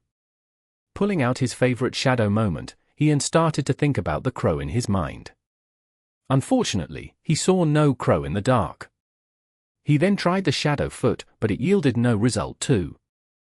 Just when Jong-hang wanted to use the shadow key again, he heard something. The floorboards under the stairs and corridors started creaking. Someone was coming upstairs, and it was no new guest nor employee. Whoever it was, though, the person had deliberately attempted to tread as lightly as possible. In other words, the person did not want his presence to be known. Earlier, Jong-hang spent a long time distilling the whiskey and arranging the traps. It was past midnight, and most people should be asleep by now. Suddenly, the only source of light in the room cut off, as if proving his speculations right. The room instantly plunged into complete darkness. Of course, it wasn't because the light bulb had exhausted its lifespan. Someone had cut off the power on purpose. Jong-hang knew that the show was about to begin. The The townsfolk kept mentioning a celebration in the evening, but the streets were still empty until now, and nobody was outside their houses. The residents had been so busy preparing for the celebration for such a long time, but instead of proceeding with it when the time came, they had all gone home to sleep. But Jonghong was not in a hurry. He lay silently on the bed, waiting to see what the person in the corridor would do to him. Unexpectedly, the person headed to Fabericotte's room first. He stood in front of the door for a while as though listening to the movements inside the room. After that, Jonghong heard the sound of a key being inserted into a keyhole. Fabericotte was not ready to face a circumstance like this. His increasing bouts of anxiety had forced him to do something about his safety. Although he disagreed with Jonghong's plan to arm himself, he appeared to have made some preparations after returning to his room. To Jonghong's surprise, the intruder failed to unlock Fabericotte's room with the key. So, he went to the next room. The rooms of Gilman Hostel were fascinating. Jonghong's room, a single room, for instance, had a front door and 2 side doors. Fabericotte's room should have a similar layout. The intruder wanted to find another way to enter Fabericotte's room after discovering that he could not open his room's door. In the end, after spending a long time trying to unlock both of the side doors, his attempts were all but fruitless, and he still failed to find a way to enter room 428. Initially, Jonghong thought that the intruder would give up entering room 428 for now and try his room instead. To his surprise, the sound in the hallway disappeared, and the person appeared to have retreated downstairs. After that, Jonghong heard footsteps in room 428. Fabericotte was not asleep either. At this point, he should be terrified. He did not allow himself to be immersed in fear for too long, though. He knew that this was a rare opportunity. Since the other party was determined to harm him somehow, they would definitely not give up so quickly. Staying in the room any longer would prove unwise. This was the time to take advantage of the situation and attempt escape. Fabericotte did not dare to open the door and run down the stairs. The intruder would be able to capture him if he did so. So the other thing that crossed his mind was to escape through the windows. Unlike Jonghong's unit, there was a dilapidated impluvium outside the windows, and there were some short and abandoned masonry buildings surrounding it. Then, to the west was a swamp. The window was too high from the ground. Fabericotte thought about jumping to the masonry building's roof beneath his room, but after a visual inspection, he figured a successful jump from this distance wouldn't be possible. It would work if he entered the room 2 rooms away from him. So, he first tried the door on the south but found something was stuck behind it. In the end, he could only try to open the door on the north side. Suddenly, the creepy footstep sound came from the stairs again. Goosebumps sprouted all over Fabericotte's skin. Soon after that, the person began banging violently on his door. It seemed the intruder had given on concealing his presence. As Fabericotte trembled in fear, a strange look appeared across Jonghong's face. Because no one had come to him until now. It looked like they had forgotten about him. Chapter 725. The beginning of the celebration. In the corridor outside the room, Fabericotte was experiencing the most bizarre and terrifying thing in his life, while Jonghong, on the other side, remained undisturbed. The footsteps outside the room became louder, accompanied by a conversation. Jonghong had mastered many foreign languages, but he still could not understand what they were talking about. He realized that their language was made up of only a few syllables, and they repeated those syllables constantly. After a while, more and more movement could be heard outside his door. It seemed like they were hitting the door with a heavy object. And some of them wanted to surround Fabericotte from the side door. Jonghong could only imagine the fear he experienced at that moment. This was especially the case when he heard the door to his room getting hit by a heavy object. When he wanted to leave from the side door, he heard someone trying to insert their keys into the keyhole. It was then that he knew his enemies had surrounded him. Soon, he fell into despair, but the sheer will to survive had coerced him to tackle one of the side doors. Fortunately, this one was unlocked, and he managed to open it without much effort, right before the enemy opened the front door with the key. Seconds later, Fabericotte heard someone barging into the room. If he were still there, there was an 80% chance that he would have been captured. Even so, he didn't have much time to linger around. As he poked his head out of the window, he saw the roof ridge under the moonlight. The slope, however, seemed a bit steep. Fabericotte knew he had no other choice but to jump out. He mustered enough courage and prepared himself for the dangerous feat. When he was halfway out, however, he saw something that sent a chill down his spine.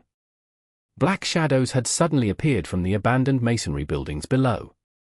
Fabericotte finally knew why there were so few people in town. If the two people he saw in the restaurant were hideous, then the creatures below him could be classified as monsters. They had grey-green skin and white bellies. There was not a single strand of hair on their skin. Fish-like scales had replaced these. And the thing that terrified him the most was their heads. They possessed massive, never-closing eyes, protruding eye sockets, and both sides of the neck bulged with gills. They flopped and jumped around under the moonlight, waving their web-covered hands and feet as though dancing to an absurd tune. Fabericotte almost fell out of the window after witnessing the horrifying scene in front of him. Fortunately, someone caught him from behind before he let go, and he was dragged back into the room. Not only was Fabericotte unhappy, but the level of fear in his heart had also risen to the top. He turned his head and saw that the person that dragged him back into the room was the hostel's male staff. He stared at the escapee with cold, ruthless eyes. But at the next moment, Fabericotte heard the sound of the door opening in the distance. The familiar boom of a Winchester rifle somewhat neutralized the horrifying atmosphere for Fabericotte. Screams could be heard outside the room when the rifle was fired, but the commotion soon died down. Fabericotte's heart sank. Just when he thought that the guy at the door must be under the townsfolk's control, the door opened.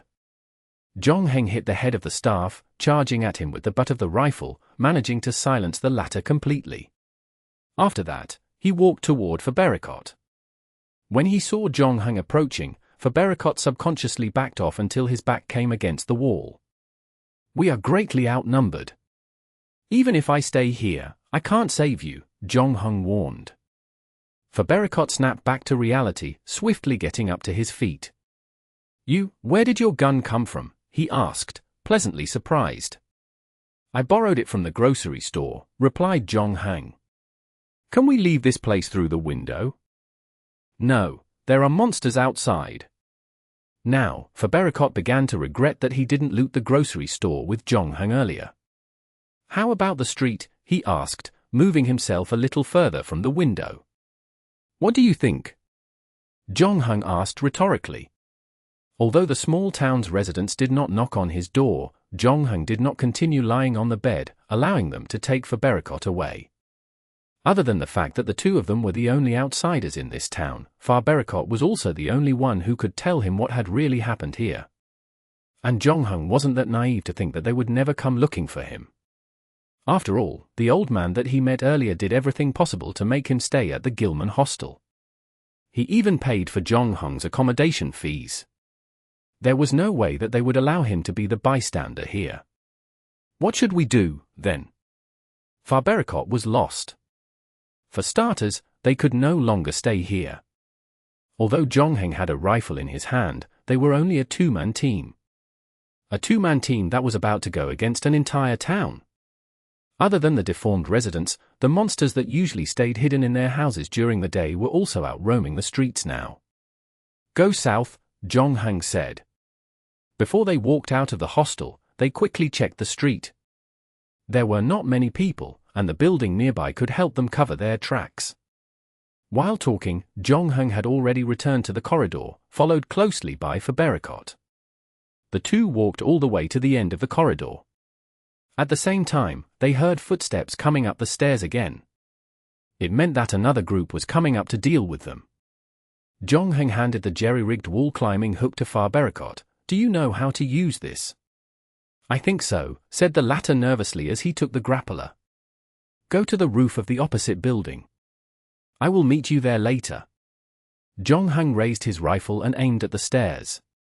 The moment the first person appeared, he decisively pulled the trigger. The bullet accurately hit the target's head. With a sickening crack, blood splattered all over the wall. Zhonghang masterfully reloaded his rifle, swiftly hitting the second person in the chest. Instead of backing up, he kept walking and shooting until he was only 3 steps away from the stairs. He looked down and found out that the barrage of gunshots and the mounting corpses could not stop them from charging at him. More dark shadows were rushing upstairs. The rickety stairs could only fit so many people, so some of them jumped up on the handrail and climbed toward the top floor. A half-fish, half-frog creature jumped over the corpse and rushed towards Zhonghang. Despite frayed nerves, he remained calm, not giving in to fear and panic. Right before the monster pounced at him, Zhonghang lit a Molotov cocktail and tossed it at the monster. Chapter 726. Swamp. Accompanied by a shrill shriek, the flames instantly engulfed the monster. Its burning body had stopped the people at the back from advancing. Zhonghang took advantage of the rare opportunity, putting the rifle back into his backpack and running toward the other side of the corridor. There, Fabericotte had hooked the window edge with the claw hook. He was climbing down the wall slowly with both his hands grabbing the ropes tightly. When he raised his head, he saw Zhonghang climbing out the window. That man was so agile that he managed to climb to Fabericotte without using any ropes. Zhonghang looked at the group of monsters below him who were still calling out to their companions with those strange syllables.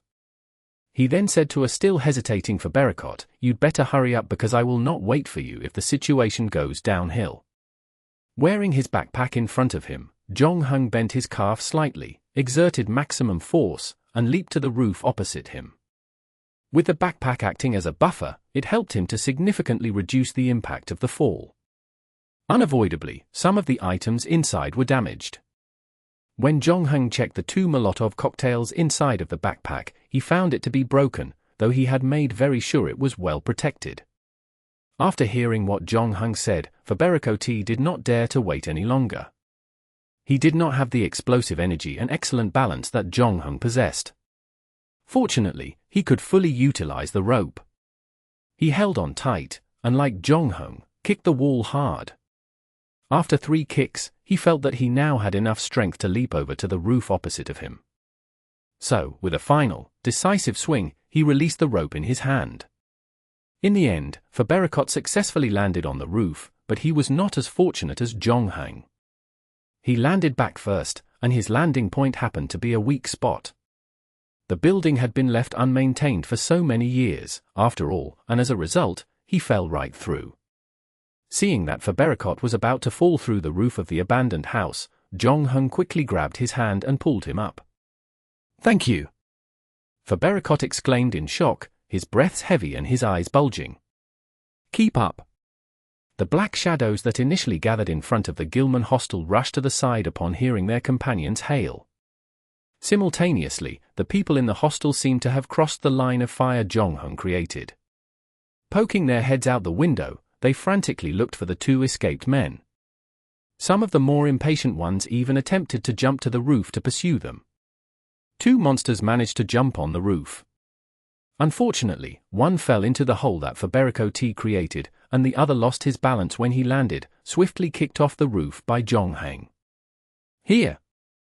Zhonghang took a quick glance around and decided to move towards the swamp. Other than the fact that there were fewer people there, it had a more complicated terrain. To get there, they had to pass through a small area of buildings first. "More and more seem to be coming after us!" Fabericotte yelled in panic as he ran. He also saw a figure with a golden crown in the crowd. That one had emerged from the church. Immediately, an indescribable sensation of intense discomfort emerged in Fabericotte's heart. He looked away as fast as he could and followed Zhonghang to the next roof, unable to help himself from spotting those hideous beings whenever he ran.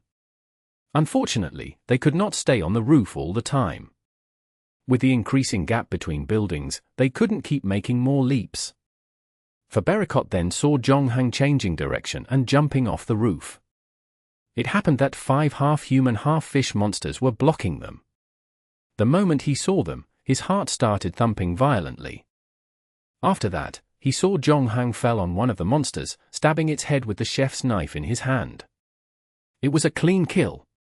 The 4 other monsters began giving chase as Zhonghang pulled out the rifle from his backpack. Immediately, he drew 2 revolvers from his waist.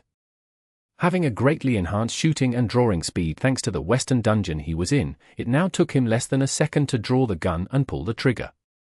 Unlike their companion, the 4 monsters soon ended up dead. If it were not for the enemies nearby, Fabericotte would have screamed his lungs out. When he first saw the hostel's monsters, he had a strong premonition that he was no match for them. He just wanted to turn around and escape, and he had never thought that there would be someone mighty enough to go against these creatures. For Zhongheng, on the other hand, he seemed to have exerted little strength although he had just killed 5 monsters. "Come down." Zhongheng put away the revolvers, walked to the first monster that he killed, pulled out the chef's knife, and wiped the blood on the monster's body. "What next?" Fabericotte asked as he climbed down the roof. Unbeknownst to him, his apprehension and distrust of Zhongheng had now switched to seeking his opinion no matter what he did. Fabericotte himself did not realize that he had now become dependent on Zhongheng. As long as it wasn't something insane, he would follow and do whatever he suggested. It was a shame that there was no time to ask him about the town now. Hence, the 2 continued running towards the swamp. Admittedly, Zhongheng's chosen route was very strategic. They did not encounter any large group of monsters along the way, where the scattered ones were quickly killed off by Zhongheng as soon as they were in his sights. On the other hand, Fabericotte ran as fast as his legs could keep up. Due to his passion for travel and adventure, he was a rather fit man than his peers. However, he realized that he failed to outrun those half-fish and frog monsters. Fabericotte could feel that more and more enemies were chasing after him. They were speaking in a language that did not belong to any race on this earth, and the fishy smell was getting more pungent as well.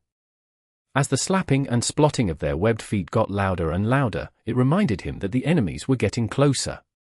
But the good news was that they were about to leave this area and arrive at the swamp. Zhongheng then lit his last homemade Molotov cocktail in his hand, managing to delay the enemy's pursuit once again. The weeds and shrubs of the swamp provided a good cover. After Fabericotte ran into the swamp, he saw Zhongheng in a crouching position, attempting to hide behind the tall grass. He quickly did the same too.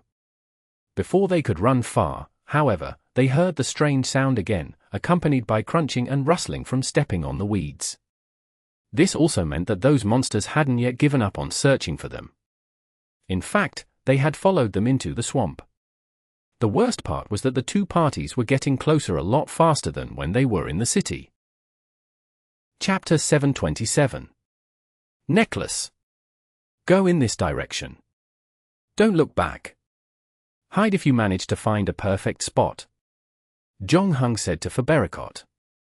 What about you? He asked Fabericotte. I will draw them away, and I will come back for you later. Zhongheng hadn't been suddenly possessed by Bethune, where his soul would get upgraded, and he wasn't about to sacrifice himself to keep Fabericotte alive either. He had only done that because he underestimated the monster's tracking abilities in the swamp. If the 2 continued running together, sooner or later, the enemies would be able to capture them.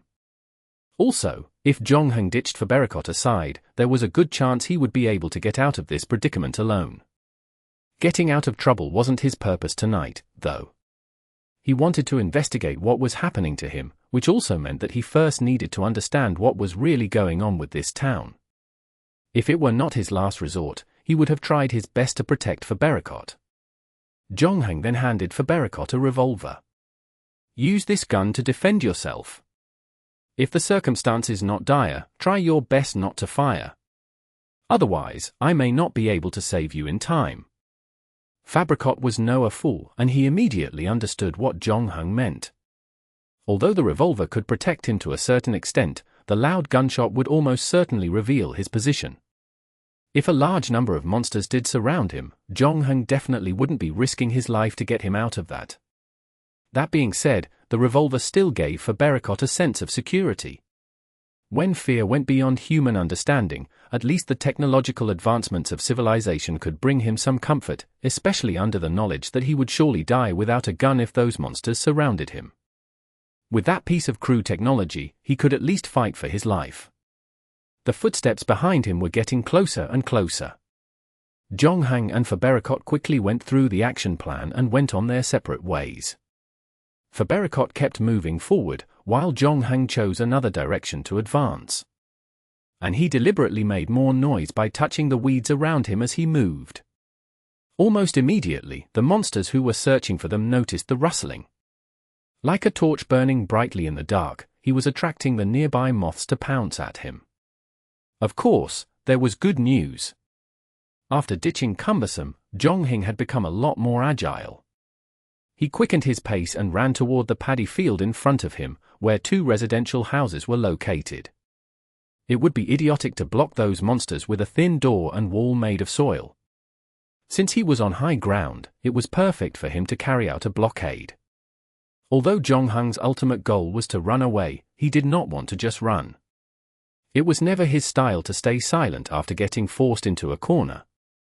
If he did not teach them a lesson, they would never stop coming after him. As Zhongheng ran, he reached into his backpack, taking out a box of bullets and reloading his rifle.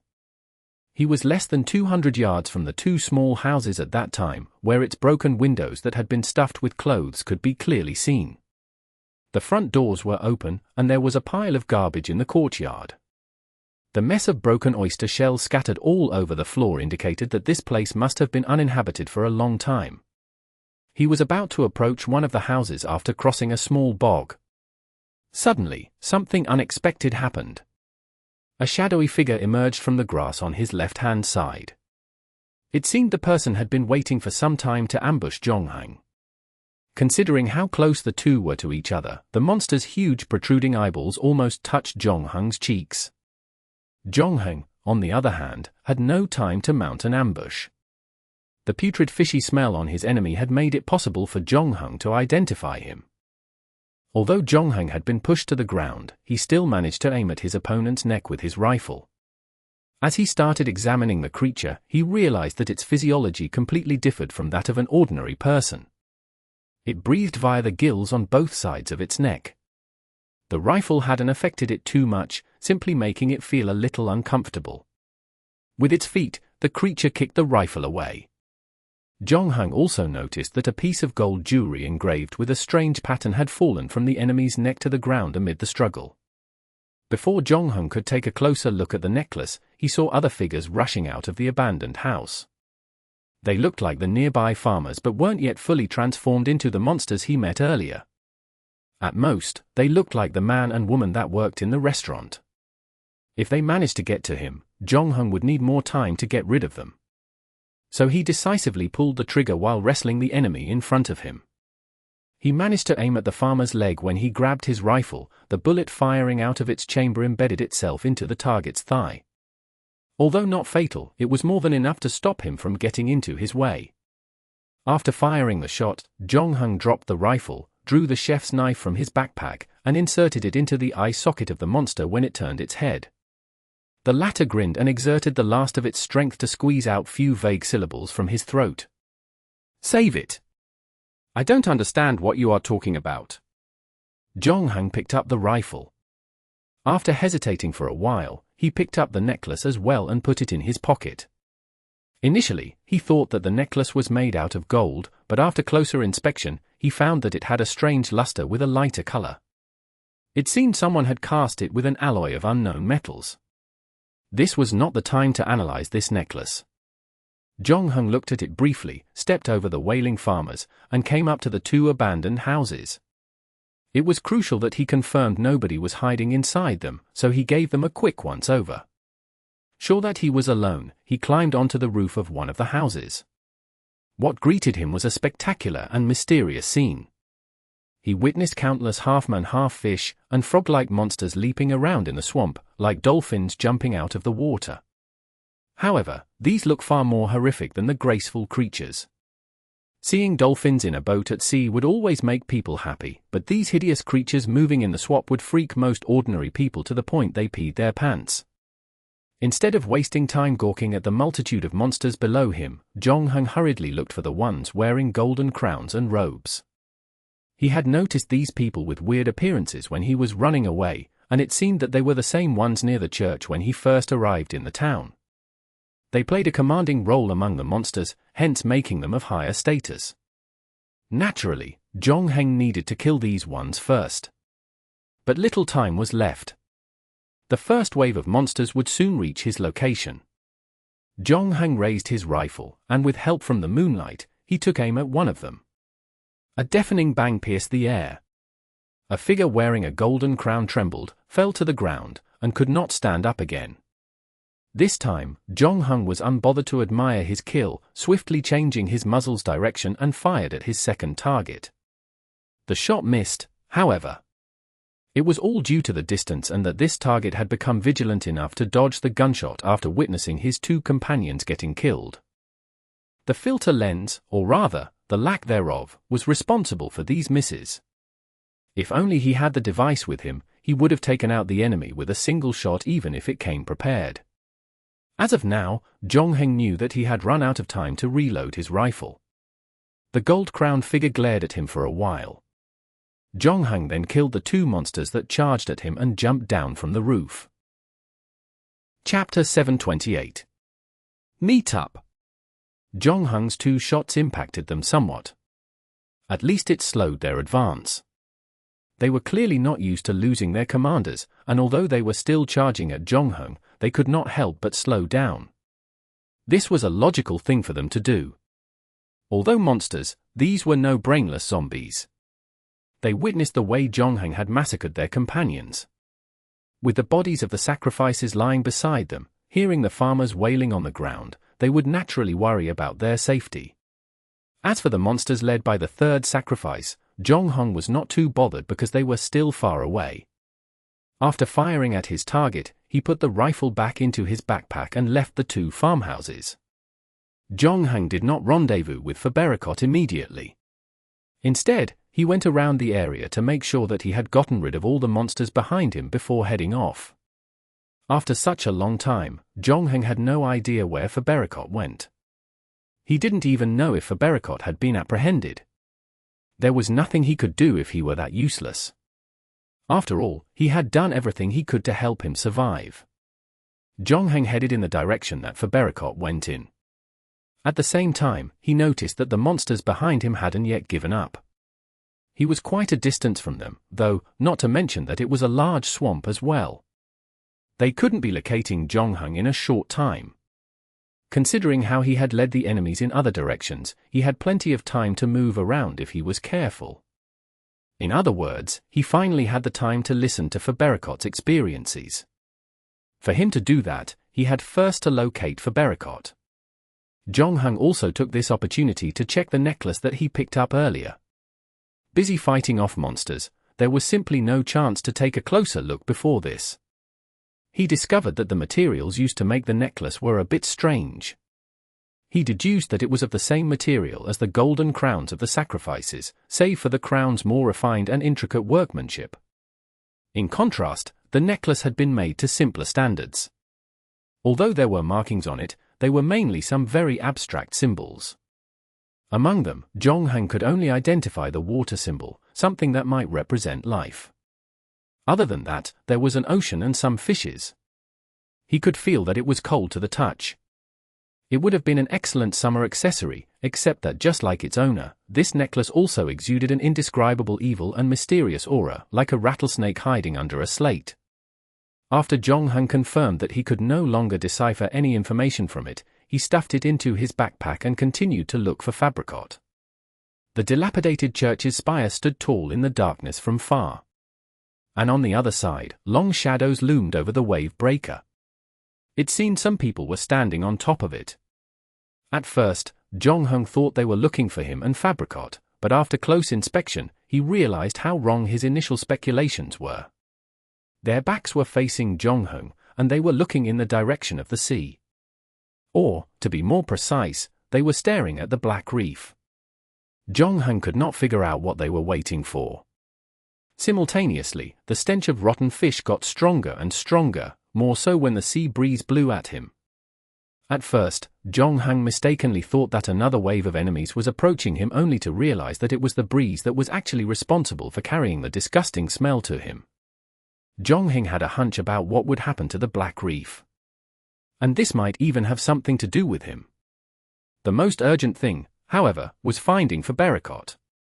He needed to figure out what was really happening in the town before deciding his next move.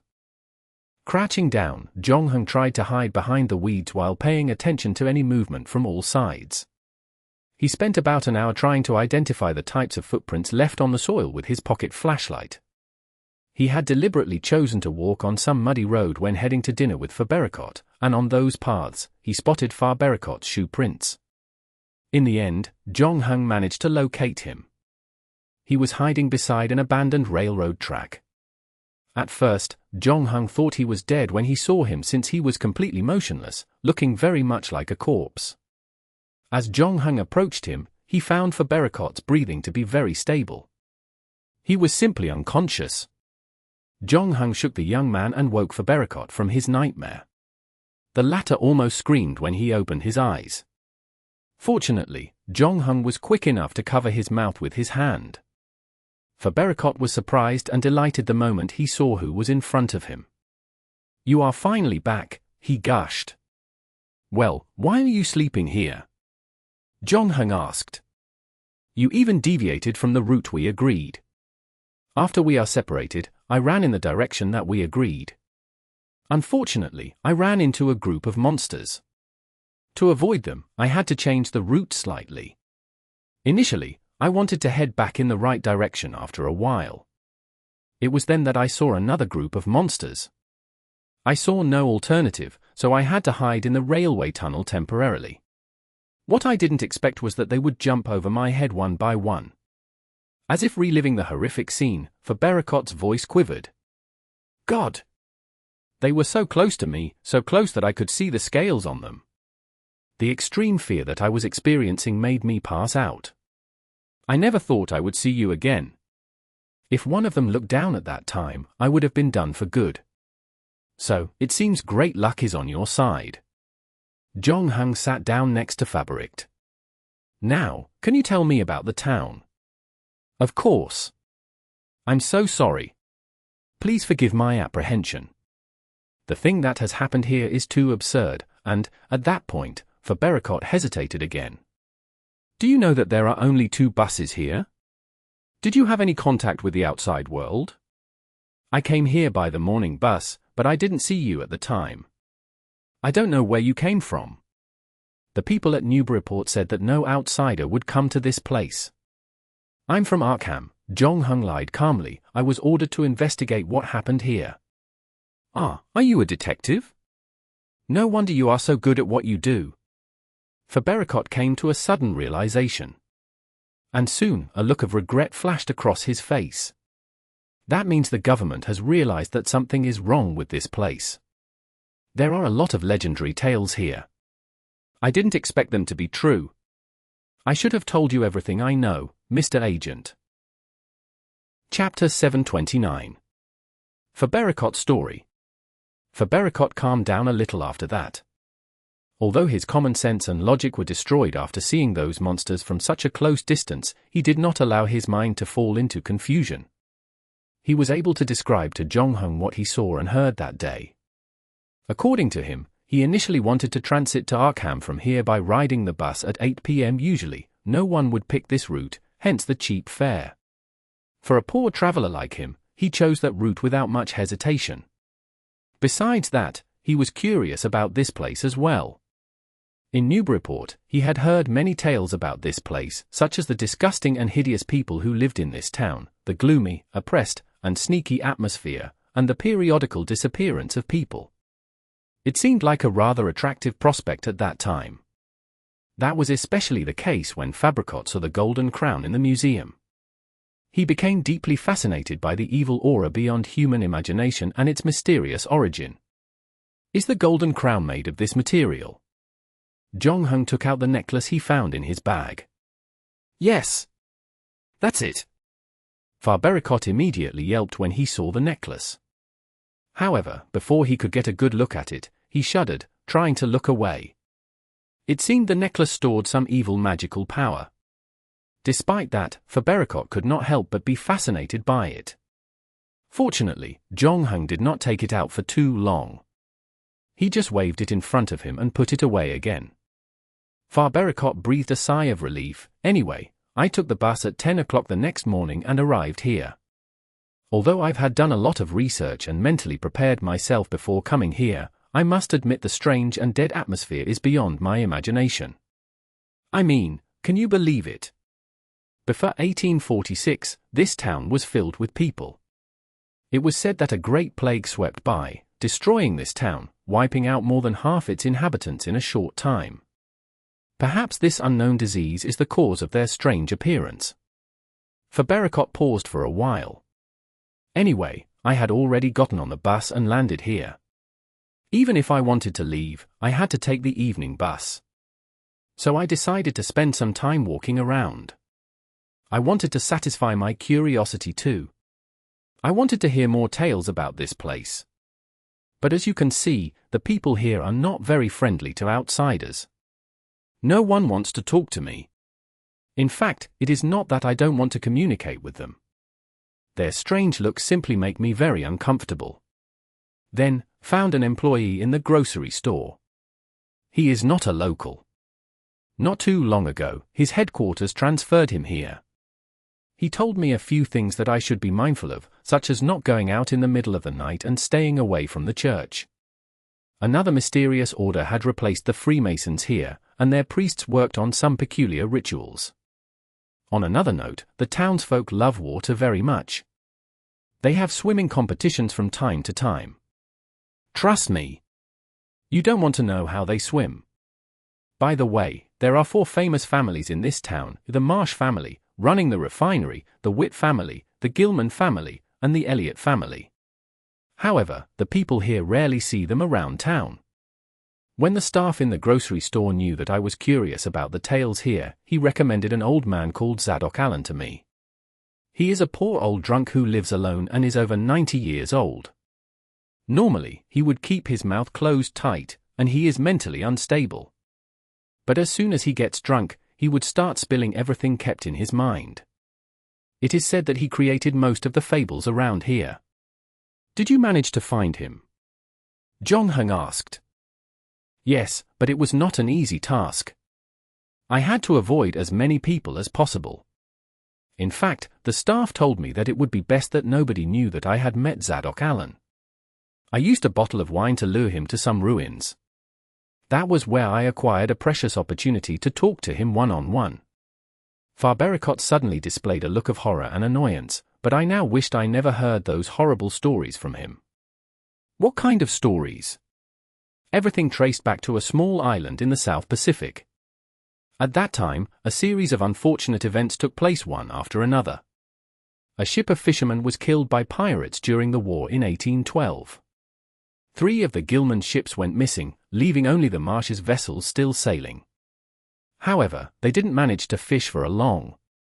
There was a man called Obed, one of the captains of the fleet. He had come to know about a small island where the indigenous wore gold-like jewelry and fishes that were so abundant their boats would creak from the haul. Hence, Captain Obed led his people to find the small island. At first, he just tried to trade the gold-like pieces of jewelry with the natives. Not too long after that, Obed found the source of those gold from the tribal chief.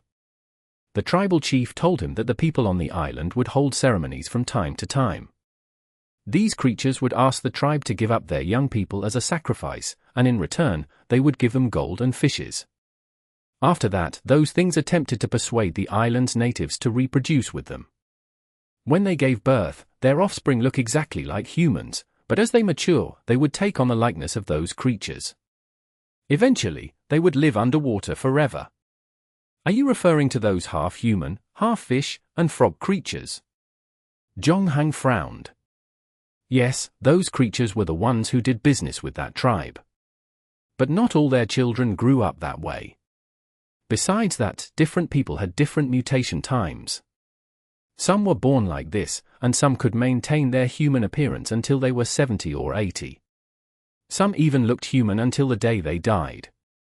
In short, Captain Obed figured out what happened on the island and brought back the gift the tribal chief gave him, a gadget made of lead or something and a set of corresponding rituals.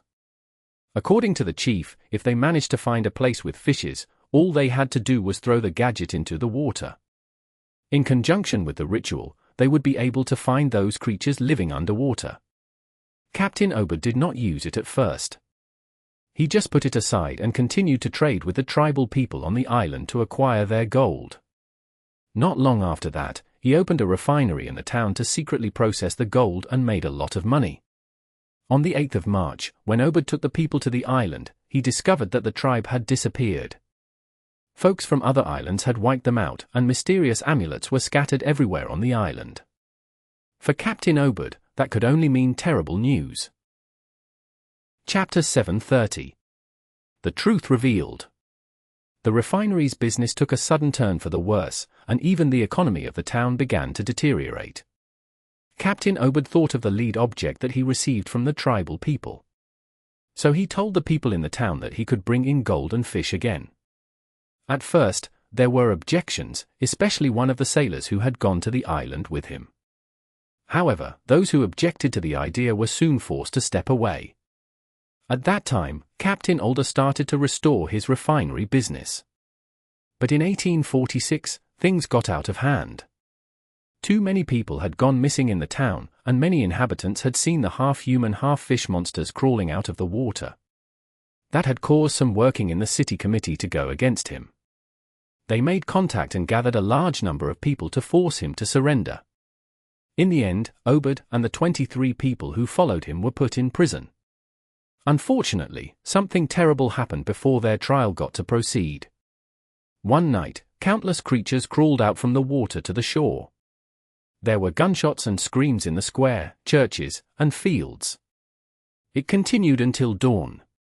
By that time, half of the town's people had disappeared. Obed and the 23 people came out of the prison. Leading the remaining half of the town's inhabitants, he declared that a plague had struck the settlement and was responsible for many deaths. The plague, however, was simply an excuse to cover up for their mistakes. And since then, they began to lose control before finally falling into the abyss of sin. Everything rotted away and died, especially when the first batch of children grew up and they began showing a difference. More and more inhabitants started to mutate. Monsters crawl in the dark attics and basements. You could tell that the normal-looking people were getting lesser and lesser. I guess this is what we've come to.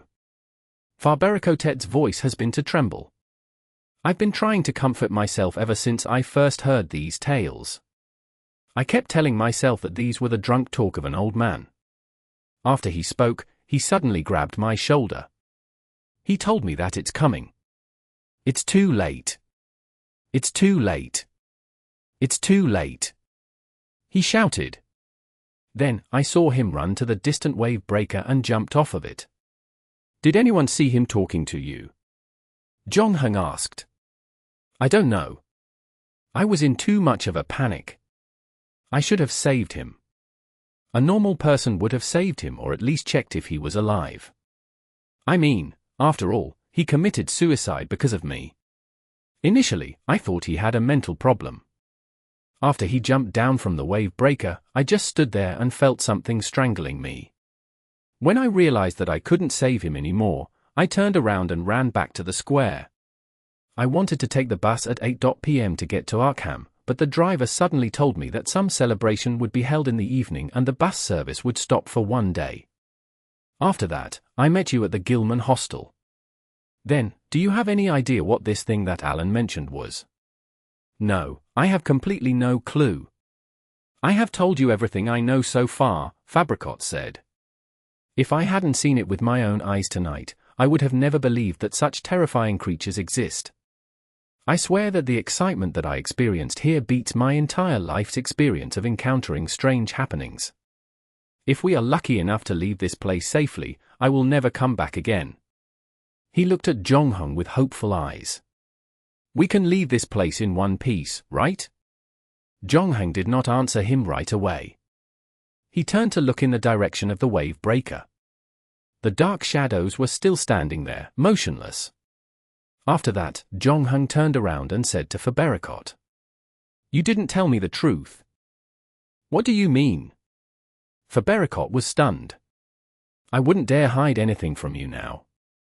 Otherwise, I'll be risking my life. Zhongheng did not answer.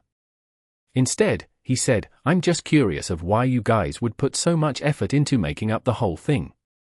Is it just for me to see? Fabericotte's face remained stunned. You didn't come here by bus, Zhongheng said. In fact, the bus never left here. I checked its wheels and the dirt on it. Judging from its condition, I'd say it hasn't been driven for more than 10 hours. And the grocery store's story has a big loophole as well. Considering the dust on the counter, I don't think it has been opened for the past week. However, you told me that you talked to the employee there in the afternoon. Oh, and those abandoned houses. Is there anything wrong with those? Fabericotte asked. Some of them have collapsed because of disrepair, but as for the others, especially the ones by the sea, they had been destroyed by bombs. Their damage differs from the dilapidated houses. Somewhere in the town, I also saw traces of tank tracks. How did you find out so much after just staying for a while? Fabericotte asked in surprise. My observational ability is a lot better than you think, Zhongheng replied. So what day is today? When I first came here, the first person who talked to me told me that it is July 15th, 1927. The newspaper the staff at Gilman Hostel's front desk was reading had been published years ago. And the magazine on the table also shows me the date, July 15th. You guys have been using this method to tell me that today is July 15th. Why? What is so special about this day? No matter what date it is today, everything that you have experienced so far is real. Does it remind you of something? Fabericotte asked rhetorically. Save the puzzle for someone else, Zhongheng said. The young man in your story, did he escape here in the end? Did he escape? The young foreigner asked himself. Oh, I think he managed to escape. Otherwise, there would have been no military intervention. The tank marks on the ground and the old blown-up houses were what happened later. Fabericotte finally stopped pretending and took off the surprised expression on his face. Your reasoning and keen observation are impressive. But you were wrong about one thing. Please advise. Zhongheng raised his eyebrows. I am the young man, and that young man is indeed me. Or, to be more precise, that was the old me. Interesting, as you said before, people don't usually come back after experiencing those horrible things. It's true, but do you remember my introduction when we first met? I said that I came here to admire the natural scenery, look for historical sites, and study my family pedigree. You have family members here? Were you born here? Were you sent away after you were born into this world? Is that why you don't know much about this place? To be more precise, she is my great-grandmother. And she is a member of the Marsh family, Captain Obed Marsh. Chapter 731. Choice. Everything makes perfect sense now. Zhongheng nodded. You still haven't answered my previous question. Why are you emphasizing this day to me? Fabericotte did not answer. Instead, he blinked a few times. Someone wants to see you. Who? Your most faithful servant and follower. I don't remember having servants and followers, Zhongheng said.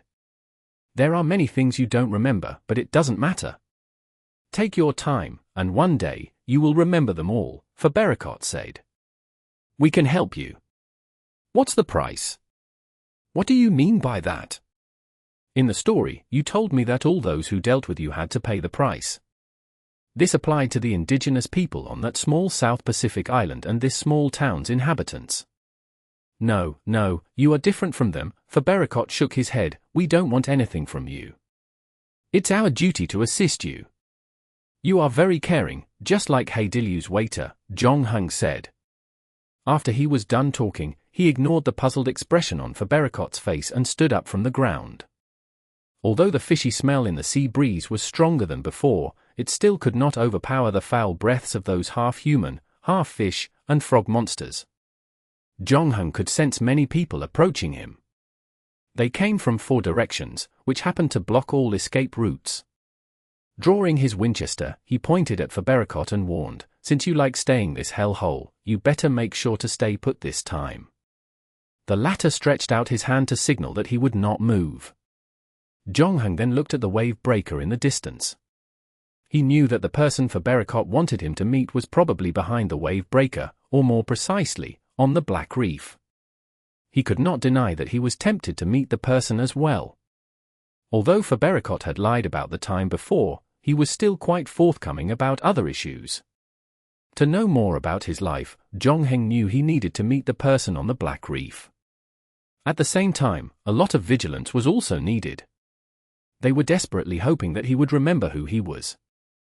Zhongheng was certain that they weren't helping him out of kindness. Aside from memories before the age of 6, he could remember his childhood quite well. From elementary school to university, he had never experienced amnesia. Before getting involved in this game, his everyday life was similar to that of an ordinary person. Before he reached the age of 6, however, he was simply too young to do anything. Therefore, what sort of memory did Fabericotte want him to remember? This was also Zhongheng's first time realizing that perhaps it wasn't the best idea to try so hard to look for answers to his questions. It wasn't the time to think about such things. Zhongheng hesitated, but in the end, he chose not to head towards the wave breaker. Instead, he continued to walk along the abandoned railway. If he wanted to leave this town, that would be the smartest move. Since the enemies were everywhere, it made no difference in which direction he chose. In other words, the problem of being tracked by his enemies did not exist. But the bad news was his rifle was running out of ammunition. It wasn't because he hadn't taken enough, but he found only one box of bullets when he ransacked the grocery store before this. There were about 40 rounds in the box, clearly not enough to deal with the inhabitants and monsters in this town. Fortunately, his chef's knife was still with him. In just less than 20 steps, Zhongheng encountered the first team of enemies. There were 7 of them, with 2 still in human form. It was the same man and woman that he saw in the restaurant earlier. Without any hesitation, Zhongheng fired first. The bullet hit the head of a monster dead on target. Immediately, he drew his revolver from his waist with the other hand and killed another monster, with 2 bullets landing in the same position. Undoubtedly, it was hard to miss a target from such a close distance. Zhongheng's battle with them officially started the moment the 2 enemies fell to the ground. His quick kills had foiled their abilities, albeit only temporarily. At least it allowed him to reload. Within the weeds, Zhongheng's Winchester let out continuous booms. Each muzzle flash briefly illuminated his face in the dark. Since he had 3 guns with him, he could maintain a steady stream of suppressive fire. Under his rapid firing, no monster could get close to him. As the battle ensued, his ammunition had nearly depleted. The first weapon that ran out of bullets was his rifle that wasn't really loaded, to begin with. After that, his revolver began drying up as well. Although there were still some bullets left, he began to ration his usage. To control ammunition consumption, he drew his chef's knife and engaged in hand-to-hand combat. Unless it was his last resort, he would try his best to conserve ammunition. After some time, he barely broke through the densest and most hazardous monster encampment. Despite the rain of lead from Zhongheng's guns, the threat still existed. There were just too many monsters. After the tragedy, this town was left with half its population. In the past few decades, however, they continued to multiply and grow. On a regular day, they would be hiding in the house and the dark. Now that each and every one of them had emerged, it seemed tonight would be more exciting than the tragedy 46 years ago. And they only had one goal tonight. Zhongheng dumped the backpack that was slowing him down, the empty Winchester included. He had to make sure that he was light enough for better maneuverability. At the same time, his heart rate started rising as his movements intensified. As he faced such a dangerous environment, Zhongheng noticed the foreshadow set items on him behaving abnormally. There seemed to be a voice whispering in his ear, and though he couldn't understand the language, he could guess what it asked him to do. It wanted Zhongheng to make a choice between the foreshadow set items. Zhongheng hesitated and finally chose the item Arc of Light's winged man gave him. As he grabbed the game item, it suddenly split into 2. Simultaneously, a black shadow seeped out of the crack and merged into the shadow behind Zhongheng. He felt nothing abnormal in his body, but the moment he pictured the crow in his mind, a pair of black wings grew out from his back. More than 5 meters in length when fully stretched, they weren't tangible, seeming as if they were made out of pure shadows. It wasn't unlike the pair of wings he saw on the winged man when he fought him that night. Jonghung's wings looked darker and more prominent, however, making him look like a fallen angel from a horror movie. He, however, knew that he wasn't nearly as cool as those, where he could fly wherever and whenever he wanted. The moment he spread the wings out, he quickly learned how long they lasted, only 12 seconds, and he could only use them once a day. It was similar to Shandongxing's figurine mechanizing ability. Chapter 732. Wings. While those half-man half-fish and frog monsters looked at Jonghung in bewilderment, Jonghung soared into the air. A massive pair of black wings spread out behind him. And at the same time, feather-like fine fragments of shadows were falling from the sky. This was Jonghung's first experience flying in the air. Of course, flying on a plane didn't count. This time, he was flying without the help of an external source. Differing from the birds that flew in the sky, he could feel the presence of the wings in his consciousness, but they were not controlled by his muscles. As of now, Jonghung was still discovering how to use his wings right. Jonghung looked a little clumsy as he tried to learn the reins of flight. Since it was his first time using such an ability, he did not dare to rise up too high, merely hovering high enough so the monsters could not reach him by jumping. After that, he flew out of the encirclement. Under the moonlight, a black shadow floated over the wasteland. Jonghung could see that all those monsters lifting their heads, staring at him from the ground. They had been preparing for this battle for a long time, and everything that they did was like a carefully rehearsed stage play. However, none of them foresaw that Jonghung would grow a pair of wings and fly away. 12 seconds was a short time. Jonghung silently counted the seconds in his heart. He managed to lower his altitude 1 second before his wings disappeared.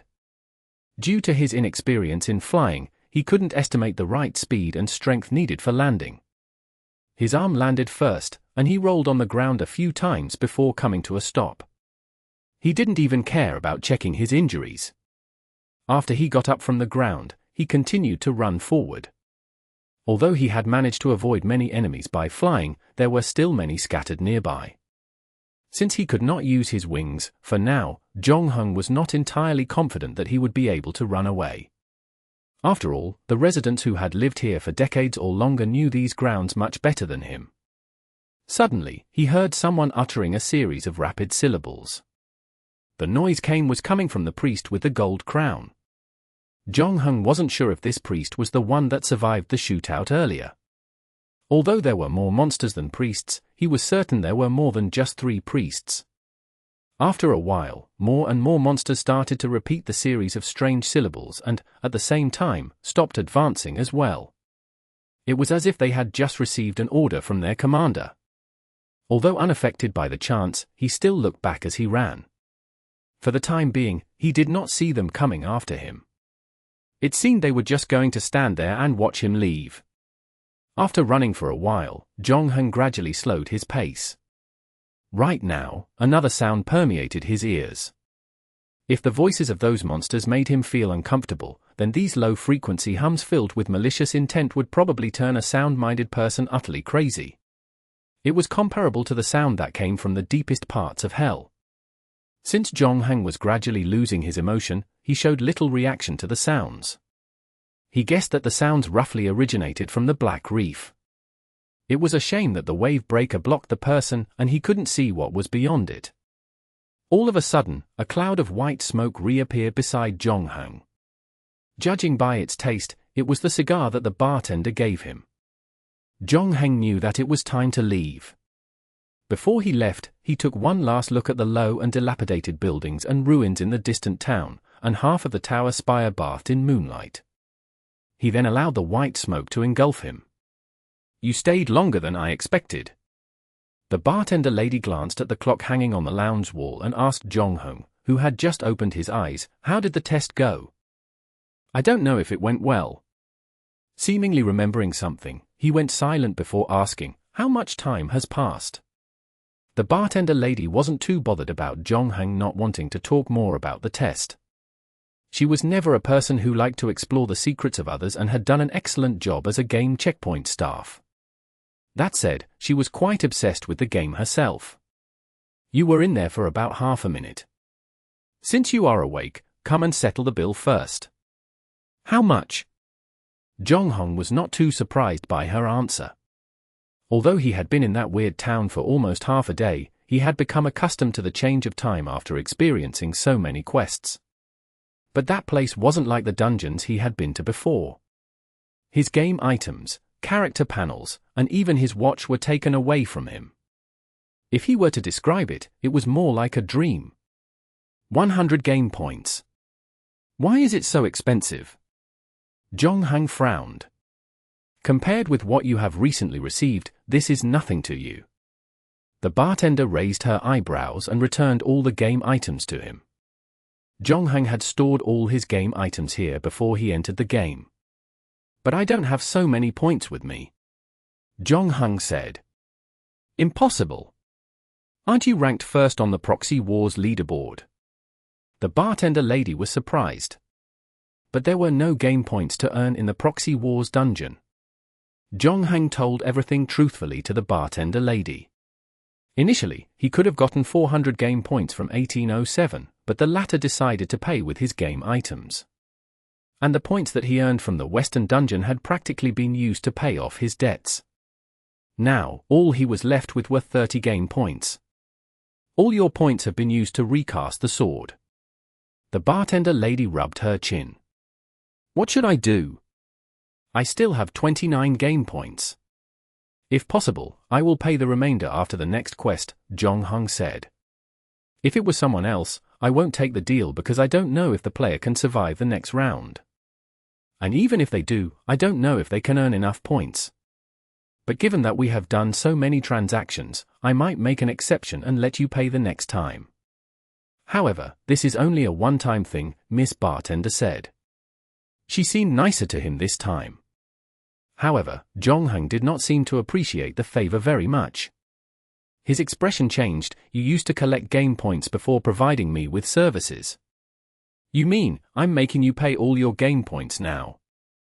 That's not the case. I mean, why did you set a different rule this time? You seem to be really eager for me to participate in this test. Jonghang looked into the eyes of the bartender, his mind filled with thought. Are you doubting me? Why? Did anything happen during the test? Jonghang could read nothing from the bartender's cunning eyes. In the end, he said, nothing, maybe it's just a coincidence. Chapter 733. Mukaiji Nanako. Tonight, Jonghang had achieved two things in one. He solved Yogurt's kidnapping and accepted the Shadowset's test. The former went by reasonably smoothly. Although he received no game points from 1810, he did acquire a game item. At least he got something in return after spending all that effort to look for Yogurt. As for the grievances between Yogurt and 1810, and the love story between Yogurt and Shandongxing, these had nothing to do with him. After completing the trial of the Shadowset items, he received a huge amount of new information. He had actually been unable to fully understand what was going on until now, that was. According to his previous analysis, he should have entered the Shadowset's dungeon for the test after inhaling the white smoke. Due to personal reasons, however, he returned to the strange town that he had dreamed of. This time, though, he managed to find out why the town was slowly rotting away. But then Jonghang noticed Fabericotte's behavior. That was when he first started to doubt if he should continue investigating his life. In the end, he decided not to go to the Black Reef and meet the creatures there. Fabericotte did refer to him as his most loyal servant and follower. However, based on Jonghang's experience, when someone did not mind paying the massive price of forcing another to do something, it often meant that myriad unfavorable factors would plague the matter. When Jonghang first arrived in that town, he instinctively felt a particular connection with him. The person standing on the Black Reef should be the leader of those half-man half-fish and frog monsters. If Fabericotte wasn't lying, and that person was his servant and follower, then who was he? What about the other items from the Shadowset?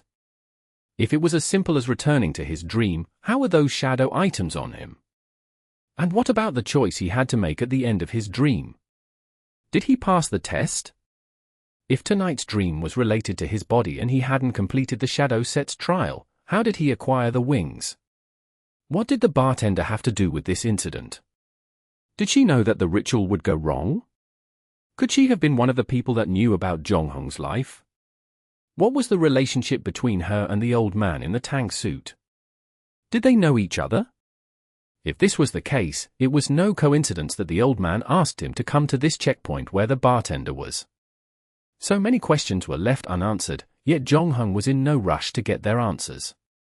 After he came out of the bar, he found a hotel and rented a business suite, falling asleep from morning all the way to the afternoon. Although the mysterious and depressive atmosphere had little effect on him, the battle that began at Gilman Lodge all the way to the swamp had cost him a great deal of stamina. After returning to the real world, Jonghung didn't want to think about other matters, merely wanting to have a good rest. Fortunately for him, he had a sound sleep, where there were no interruptions and no strange dreams as well. When his eyes finally opened and he glanced at his watch, the time showed for 20 in the afternoon. After that, he headed to the bathroom for a shower. Once he came out, he turned on the computer on the desk and organized the information at hand. Perhaps intentional or otherwise, Jonghung realized that Fabericotte had never told him the town's name from the beginning. However, he did mention that he was traveling around New England. New England was in no way related to the United Kingdom. Referring to 6 states in the northeastern United States, they included Maine, Vermont, New Hampshire, Massachusetts, Rhode Island, and Connecticut. Newburyport was a city located in northeastern Massachusetts. Jonghung had gone to the United States twice in 2 games, and he still clearly remembered some of the country's facts. But the name Arkham was unfamiliar to Jonghung. Those familiar with comics, however, knew that there was an Arkham Asylum in Gotham City. The place was filled with talented people, and they were friendly and polite. However, in reality, it seemed that such a place did not really exist. To verify his doubts, Jonghung clicked on an electronic map. As expected, no such place existed. So was Fabericotte lying about it? Jonghung was in no rush to draw a conclusion. He continued searching for July 15, 1927, the day that Fabericotte and the townsfolk were very concerned about.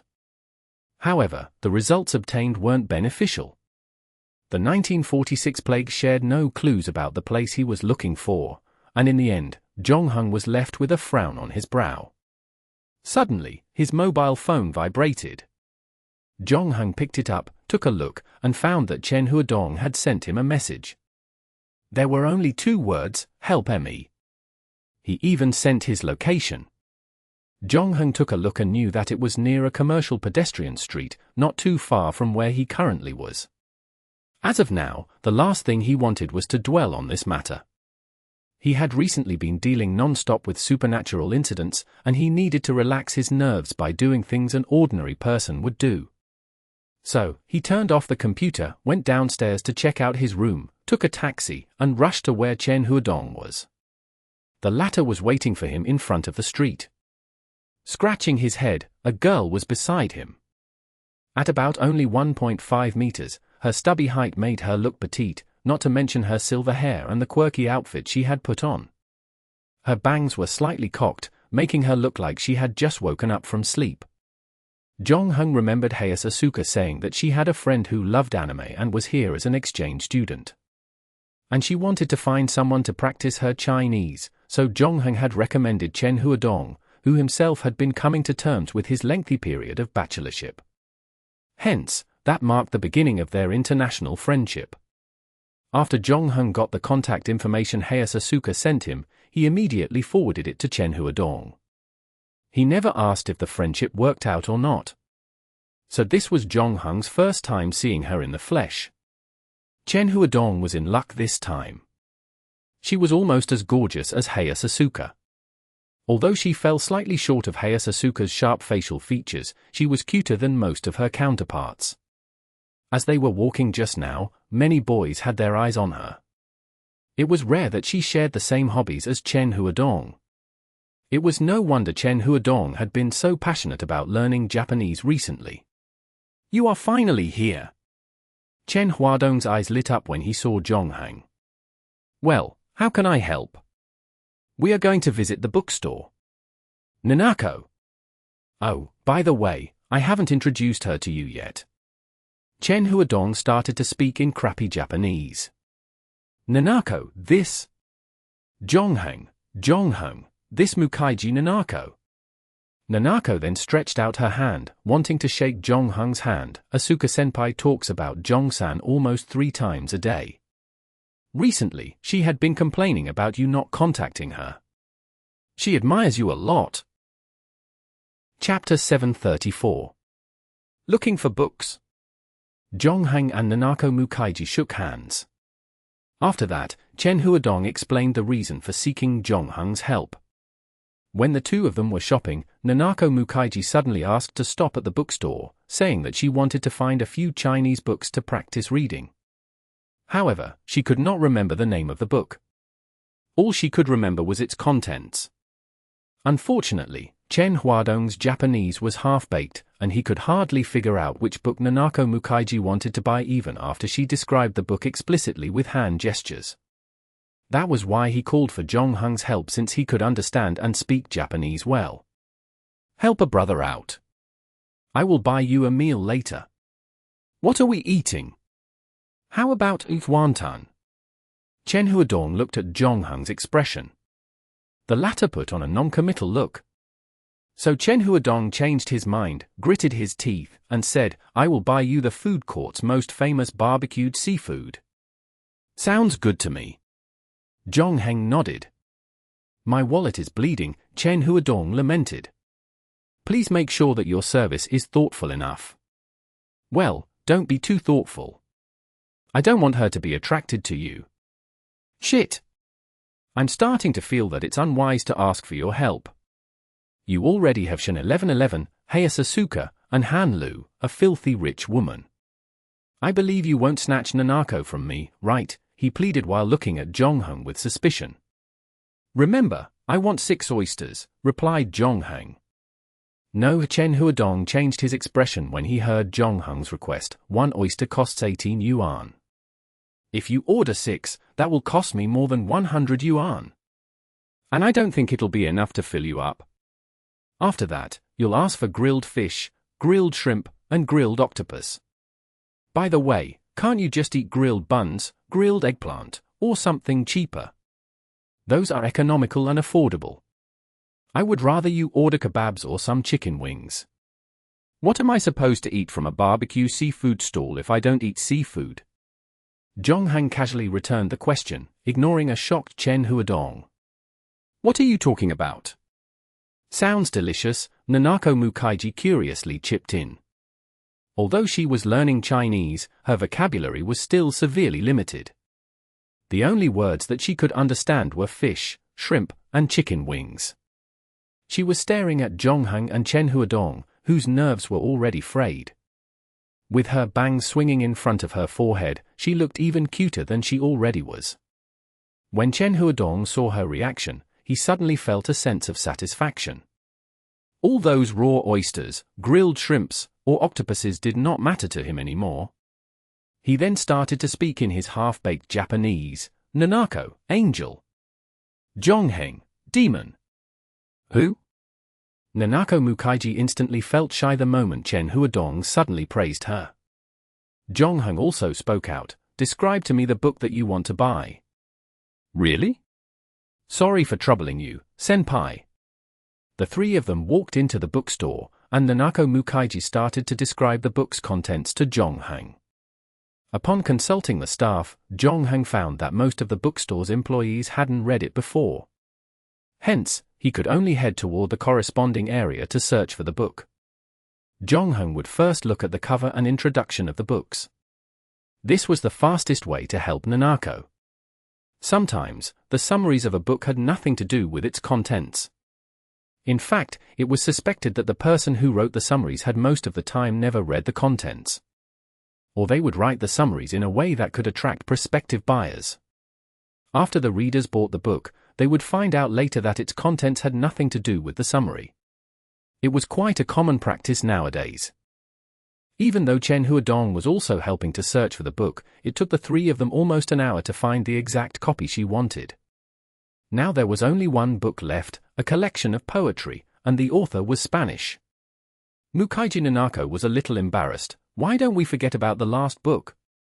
We have wasted a lot of time here. It doesn't matter. We've got nothing to do anyway, right? Chen Huadong glared at Zhongheng. For the sake of barbecued seafood, Zhongheng had to support Chen Huadong this time. Hearing this, he said, well, I need to get a few books for myself too. I don't mind helping you to search for what you want. Chen-san, thank you so much. Nanako Mukaiji smiled at Chen Huadong. She was smart enough to know that Zhongheng was only willing to help because of Chen Huadong. Ah, it's nothing. Don't worry about it. I am your Chinese teacher, after all. Chen Huadong scratched his head. He had to admit that Zhongheng had also given his best this time. He first listened to what Nanako Mukaiji had to say and translated her words into Chinese. It was the most effective way for the three of them to search for the book she wanted to buy. And Zhongheng played the role of a wingman perfectly. He did not show that he was better than Chen Huadong. Any books that he found, he would give them to Chen Huadong and ask him to pass them to Nanako. Finally, Chen Huadong put down his guard and secretly gave Zhongheng a thumbs up while Nanako was not paying attention. Zhongheng responded with a six-finger gesture. Immediately, Chen Huadong's eyes filled up with tears of both pain and happiness. For the last book, Zhongheng pointed at a bookshelf that he walked past earlier. Chen Huadong immediately ran there and pretended to search for the book. After that, Zhongheng took the book of poems from Chen Huadong and translated it to Nanako Mukaiji for confirmation. However, the latter shook her head. So Zhongheng put the book back on the shelf. Suddenly, he paused because he saw another book on the shelf. A book that did not belong here. It was normal that the bookstore's customers randomly placed the books that they had flipped through. Earlier, Zhongheng had roughly checked the books on the bookshelves and did not notice this book's existence at the time. This was nothing unusual to the average person, but with Zhongheng's observational skills, he knew that the probability of this happening was not high. In other words, someone placed the book here not too long ago. Just when Zhongheng wanted to grab it, someone took it first. Oh, so the book turns out to be here. It seems you've been quite free lately. Zhongheng knew who the person was when he heard the voice. He turned his head and saw the old man in the tank suit. I guess these are the perks of being your own boss. Although it's pressurizing, at least you have more freedom in managing your time, and you can go wherever you want. The latter shrugged and looked at Nanako Mukaiji. Are you dating? Did you change girlfriends? He asked. No. I'm just helping a friend, Zhongheng replied. That's good. Old people are always more nostalgic. I still prefer the little girl named Hayasasuka. Fan Mainan is not bad as well. As for Shin 1111, you know I don't like the woman behind her, but I have to admit that you're pretty good at picking girlfriends. The old man in the tank suit put the book under his arm calmly as he said. Chapter 735. Guardian Angel. While Zhongheng talked to the tank-suited old man, Chen Huadong was walking towards him with a poetry book. He was shocked to see the old man. The latter, on the other hand, greeted him in kind. You must be Chen Huadong. Pleasure meeting you here. Oh, glad to meet you too, Chen Huadong replied, dazed. He was a little confused about the current situation. If memory served him right, he knew he had never met an old man in a tank suit before. Now when a person was called by name, they would naturally return the greeting. The old man seemed to have talked with Zhongheng for a while just now, meaning he should be an elder or teacher. Chen Huadong responded and cast his gaze on Zhongheng, but the latter had no intention to explain the whole thing. Instead, he turned to Chen Huadong. We have found all the books. I don't think you need me to be here anymore. I'll be making a move then. Of course. I'm sure you have other matters that need your attention. In the end, Chen Huadong couldn't figure out who the old man was to Zhongheng. However, he could see that the two needed to talk in private, so he nodded and watched them leave. The old man first headed to the counter to pay for the book he was holding. He also bought a self-driving tour brochure and a book about cat behavior. It confused people about what he wanted to do next. Did he plan to go on a road trip or stay at home to raise a cat? Zhongheng then headed downstairs and walked out of the bookstore. Half a minute later, the tank-suited old man also headed downstairs with his book. I remember a shop around here that sells delicious yogurt ice cream. Do you want one? The old man came to the bookstore because he wanted to invite Zhongheng to eat ice cream. The two hadn't met very often, only 4 times until now.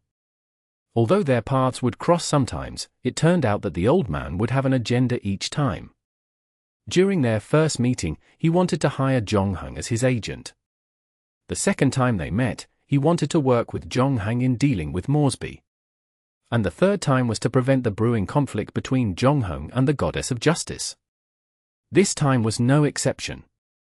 But Zhongheng was not in a hurry. He was waiting for the old man to speak first.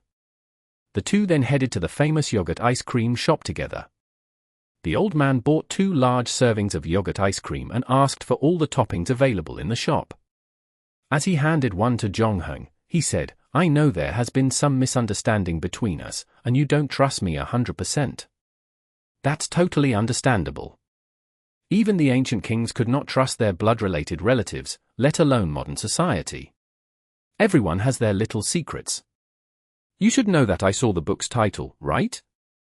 Even if you take it away, I can still buy it from the bookstore." Zhongheng took the ice cream and said, "Of course. They have printed countless copies.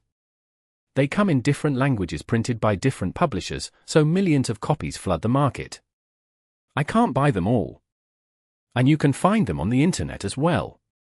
The old man nodded. "Actually, all I can do is advise you from the perspective of a partner and an old friend. Try to stay away from these books." "Interesting, I thought you would make me investigate this matter." "Why say that?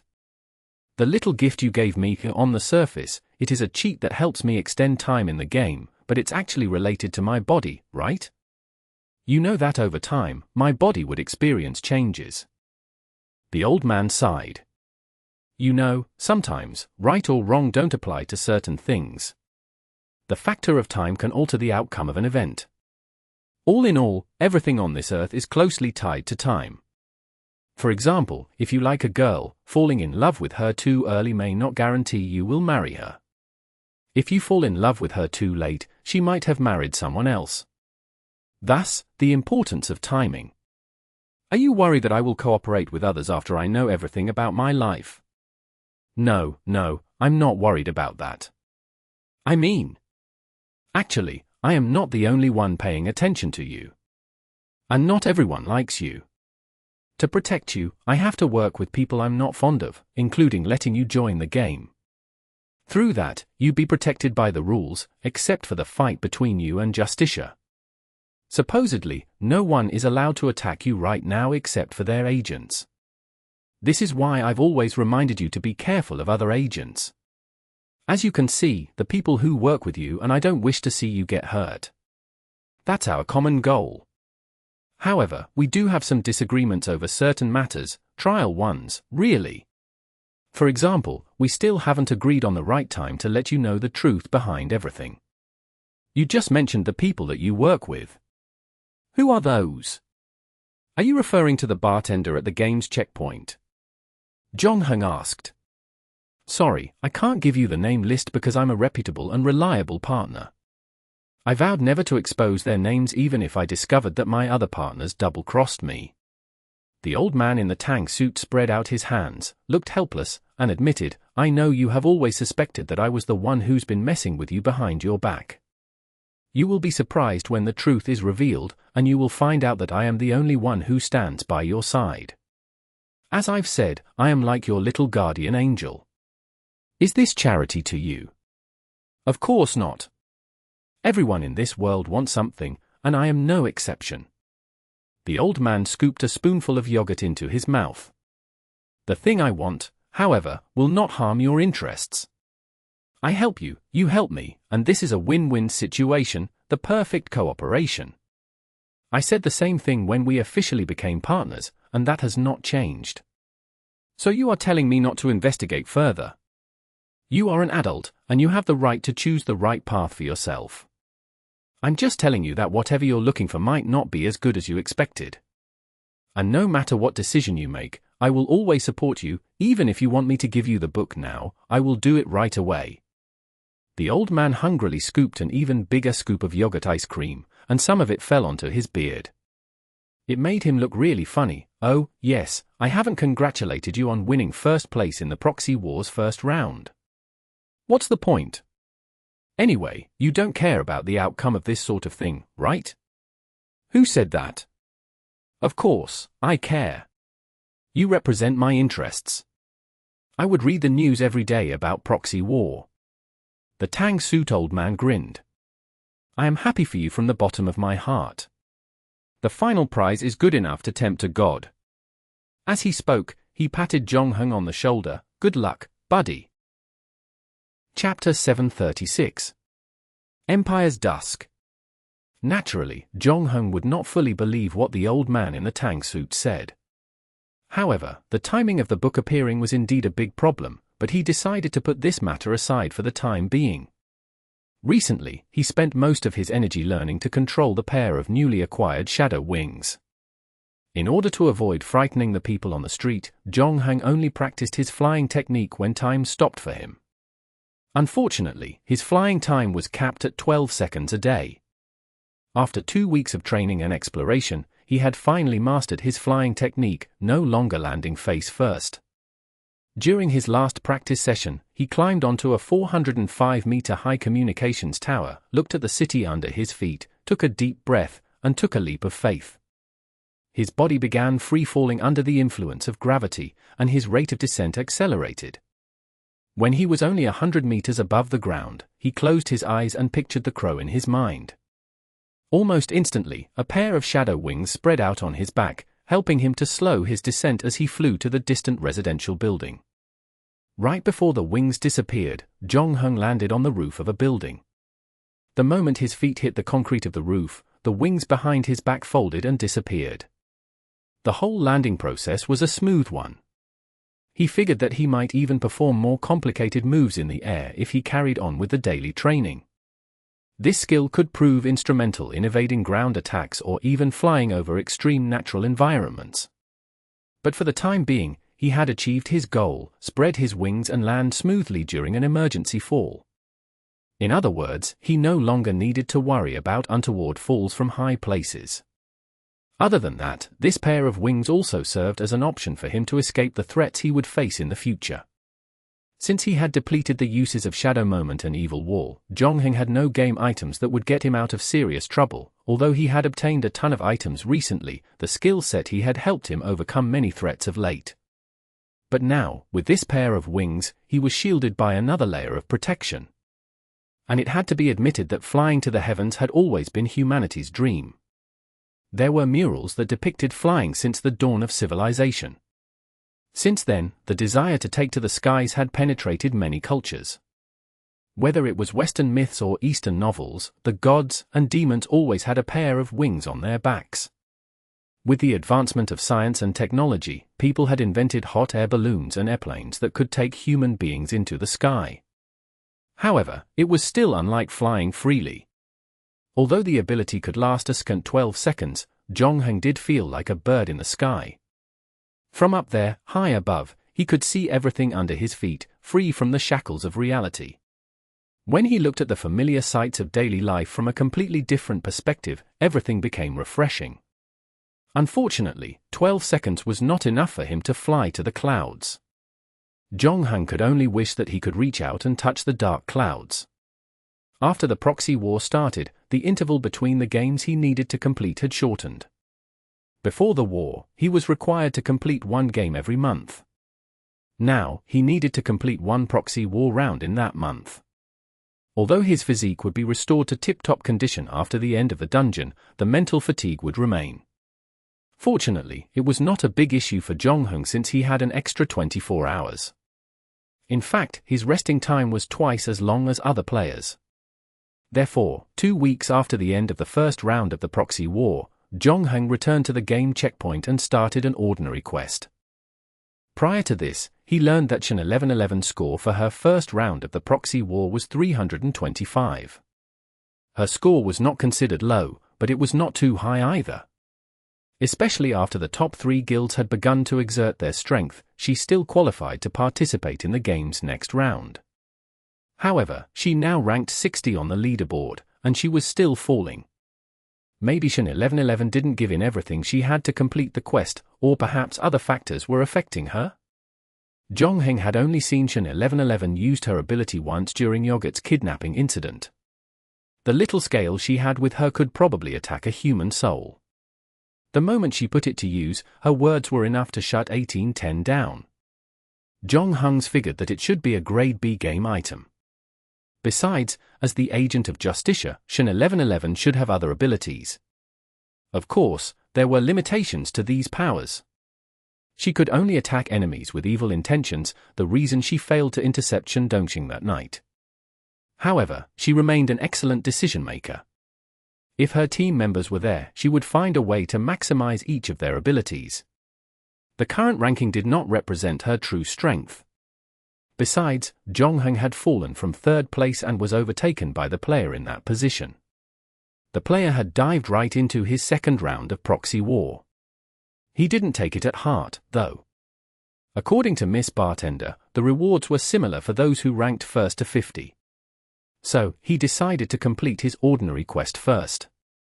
However, he was a little worried about Fan Mainan, having not heard from her since the proxy war began. Until now, she still had not replied to Zhongheng's message. The last time the two met was at McDonald's. At that time, Fan Mainan did not look too good. She looked thinner and had Zhongheng's offer to help as well. "I've asked about your sword," the bartender said to Zhongheng. "The fastest you can get it back is in 4 days. The latest is a week. I think you should be able to get it before the next proxy war round." "Well, thanks a lot." Zhongheng sat down and took out the alarm clock. There were only less than 10 minutes to midnight. It appeared that Fan Mainan's affairs had to be put aside first. For now, he had to focus on his next quest. After setting the time, he laid down on the deck, waiting for the dizziness to hit him as usual. Verifying player identity. Identity verified.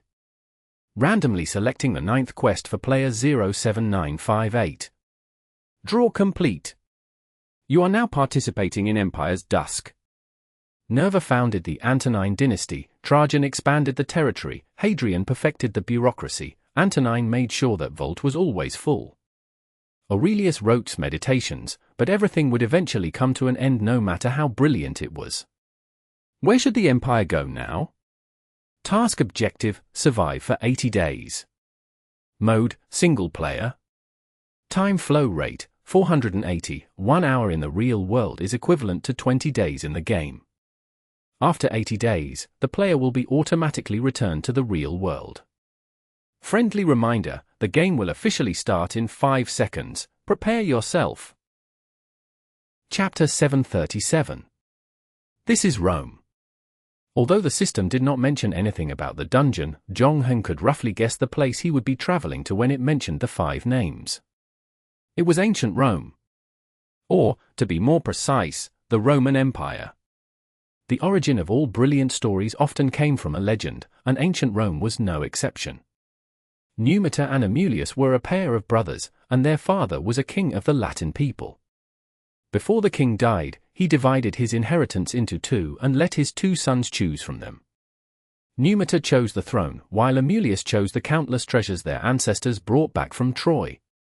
So one of them became a king, and the other became extremely wealthy. But Amulius, who possessed a lot of wealth, was unhappy to live under his elder brother's rule. So he used his wealth to bribe the ministers and the army to take his side. In the end, he successfully usurped the throne and exiled his elder brother, Namito. And he also killed Numita's son. After his daughter pleaded, he decided not to kill his elder brother's daughter, Sylvia. However, he made her into a Vestal virgin. The The Vestal Virgin served as a sacrifice to the goddess of the holy fire, Vestal. And it required her to preserve her virginity. She was not allowed to get close to any men. In other words, Sylvia would not have any offspring. But no one thought that Mars, the god of war, would fall in love with Sylvia. He failed to control his desire and impregnated Sylvia with a pair of twins. Amulius was furious when he heard about it. However, he did not dare to offend Mars. So, the only thing that he could do to Sylvia was to confine her. After she gave birth, she put the two babies into a basket and abandoned them in a river, hoping that nature would claim their lives. However, the river brought the basket to shore. After that, a wolf came to feed them with milk, a woodpecker brought food for them, and finally, a passing shepherd adopted them. He named them Romulus and Remus. Like all the other great legends, a hero would always encounter a turning point before becoming a hero. After that, a surge of energy would grant him the strength to pull up the sword stuck in the stone. The same thing happened to Romulus. The two brothers soon grew up, and not too long after that, Remus was involved in a conflict between the shepherds and was captured by the king. It was at that time that Romulus knew everything about him and his brother. So, he gathered as many people as he could that hated Amulius, starting an uprising. And eventually, he managed to kill Amulius and rescued his brother. When the deed was done, neither of the two wanted to inherit the throne. Instead, they wanted to return the kingdom to their exiled grandfather, Numitor. After that, they built a new city where the shepherd found their bamboo basket. However, in the process of building the city, the two brothers diverged again, this time leading to a great battle. Romulus won the battle and killed Remus. And the new city was named after him. This was the origin of the name of ancient Rome's capital, Rome. The story might sound gory and ridiculous to later generations, but many similar stories originated from China, such as Liu Bang killing the white snake and Lao Zi seeing purple gas coming from the east when he passed by the Hangu Pass. The older the tales were, the more mythological elements were mixed in them. In the words of the author of History of Rome, they are not based on reliable historical facts. So, I suggest that you don't have to affirm them nor deny them. In short, with the establishment of the city of Rome by Romulus, Rome had officially entered the Roman kingdom phase, around 753 BC. After that, Rome embarked on the road of kingdom expansion. In 509 BC, with the Etruscans' help, the last king, Lucius Tarquinius Superbus, was overthrown by his ministers. And Rome officially entered the Republican era. It wasn't all smooth sailing during the process of this expansion. Rome was isolated by its neighboring countries. After the 3 Macedonian wars, Rome had gained control over the whole of Greece. The subsequent Syrian war allowed it to conquer West Asia. It was at that time that Caesar made his appearance. After defeating his political opponents and 2 allies, he had all the power in the world that one could never imagine. With that, he became the Emperor of Rome. Unfortunately, he was later assassinated. Right after his assassination, his son Octavius inherited the throne. The first thing he did was eliminate his political opponents and 2 allies, yes. You read it right. It was the same pattern. He then established the Principate, officially entering Rome into the Age of Empires. The Roman Empire welcomed its most prosperous period when it entered the Nerva-Antonine dynasty. The 5 princes in succession were introduced to the public. These were 5 people that Zhong Heng heard in the brief introduction from the system. They were also called the 5 emperors. From the period of Nerva's to Antonine's ruling, it was the golden age of Rome. At this time, Rome was mighty, politically stable, and had control over a vast territory. They were basking in unprecedented prosperity. But by the time Aurelius sat on the throne, Rome had begun to spiral downhill. Barbarians invaded the land, not to mention the frequent border wars and a plague that swept the country. Due to these unfortunate factors, Rome's population drastically reduced. With that, they received far lesser taxes, and their military expenditure skyrocketed. It caused the empire to plunge into a financial crisis. Fortunately, Emperor Aurelius was in power during this critical period. An emperor and a philosopher, he worked diligently from the day he took over the throne till the end of his life. While dealing with the nobles, he had also fought off the barbarians from the north and south. And at the same time, he had to handle the civil war and rebellion. While dealing with so many matters, he still managed to make time to write a philosophical masterpiece carrying the title Meditations. However, with the death of Aurelius, the Roman Empire had started to turn away from prosperity again. Rome would never return to its golden age. His son Commodus was also the last emperor of the Antonine dynasty. As for what happened afterward, that was a story for another time. Zhongheng now could roughly guess that he was at the end of 2 BC. At this time, Rome was in a bad state. After the death of Commodus, the empire would soon fall into a long period of civil war. But for now, with a territory spanning thousands of miles, a fifth of the world's population still came under the rule of the Roman Empire. It was indeed a veritable empire. In fact, Zhongheng had been quite interested in traveling to the Roman Empire. After all, the ancient Roman civilization was an important foundation of Western civilization and would greatly influence future generations. Unfortunately, they could only learn about it from film and literature. This time, Zhongheng had been granted the opportunity to travel in this ancient, colossal empire. However, his main quest also reminded him that this trip to Rome was about to be extremely challenging. So far, he had received a total of 2 survival quests. One of them was the novice quest.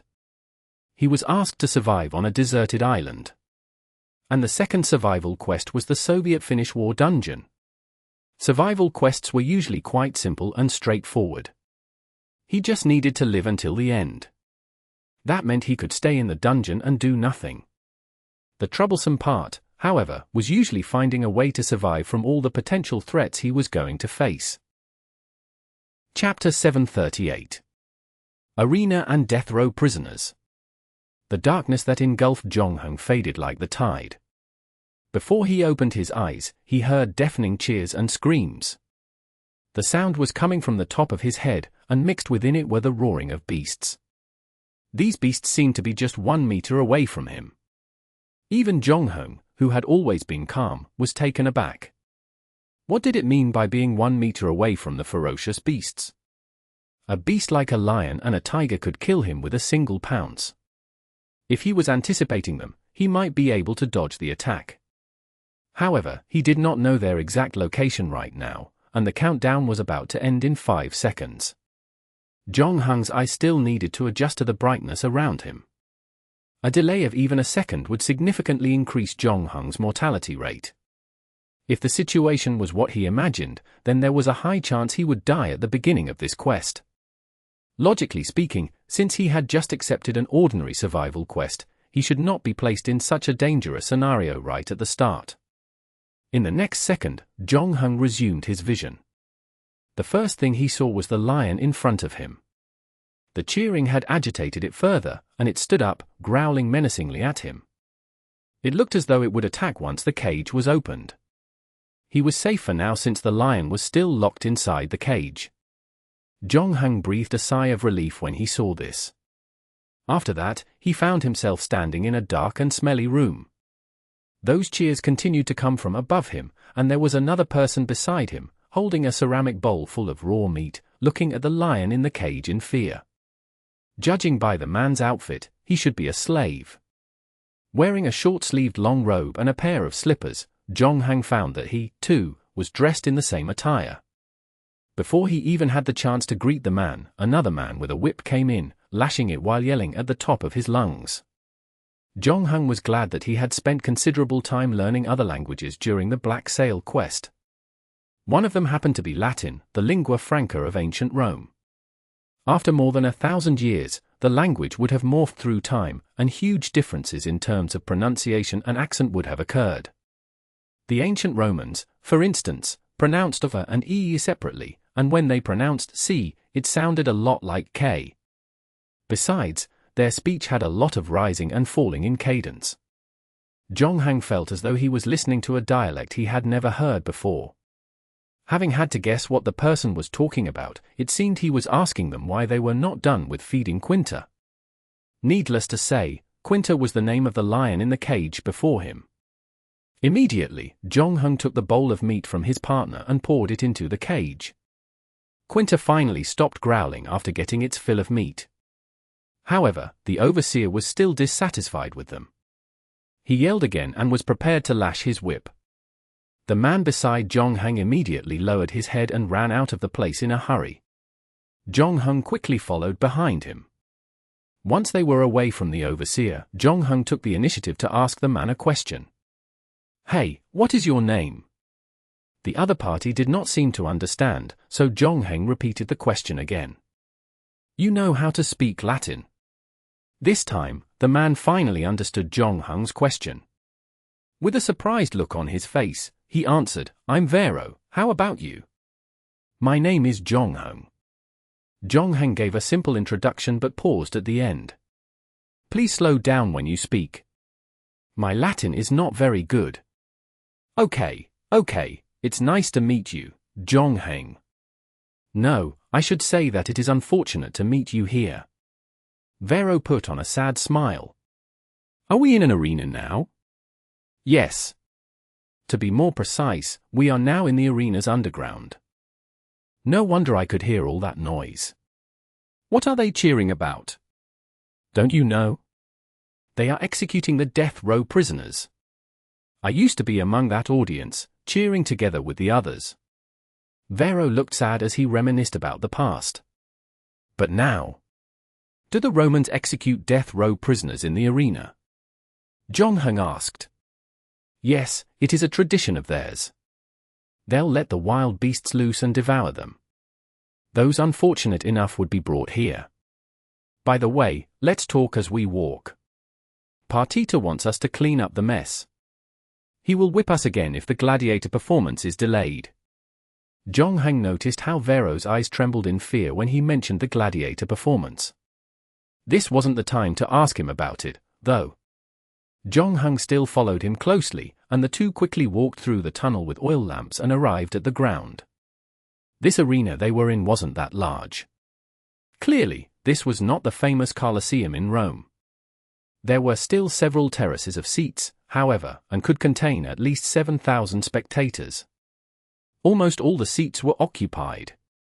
This was where the cheers and screams came from. The audience chanted in a repetitive staccato, "Kill him! Kill him!" Everyone's faces were filled with excitement as though they were witnessing a grandiose stage play. And one of the two protagonists' throats was bitten off by the beast.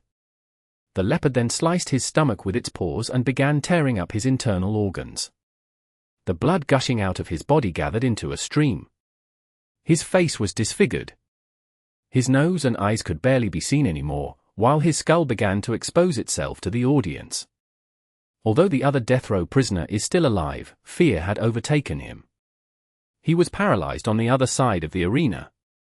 It seemed like he had lived a good life before he became a death row prisoner. All the fat on his body was jiggling non-stop. He watched in horror as the cheetah was devouring another death row inmate. The arena deliberately starved the cheetah for some time to increase the cheetah's aggressiveness. It could further increase the performance's entertainment value. Although the audience in the stands had just witnessed a person's death, they still seemed dissatisfied. The fat man on the other side of the arena was still alive. So they began to urge the trainers to make the leopard kill him. The two trainers then used a long pole to poke the leopard, interrupting its dinner and forcing it to attack the other prisoner. The fat man wanted to get up and run for his life when he saw the feline coming for him. However, his legs had become so weak that he failed to get up even after 2 attempts. His antics caused the audience to burst out in mocking laughter. Finally, the fat man stood up. Unfortunately for him, the leopard was getting closer.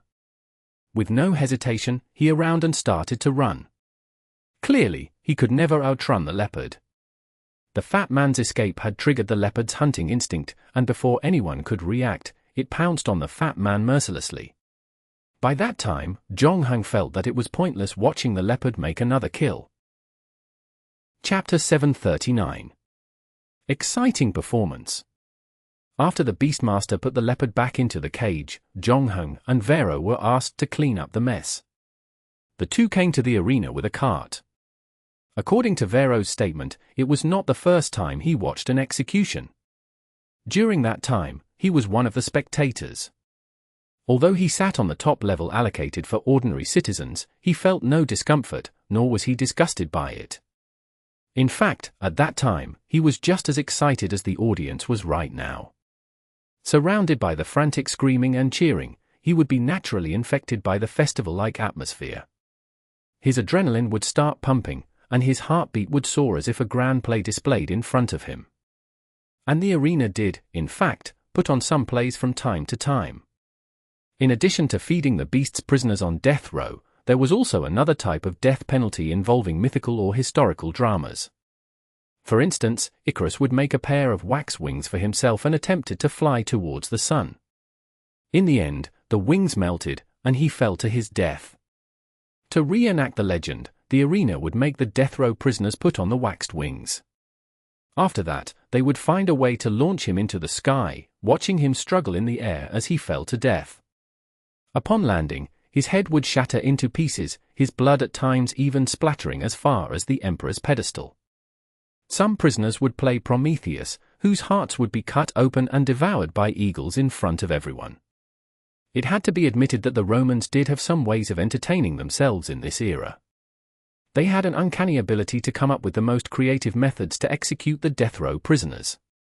From a modern-day perspective, many of these were extremely inhumane and bloody. Especially in the years when Nero was emperor, some performances were so bloody and brutal that even the citizens of that era found it hard to accept.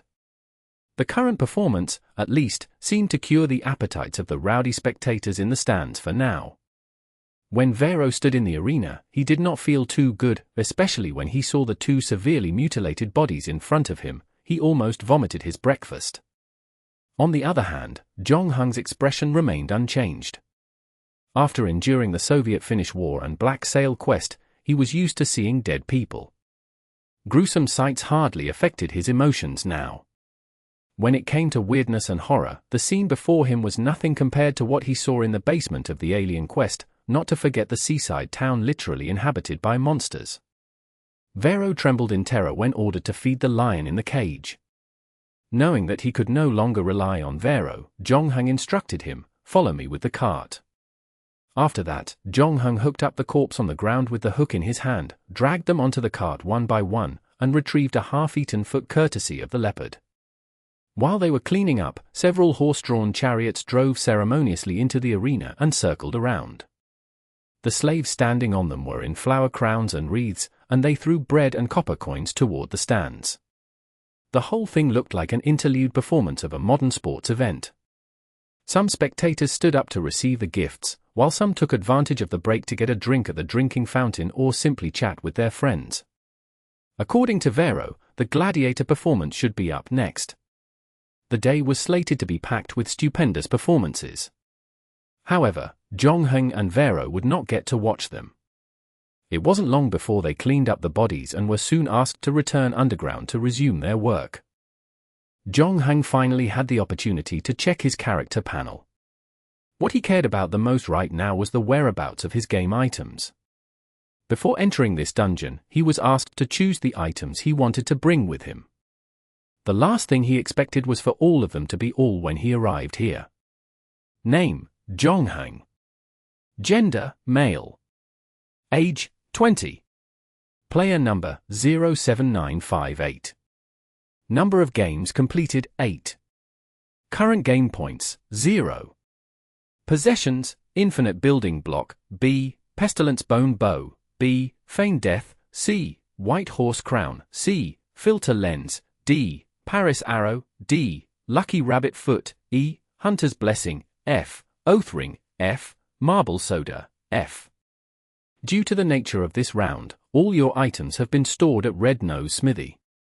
Player can retrieve them with the password, Vulcan.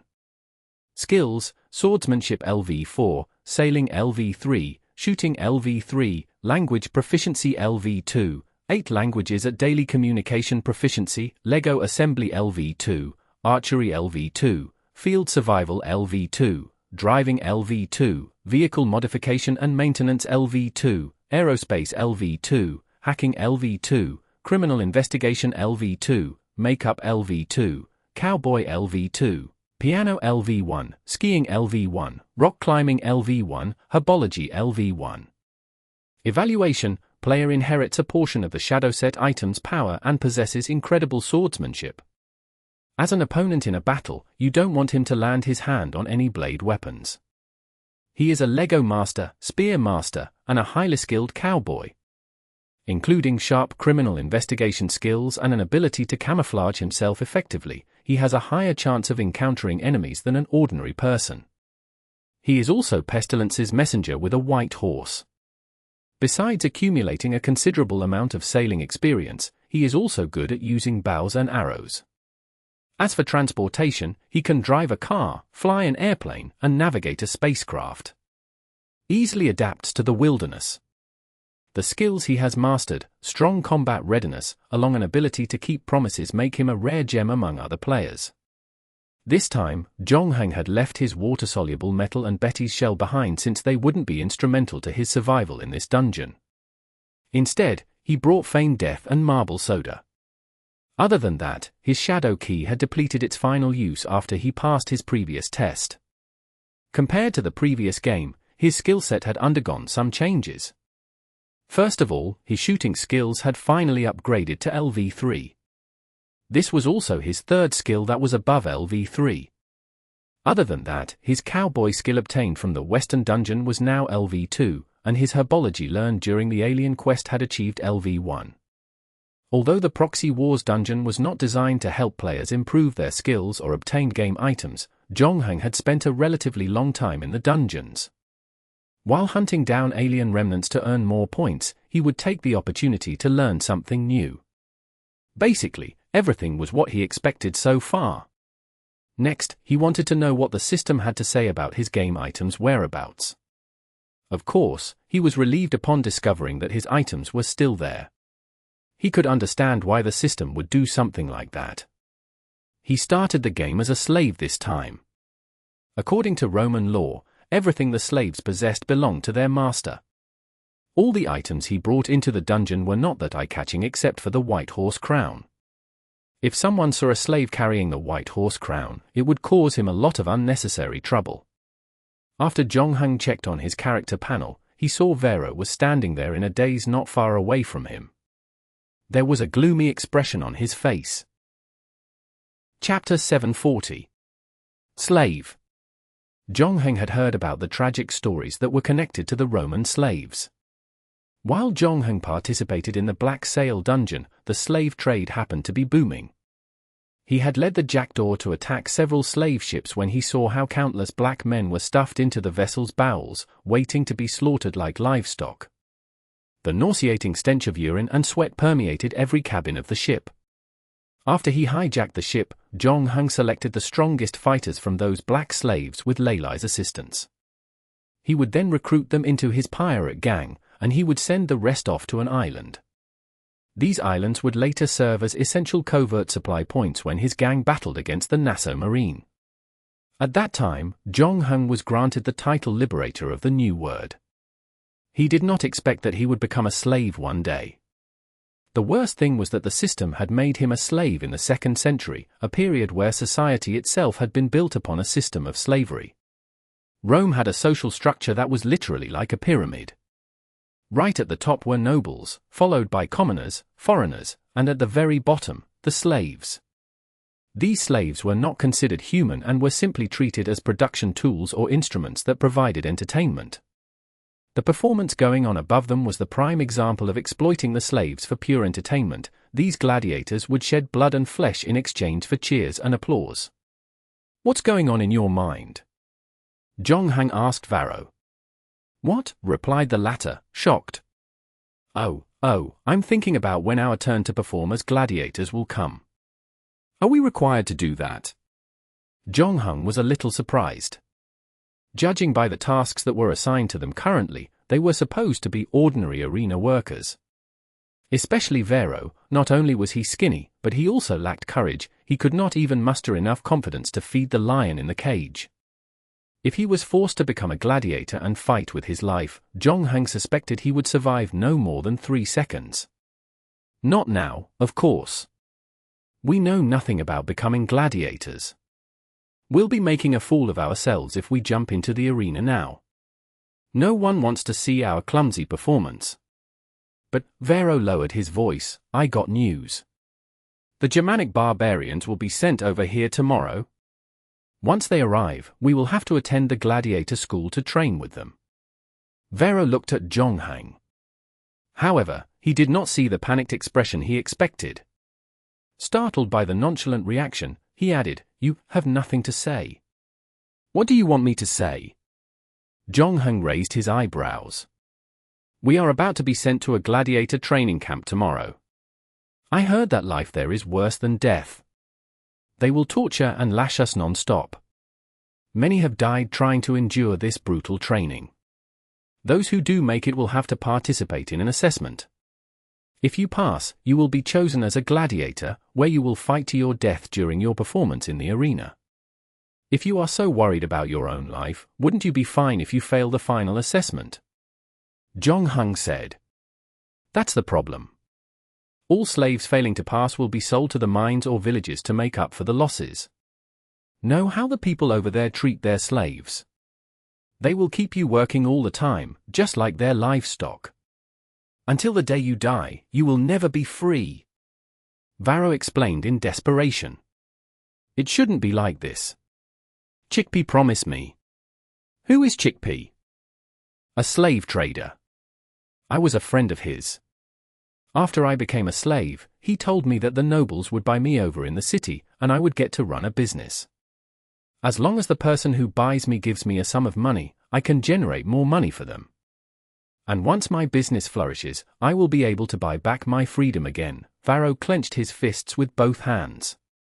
Unwillingly and painfully, he cried, Why is this happening? Why have I been sold as a slave? I don't belong here. Maybe it's because you have a well-maintained body, replied Zhonghang. Were you a businessman before becoming a slave? You'll look a little more like a soldier if you put on some armor. But I have never learned to fight. Varo shook his head. This is ridiculous. It is obvious that I can use my business knowledge to bring in more wealth. Why would they send me to gladiator school to be tortured? This is such a waste of talent. Heck, if what you say is true, maybe you should talk to the master here, suggested Zhonghang. I tried. I told the overseer about my situation and asked him to tell the master here, Varo said. What happened after that? Then, there has been no news until now. Varo put down the rag in his hand and hesitated. Maybe I should go and look for the master personally. What do you think? Zhonghang did not answer right away. Instead, he asked, You said you were a businessman before. Why were you sold? Don't mention it, Varo sighed the moment he heard the question. I sold antiques. A business passed down to me by my father. Our family had made a lot of money from this, but unfortunately, someone got to me afterward. I heard my friend telling me about how lucrative the flax business in Egypt was. So I discussed with a nobleman over there to grow more flax. He would provide the land, and I was supposed to pay for the rest of the expenses. Once the flax gets woven into the cloth, we would sell them to Rome. However, my friend was robbed as soon as he got on the road. He lost his people and money. And what's worse was that I signed a contract with him earlier. If he did not get the money within the specified time, I would need to pay him a large number of liquidated assets. I tried my best, but still, I couldn't collect enough money to pay him. So not only did I lose all my assets, but I also became a slave. Well, what a sad story, said Zhonghang. At that moment, there was another deafening roar of applause. It seemed the gladiatorial performance had reached its climax. All around the stands, the spectators were ecstatic. And Varo had made up his mind. Tomorrow, when the Germanic barbarians are escorted here, everyone would be asked to gather at one place. At that time, our master should also show up. I can talk to him and tell him about my business experience. If things go well, I'll be able to leave this place. Really? Then I wish you good luck, replied Zhonghang. Sorry, I can't help you, said Varo, embarrassed. He had just explicitly described the horrors of the gladiator school, and now he was saying that he was about to leave Jonghung here. The two had just met, and they couldn't be considered as friends or even acquaintances for that matter. After the previous conversation, however, the two had indeed gotten a little closer. Now, Varo was like a clay bodhisattva crossing the river. Protecting himself would be difficult, let alone watching out for Jonghung. It's okay. Just remember to tell me the day you become a free man. After Varo's story, Jonghung wasn't too optimistic about Varo's success rate. He knew that amid the darkness, Varo had just seen a glimmer of hope. Nobody could persuade him to give up the idea of escaping the gladiator school now. Chapter 741. Where are you from? Endless Fantasy Translation. Endless Fantasy Translation. Since they were about to be sent to the gladiator school, the two were assigned light tasks. As of now, Jonghung had still not experienced the cruel oppression of the evil slavery system created by the current society. As if he had completely forgotten about them, the overseer did not come to them to assign them new tasks after they had finished their work. Hence, Jonghung and Varo made use of the time for a short break. Jonghung started communicating with Varo a little more, trying to get as much useful information as possible. His knowledge of ancient Rome was limited to only the more famous historical figures and historical events. Varo, on the other hand, was different. Before he became a slave, he was a Roman citizen and a businessman. He was well informed about current happenings. Although he had a burly figure, he was very kind, probably feeling sorry for what he did to Jonghung earlier. Hence, he answered every question that Jonghung posed. Taking into account their current situation, Jonghung first asked Varo about the status of the slaves. Varo told him that the slaves lived at the very bottom rung of Roman society. Their fate, however, varied among each other. Of course. Varo explained patiently, for instance, slaves working in the city usually fare better than those in the countryside. That is because the city is relatively richer, and with wealthier families, it naturally led to improved living conditions for the slaves. Some nobles care about their reputation a lot, so they ensured that they provided opportunities to display their kindness to others. Most of these don't overwork their slaves. Their job includes taking care of their masters and cleaning the house. There is not much heavy work for them. On the other hand, slaves sold to the countryside have a completely different fate. Varo licked his slightly dry lips and continued. Being sold to the countryside, slaves had to do either farming or mining. The food that they eat and their living conditions are terrible. All their masters care about is making them work non-stop, not caring about how their slaves live. The more they do, the less they get to eat. And at the same time, they will earn more money. Female slaves suffer an even worse fate. They are forced to keep giving birth to babies. Every time a child is born, that's money for the masters. When the child grows up, they will either enslave or sell it off. Then what about the investment you mentioned earlier? Jonghung asked. Oh, that is the best destiny for a slave with a certain talent like me. The slave can ask the owner to invest a sum of money in him and start a business. As long as you can bring a steady stream of income to the owner, your status will slowly grow. The higher your status, the less you have to serve your master. And if you are lucky, you will eventually regain your freedom. In order to motivate other slaves, many masters come up with a certain amount of money.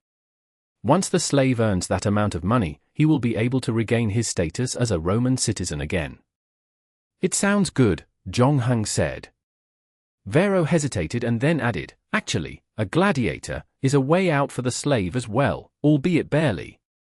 If you can pass the assessment and become a gladiator, your status will be higher than an ordinary slave. And if you can win a certain number of battles in the arena, you can regain your freedom too.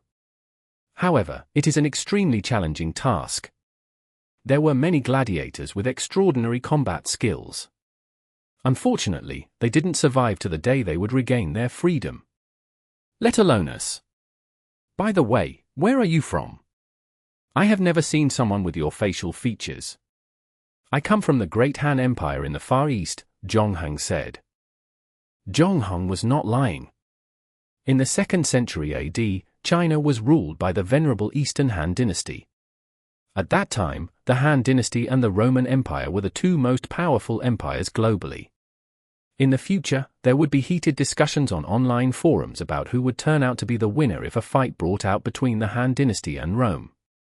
Although China had unearthed artifacts like the Roman Cup, there had been no unified answer among the archaeological community regarding whether or not Rome had contact with the Han dynasty, let alone a battle between them. That said, such rhetorical and subjective talk with no absolute answer could go on forever. Sure enough, Varo was at a loss when he heard about the Han Empire, and he had no idea where China was. Then why did you come to Rome and become a slave? I wanted to see what's on the west side. That was why I traveled here. When I went to Persia, I encountered a robber. He attacked me and sold me to a slave trader. After that, the slave trader transported me to Rome. Zhongheng casually made up a believable story. You have been so unfortunate, my Eastern friend. Varo mourned for Zhongheng for 3 seconds. In his opinion, Zhongheng's temperament and well-maintained skin were proof he was a nobleman. And he also guessed that Zhongheng was no ordinary nobleman but one with a prestigious status. Varo suspected something wrong with Zhongheng. Why would he give up on the good life of being part of the ruling class and come to a place that was so far away from where he lived? Not only was he attacked by a robber, but he was also sold to a slave trader. Now, there would be no way for him to return home, and it increasingly seemed like he was going to lose his life here. However, before Varo felt sorry for Zhongheng, he thought his own tragic experience was not much better than Zhongheng. His mood dropped to the bottom of the sea again. At the same time, he felt that his relationship with Zhongheng had only gotten closer. Both of them had lived a good life, but great misfortune had befallen them and turned them into slaves. Varo could not help but pat his chest and said, "Don't worry, if I regain my freedom in the future, I will make a lot of money, redeem your freedom from this arena, and let you return to your hometown." "Thank you very much," replied Zhongheng politely. However, he did not take Varo's promise seriously. Since he knew that slaves were at the bottom of Roman society, he would not allow himself to stay a slave the entire game. Fortunately, although Rome was in the stage of slavery, that did not mean there was no way for the slaves to regain their freedom. According to Varo, they could regain their status as Roman citizens through hard work. The status of a Roman citizen was higher than that of a foreigner. Logically speaking, a civilian could also transform into a noble. Of course, it was way harder than transforming from a slave to a civilian. Zhongheng did not need to overthink things at this stage. He needed to focus on getting rid of his slave status first. The two chatted for a while until dinner. In all fairness, dinner was quite good. It was not comparable to the food that Zhongheng ate from where he came from. Other than the beans in the porridge, Zhongheng found meat and crabs in it. However, Varo did not cheer up when he saw the meat. He then whispered to Zhongheng, "It seems that they are really planning to make us enter the gladiator school." Chapter 742. The Germanic. Early the next morning, Zhongheng saw the Germanic sitting in a prison wagon. At this time, the Germanic people were not as promising as their descendants that later spread all over Europe.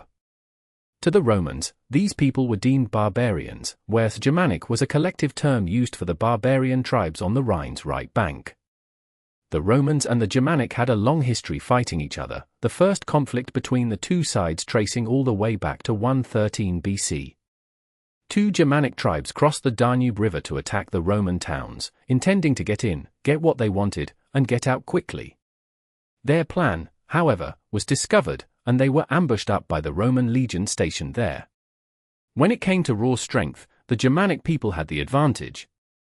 The Romans, on the other hand, were more disciplined and well-equipped. They were also smart enough to develop different strategies to deal with different enemies. These strategies were so solid that many of their tactical ideas were adopted by modern militaries centuries later.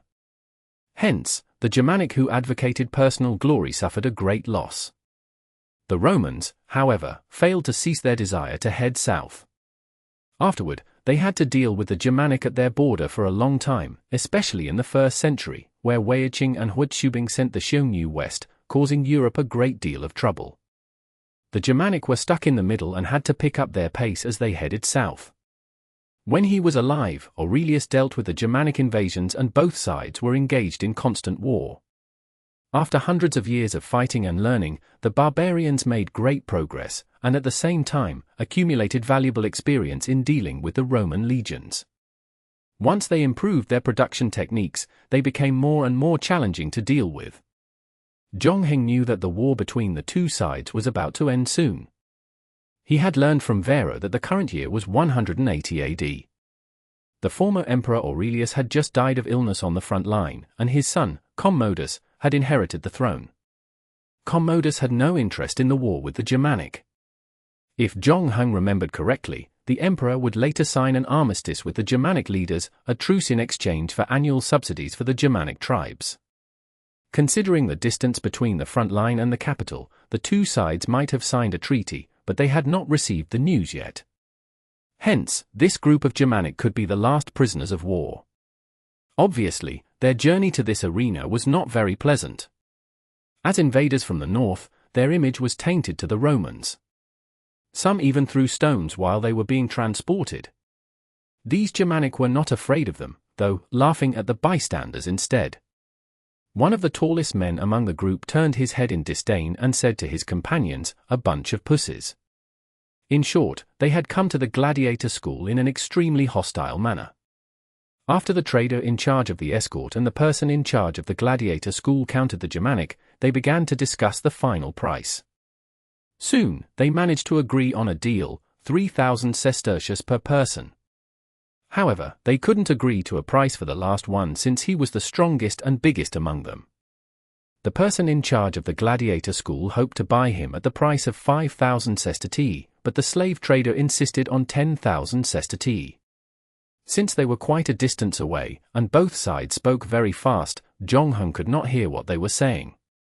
So he asked Varo beside him, "What are they talking about?" The slave trader said that the man was courageous and caused a lot of trouble to their army. Many soldiers were killed by him. And he has a strong physique. Once they train him well, he could become a lady killer. All the noble ladies in Rome will be fascinated by him. By that time, he will make his owner here a lot of money, Varo explained. At the same time, Varo began to worry about his future again. These Germanic are prisoners of war, and they all seem very powerful. The average gladiator costs only 2,000 sestertii. The reason I sold myself for 2,005 sestertii was that I had the ability to do business. Each of them will sell for 3,000 sestertii, and the last one is going for 10,000. There's no way we can defeat them. Zhongheng was on the fence when he heard what Varo said. He had been checking out the place since last night. It seemed the higher-ups did not think two of them were any threat to the gladiator school, hence they were not very strict. As long as they did not walk out the door, they could roam around the school. As for those slaves who had become gladiators, they seemed to enjoy more freedom. They were even allowed to walk out of the gate. This seemed to be different from the gladiator school that Zhongheng imagined. With his skill, coupled with his newly acquired shadow ability, it was not difficult for him to escape come nightfall. The problem was what he should do after he escaped. As the only Chinese who had gone deep behind the Roman Empire's lines, he was like a sore thumb that stood out among the people. Since he was not a Roman citizen, he could get into a lot of trouble if found out that he was a slave on the run. After giving some thought, Zhongheng gave up on the idea of escaping. Instead of risking his life, it would be better to acquire a status for himself in the gladiator school. Varo was afraid of becoming a gladiator, but Zhongheng was not worried about it at all. Having LV for swordsmanship, the Germanic group might not be even as skillful as him, especially when it came to combat experience. In fact, Zhongheng's attention was not on those barbarians. In order to bring in these slaves and prisoners of war smoothly without any trouble, the gladiator school had dispatched some people to ensure that nothing would go wrong, including 6 gladiators and 2 trainers. It was not the muscular gladiators that attracted Zhongheng's attention but a Persian trainer. Stumpy, aging, and unremarkable, he wasn't the most attractive person. If it is not for his pale blue eyes, he was no different from an ordinary Roman who walked on the street. Usually, Jong-hun could extract a lot of useful information from a single glance of a person. When he saw the Persian trainer, however, he saw nothing. The person in charge of the gladiator school negotiated with the slave trader for a while, and the two parties finally agreed on a price. Considering that the school was willing to pay 3,000 sesterces for each Germanic, the trader caved in and priced the last Germanic at 7,000 sesterces. He then cursed with dissatisfaction, causing his companions to burst into laughter. These people were fighters of various tribes. After being captured by the Romans, they quickly lost the will to live, unfazed by the knowledge that they were getting sold to the gladiator school. On the contrary, they were still in a good mood, unbothered by the Romans around them. Chapter 743. Total Victory. Unshackle them, growled the head of the gladiator school. Are you sure? The slave trader hesitated. They are not ordinary people, and they are not going to stay put. Don't you need to call for more people first? If my people here can't deal with them, I'd better close my school, said the school's head casually. After hearing this, the slave trader finally stopped hesitating and opened the prison wagon's wooden door. The Germanic prisoners of war stepped down from the wagon one by one. The burly man among them squinted and glared at the head of the school. After that, he started to stretch his wrists and ankles.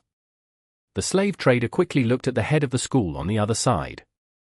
The latter hurried them on impatiently. Hurry up! Don't linger.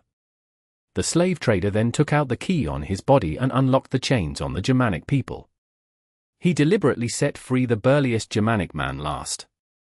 Unfortunately, an accident happened when he approached him to open his chain. In the next second, the muscular Germanic man grabbed his neck and lifted him from the ground with only one hand. The slave trader struggled desperately, kicking the Germanic, and attempted to use his hands to break free from the burly man's grip. To the burly man, the slave trader was nothing but a sack of soft and flabby meat. His face then started to turn red, and he could feel the oxygen depleting from his body little by little. But neither the two trainers nor the 6 gladiators tried to help him. Just when the slave trader's vision became increasingly blurred, and he thought that this was where he would die, the burly Germanic let go of him suddenly. The slave trader fell on the ground with a thud. When his toes first touched the ground, his legs went soft, and he knelt in front of the burly Germanic. The person in charge of the gladiator school snorted coldly. It seems you are not that stupid after all. Is that right? I think what he said does make sense, the burly Germanic proudly proclaimed. You should have prepared more manpower to deal with Bark.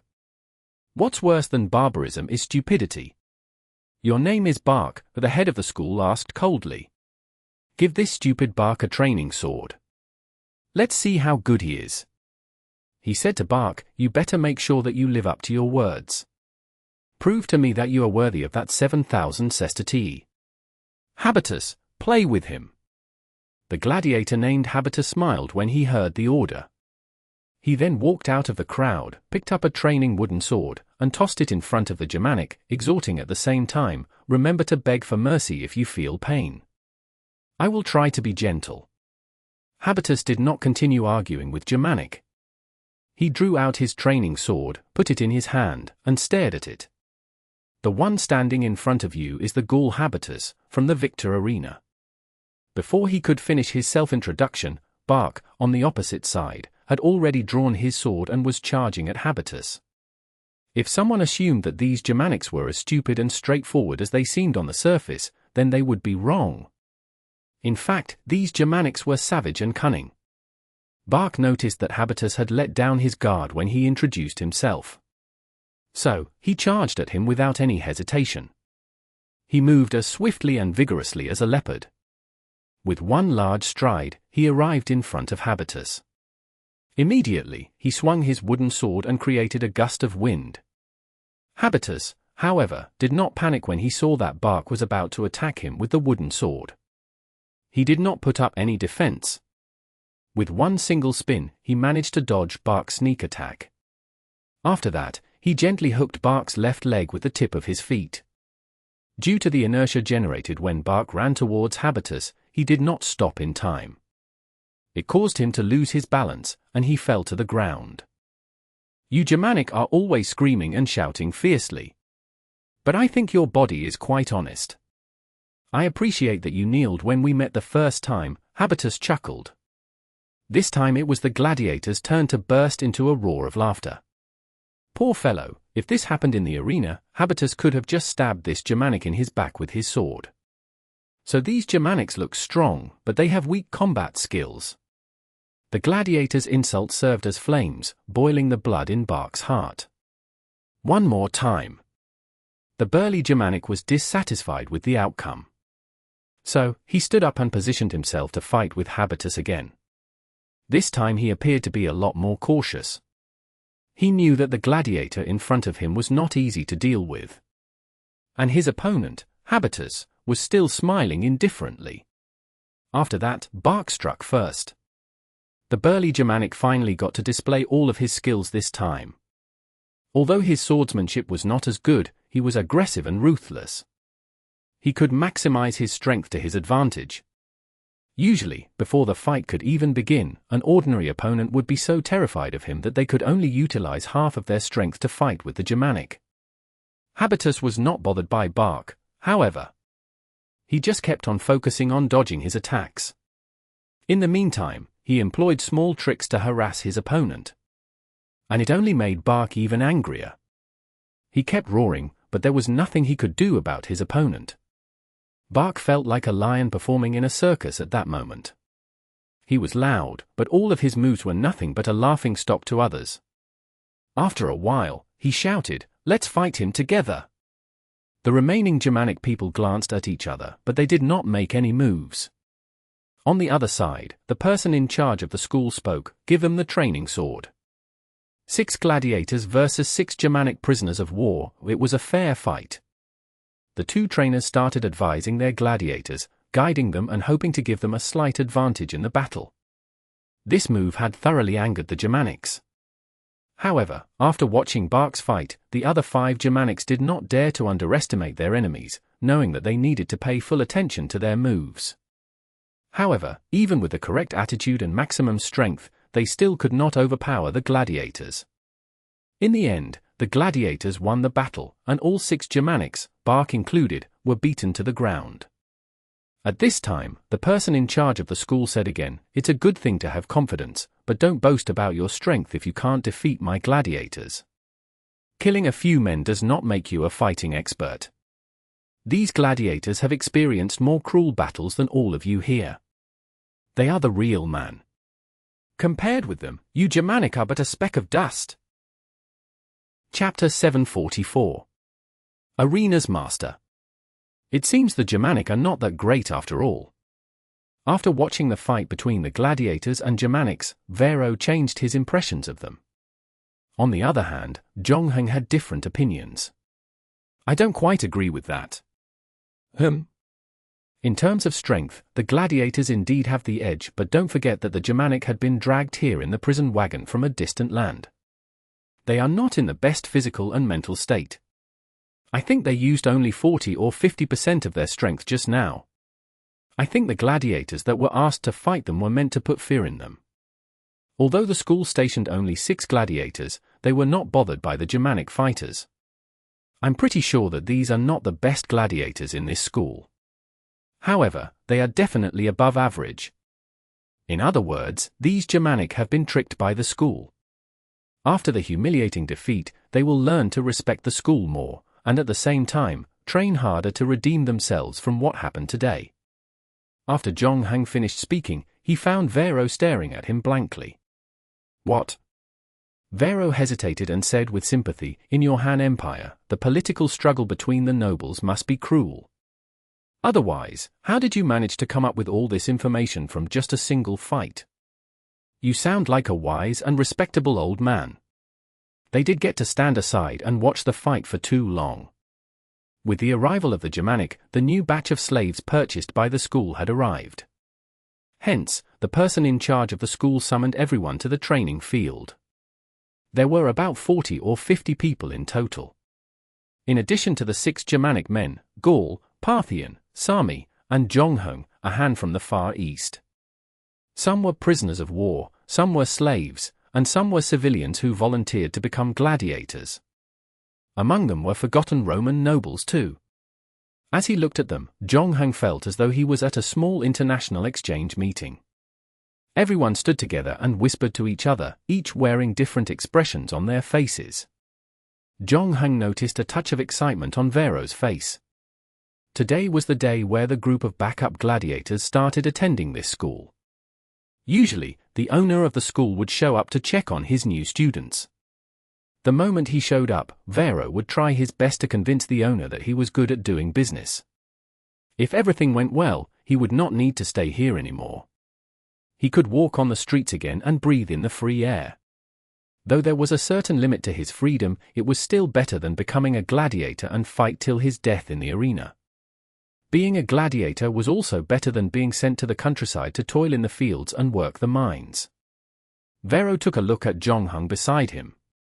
Instead of fear or anxiety, the latter's face showed interest, as if he was a tourist visiting a faraway land. Varo secretly admired Zhongheng from the Great Han Empire, that he could be so optimistic. Finally, when everyone had gotten a little impatient under the scorching sun, the school's owner finally appeared on the stage. It was a middle-aged Roman who looked rich. He was wearing a short-sleeved long gown that could be spotted easily on the streets and a blanket-like cloak draped over his shoulders. The scarf had a different length on each side, where the left part was pinned under his arm. He waved it around his chest and neck, then tucked it into his waist. In one hand, he dragged a piece of fabric, and the other was empty. The emerald ring on his finger was very conspicuous. Zhongheng knew that not everyone could wear like this on the street. The slaves, foreigners, and even liberated slaves were only allowed to wear long-sleeved clothes but not the cloak. Beside the middle-aged Roman, two young female slaves with good figures followed him from behind. One carefully supported him, while the other held a piece of cloth above him to block out the sunlight. The three then appeared on the building's second-floor balcony right in front of the field. The trainer lashed the whip in his hand, and everyone on the training ground stopped talking. Then the head of the school bowed slightly to the middle-aged Roman. "Everyone is here, master. Let's start then." Clearly, this wasn't the middle-aged Roman's first rodeo. He nodded and sat on a chair in the middle of the balcony, like an emperor seated on a throne, overlooking everyone beneath him. He was called Mark Roos, and he ran the second-largest gladiator school in Rome, with more than 400 gladiators under his wing. The theater next to the arena, the 3 gladiator training grounds, and the restroom were his assets. In a sense, he was indeed like an emperor here. He then waved his hand at the school's head, who instantly shouted at the gladiators in front of him. "Take off your clothes." Everyone looked at each other until the trainer raised his whip again, and they quickly began to undress, revealing their muscular bodies. Initially, Varo thought that those unruly Germanics would be trouble, but to his surprise, they simply hesitated for a while before falling in line and taking off their clothes as well. At this point, Varo was impressed by Zhongheng's earlier speculation. Everyone had soon taken off their shirts, but the trainers still seemed dissatisfied. So, the gladiators had to continue undressing until only loincloths were left on their bodies. Then, Mark Roos finally expressed his satisfaction. He stood up, looked at each of them, and muttered, "Very good. This time, the greedy slave trader finally found me some good slaves."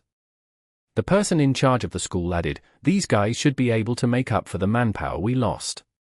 But they didn't come cheap. The middle-aged Roman's eyes flickered. "Where is the Germanic who cost me 7,000 sestertii?"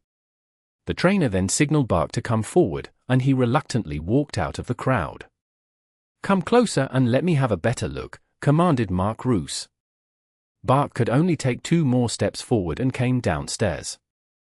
Do you think he can be compared to Sethnets?" asked Mark Roos to the head of the school. This might be quite a challenge. Sethnets was the 3-time champion of the Victor Arena. He was completely unbeatable. When he first came to the school, they had to send 4 of their most skillful gladiators to defeat him. Although Mark Roos was probably unhappy after listening to what he had to say, the person in charge of the school decided to tell the truth after some thought. Otherwise, if Bark's future growth failed to meet his expectations, the head and the trainer would suffer his wrath. Although Bark's potential is not bad, he's still not good enough to compare with Sethnets.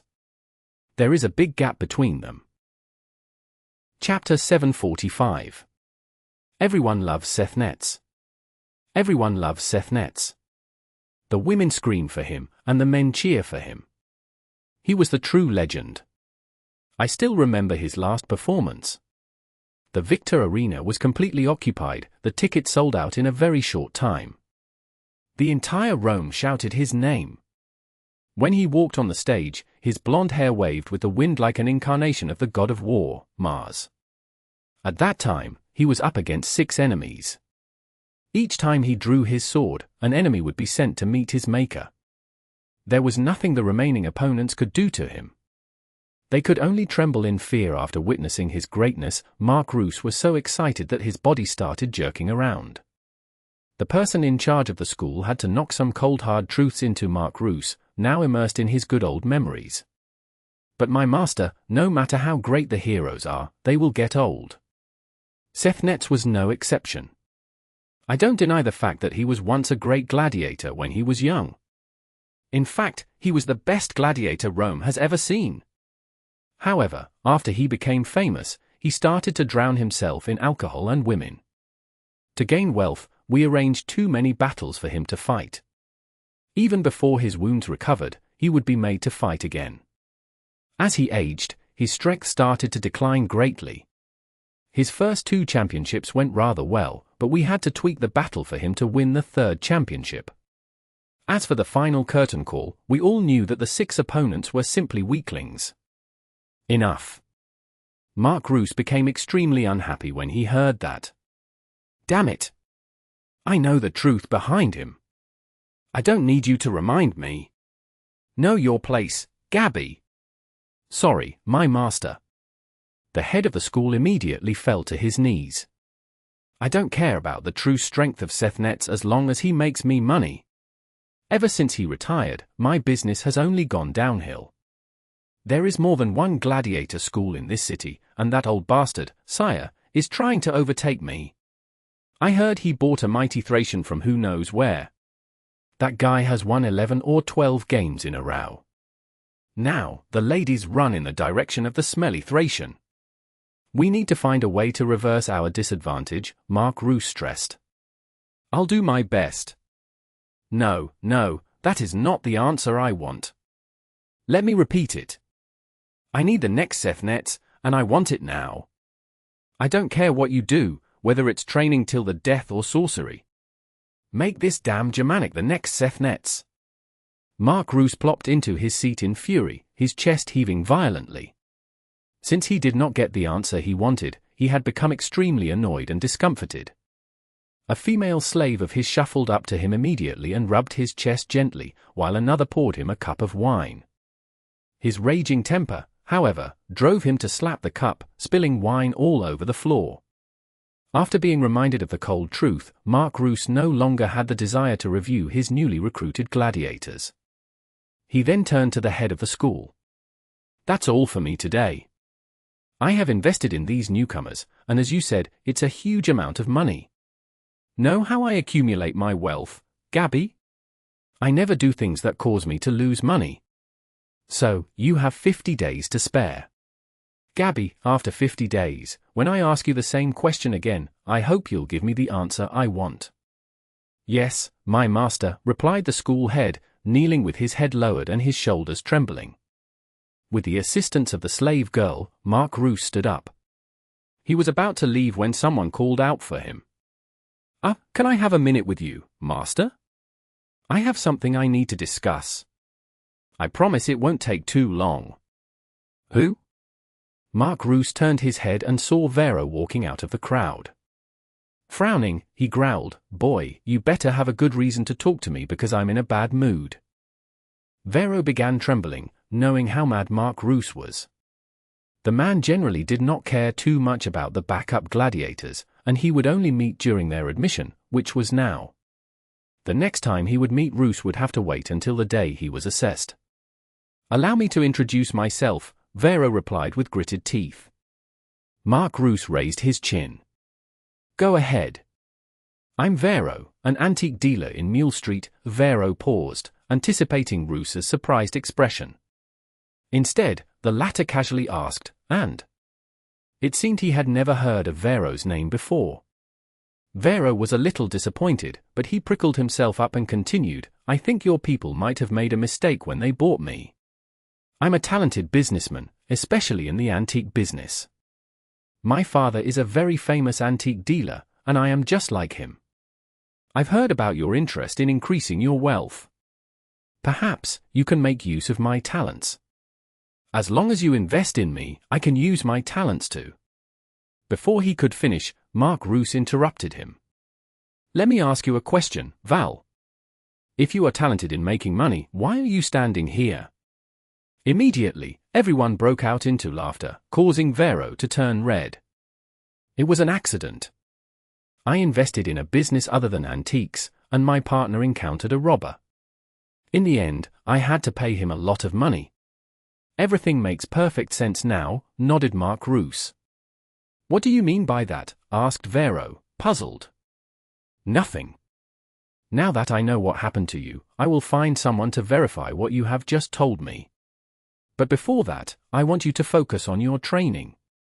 Do me a favor and train well, okay, Val? Actually, my name is Varo. The people on Mule Street know about me. You can ask any of them. It's all very straightforward. Are you teaching me how to do things, Val?" Mark Roos lowered his face and rubbed the emerald ring with his index finger impatiently. "No, master." Varo lowered his head. "Very well. As I said, I have heard your grievance, and someone will inform you when I make up my mind. Do what you are supposed to do now and be patient." After Roos was done speaking to Varo, he turned around and left the balcony. After Mark Roos left, the head of the school stood up from the ground. The first thing that he did was to look at Varo. The way he looked at him was a little strange, like watching a pig suckling roasted on a rack with a hint of sympathy in his eyes. Varo was baffled by the way he looked at his as well. He felt that although he did not get immediate results even after taking such a huge risk, he knew that he had achieved his goal. In other words, he would get to leave the gladiator school very soon. As long as Mark Roos was smart enough, he would let him do what he did best after finding out his identity. Varo then returned to where he was standing, rushed to Jongheng, and said, "It was a great success." Jongheng, however, had no intention to congratulate him. He just said, "If life in the countryside is really as bad as you said, I think you'd want to consider taking your upcoming training seriously." Chapter 746. One Way. Endless Fantasy Translation. Endless Fantasy Translation. What's going on? Are you jealous of me? Varo's eyes grew wide. Hey, if it's because you have to stay here for the training, and I get to leave here soon, I can understand how you feel right now. I won't blame you for it, my Eastern friend. I wish it were that simple, Jongheng said. What does that mean? Because I really can't think of another reason. Is there a reason why you are not happy for a friend who is about to leave this hellhole? Asked Varo. Jongheng sighed. My dear friend from Rome, haven't you had even the slightest suspicion of how you ended up here? Are you sure the whole thing is just a coincidence or accident? Varo was stunned when he heard Jongheng's reply. Before he could speak again, a whip was drawn at the two of them. Jongheng stood still on the spot without even blinking. On the other hand, Varo was so scared that he subconsciously hid behind Jongheng. However, he lost his balance and slammed his head into a Parthian behind him. In the end, the whip missed Jongheng's face by mere centimeters. What's wrong with you? Did you leave any on me? The Parthian said maliciously. Varo was still a little confused.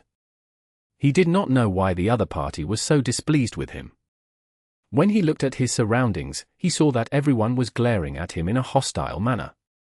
Fortunately, he was smart enough to realize that he had a problem.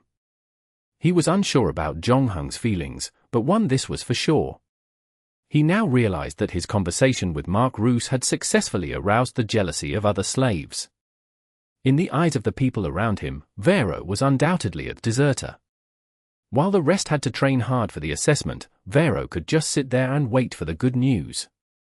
It would not be long before he would escape and restart his business. Although he realized that everyone was not happy with what he just did, Varo had no regrets. Initially, he had no intention to stay in this gladiator school for long, deeming himself different than all these violent creatures around him. And that was why he preferred to stick with Zhongheng, the Han Empire's down-and-out nobleman. Although the latter had come from the mysterious and distant East, he still had a lot in common with him. Fortunately, the conflict between him and the Parthians did not escalate. After that, more and more trainers drew their whips. The head of the school put away the respectful appearance that he showed in front of Mark Roos. Now, with a grave expression, he scolded harshly, "Stand properly, you idiots! Stop whispering. Please pay attention to what I'm about to say next. I'm only going to say it once." At this point, the head of the school could not help but glare at Zhongheng. Earlier, he paid little attention to this rather foreign-looking young man. He could not even remember when he had bought Zhongheng. He only remembered a couple of small details. All he could remember was that he purchased Zhongheng when he bought those Sami people. It was all a little strange to him. There was a reason why he was put in charge of the gladiator school. He was a very meticulous person, especially when it came to selecting potential gladiators. He was the kind that made absolutely sure that every penny he spent was spent at the right place. It was also rare that he forgot about the objects he purchased. This, however, also meant that the young man in front of him must have been someone with no particular talent. Mark Roos had been urging Gabby to find a successor to Sethnets because the gladiators in this era were similar to pop idols of later generations. Considering how gladiatorial performances were extremely popular in this era, Zhongheng was not surprised by how they treated their assets. This was probably the earliest form of pop idol culture. Excellent gladiators could significantly enhance the arena's income, and they could bring unexpected benefits. This, however, did not mean that the gladiator school would focus only on quality when it came to buying potential gladiators. The quantity was essential to them as well. Their way of doing business was relatively easy to understand. Just like when one wanted to form a soccer team, the legendary soccer player would typically be the most dazzling star on the field. However, if one wanted the team to function normally, the manager would need more ordinary people to fill in other roles.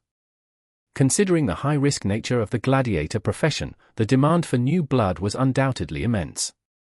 Therefore, while the school strived to build on its trump card, they would also need to replenish many ordinary gladiators all the time. And Zhongheng was undoubtedly a part of the ordinary gladiator group. However, the way he acted in the face of the incoming whip had managed to surprise Gabby. But he did not dwell on this matter for too long. His heart was not as calm as it seemed on the surface. It would be an impossible task to train the next Sethnets in 50 days.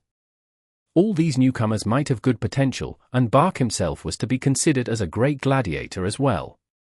However, he was still far from Sethnets' level. Although Sethnets' reputation had spread throughout Rome with the gladiator school's help, the spectators in the stands were no fools. Sethnets was indeed the strongest gladiator for some time. Born to fight, he was quick to master all his fighting skills. Even if his physical fitness declined severely when he aged, his rich combat experience would make up for it.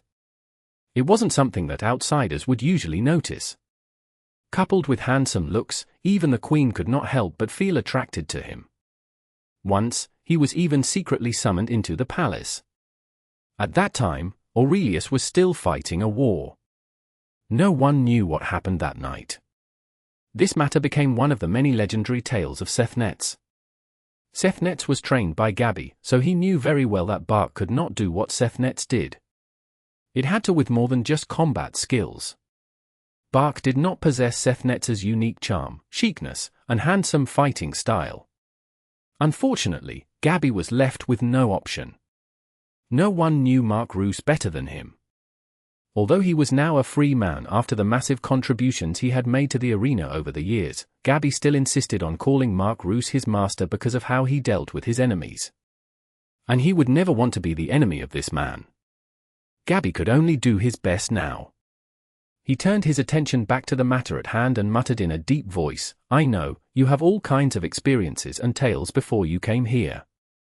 Whether you are a slave, prisoner of war, debtor, a man who wants to earn a little for his family, or simply looking for excitement, let's be honest here, I don't care at all. Since you are here, you all have your reasons to become gladiators. You'd better work hard to achieve it and pass the assessment after 50 days. And don't take any chances." While Gabby spoke, he intentionally landed his gaze on Varo. "Because this is your only way out." Chapter 747. Does it hurt? As you know, there are many types of gladiators: X, Parmularius, Retiarius, Secutor, and many other types. All of them carry different roles. Although the school will finally determine the type of gladiator you will become, you can first tell the school the type of gladiator you want to be based on your weapon of choice and fighting style. I will put all your opinions into consideration when making the final sorting.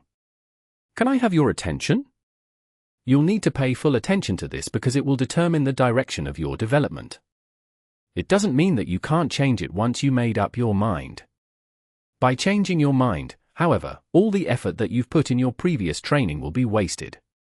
This means that you will start your training later than others, and in turn, your chance of passing the final assessment will be lower. So, the best way to avoid that is to think clearly from the beginning what kind of gladiator you wish to be. What is your forte? If you have doubts or questions, please ask the trainers around you for advice. Everyone is good at different things, and we all have our own fighting style. Whether the person is a retired gladiator, thief, warrior, or assassin, we can all learn something worthy from them. How much you will learn will depend on you. You don't need to give me your answer right away because we will conduct a week of basic training first. As he spoke, Gabby looked at the crowd again and discovered that someone was not listening attentively. So, he sneered and continued, "Of course, I believe that some of you have already thought of the answer before coming here. It's good to have your own fighting style. However, what you are good at may not be the right field for you. I have seen a Retiarius. He chose to become a Retiarius because he was a fisherman, and he was familiar with fishing nets and harpoons. Unfortunately, no matter how much he trained, he lost all the time. There was once, he almost lost his life. So, he gave up on becoming a Retiarius and decided to work his way to become a Parmularius. Eventually, his decision granted him 7 rounds of consecutive victories. As I said, all of you should spend the week thinking about what kind of gladiator you want to be. Don't regret it at the last moment of your life. By then, it might be too late." Gabby paused and looked around. Only a real man can pass the final assessment to emerge as a glorious gladiator. Don't get me wrong. I don't care about your lives. I merely don't want your blood to tarnish this arena that holds glorious history and legends. Remember that before you, many great names were born here. Compared to them, you are worse than their *T. If some of you are lucky enough to walk into the arena someday, you will do well to ensure your poor performance doesn't humiliate those great names. Of course, if you perform well enough, this arena will reward you. Money, honor, fame, and all the women you wish to *CK in this world. Last but not least, you can also regain the freedom you've been longing for. No matter what era it was, empty promises were always the same. It was the same 2,000 years ago, and it was still the same 2,000 years later. When the slaves heard his promises, they could not help but get attracted. They secretly clenched their fists, and their breathing got more rapid. Yes, that's right. These things are always there. Whether you can acquire them will depend on your abilities. To become dead meat or a new legend, you determine your own destiny. But before that, you must first pass the test of becoming a gladiator. At this point, Gabby's speech had finally come to an end. He pointed at the southwest corner of the training field and said, "For your first class, can you see those wooden posts? Grab one each and run 50 laps around the training field." Now, someone could not help but ask, "But it's lunchtime now. Shouldn't we eat before training?" Good question. That's right. I want all of you to run 50 laps now. You've clearly heard every word of mine. Congratulations, it proves that you are not deaf. Gabby said casually. He then raised his chin and continued, any more questions? He waited another 2 seconds, and receiving no response, he nodded. Very well, let's begin. After hearing his order, everyone walked toward the spot where the wooden pillars were placed. The wooden pillars were not that small, and they were quite heavy, each of them weighing at least 60 to 70 kgs. It was not easy to carry it around, let alone running and carrying it. Bark also turned around and went with his Germanic comrades to pick up the logs. However, he heard Gabby talking to him as soon as he took a step. No, you are not like them. You'll have to carry 2 logs. Bark was furious when he heard the new order, almost failing to hold back his violent temper. He felt that Gabby was trying to get back to him since he had made things difficult for him earlier. Especially just now, Gabby's attitude in front of Mark Roos made it clear that he did not like him very much, and he also felt that he was no match to Sethnets. This was a great humiliation for Bark, who had always been a valiant and good fighter. The merger of new and old hatred gave him an inconsolable urge to beat up the bastard in front of him. Fortunately, Bark's sanity had not completely disappeared. He knew that he was now on someone's turf and thus had to tone himself down. When he looked at those trainers around Gabby with whips in their hands, the burly Germanic man chose to follow the order. He merely glared at them and walked toward the wooden pillars. So, in the end, Varo was the only one who was still standing there. He looked a little embarrassed. About that, should I do it too? What say you? Gabby asked rhetorically, as long as you are still here, you'd better abide by the rules. Otherwise, this will happen to you every day. The moment he finished, Gabby snatched a whip from a trainer and lashed it down on Varo's chest. The former antique dealer let out a blood-curdling howl. He clutched his chest, now smothered in blood, and fell to the ground. Gabby then squatted down in front of him, ignoring his pain, and asked slowly, "Does it hurt?" Varo nodded repeatedly. "If it hurts, please do me a favor. Don't give me another reason to whip you." "Okay," sighed Gabby. "Now, what do you think you should do? Should I look for someone to check on your wounds? Or should you start the training now?" I will carry the wood now," croaked Varo, now in immense pain.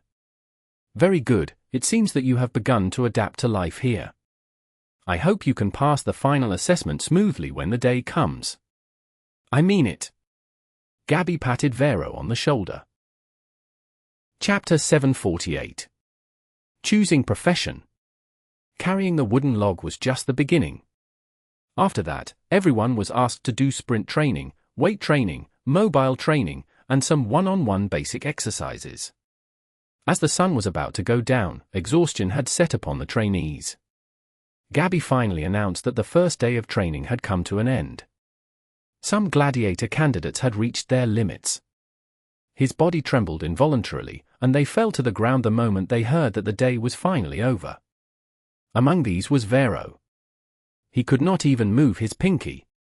Varo looked at Jonghang and saw that although he was sweating profusely, his breathing was still very calm. The afterglow of the setting sun seemed to coat him with a layer of glistening gold as sweat ran down his chest. Jonghang's muscles looked very unique. He was not as big and muscular as those burly men, which was also why most of them tended to ignore him at first sight.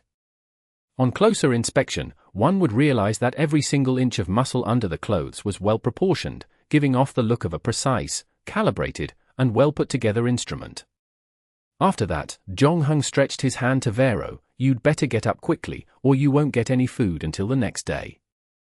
Don't expect these guys to be kind enough to leave us any." Varo then looked around, only to find that most who were on the training grounds had left. Those who were too tired to move were being carried away by their companions. "Thank you." Varo took another deep breath, grabbed Jonghang's hand, and stood up from the ground. "The good news is, if it goes well, I won't have to participate in this damn training tomorrow. By the way, what did you mean when you said you've never doubted what happened to me?" "Before I answer your question, it is better that you answer one of mine first," said Jonghang. "Your slave trader friend. Will he ever close a deal that will cause him to lose money? Of course not. Chickpea is one of those smart Alex. He is really good at what he does. Even if he is not the among smartest slave traders around, he is close to being one, Varo said. I remember you saying that the price of an ordinary slave gladiator hung around 2,000 sestertii. And you sold yourself to Chickpea for 2,500 sestertii because you have the talents to conduct businesses. After that, Chickpea sold you to the gladiator school. Yes. So, what are you trying to say?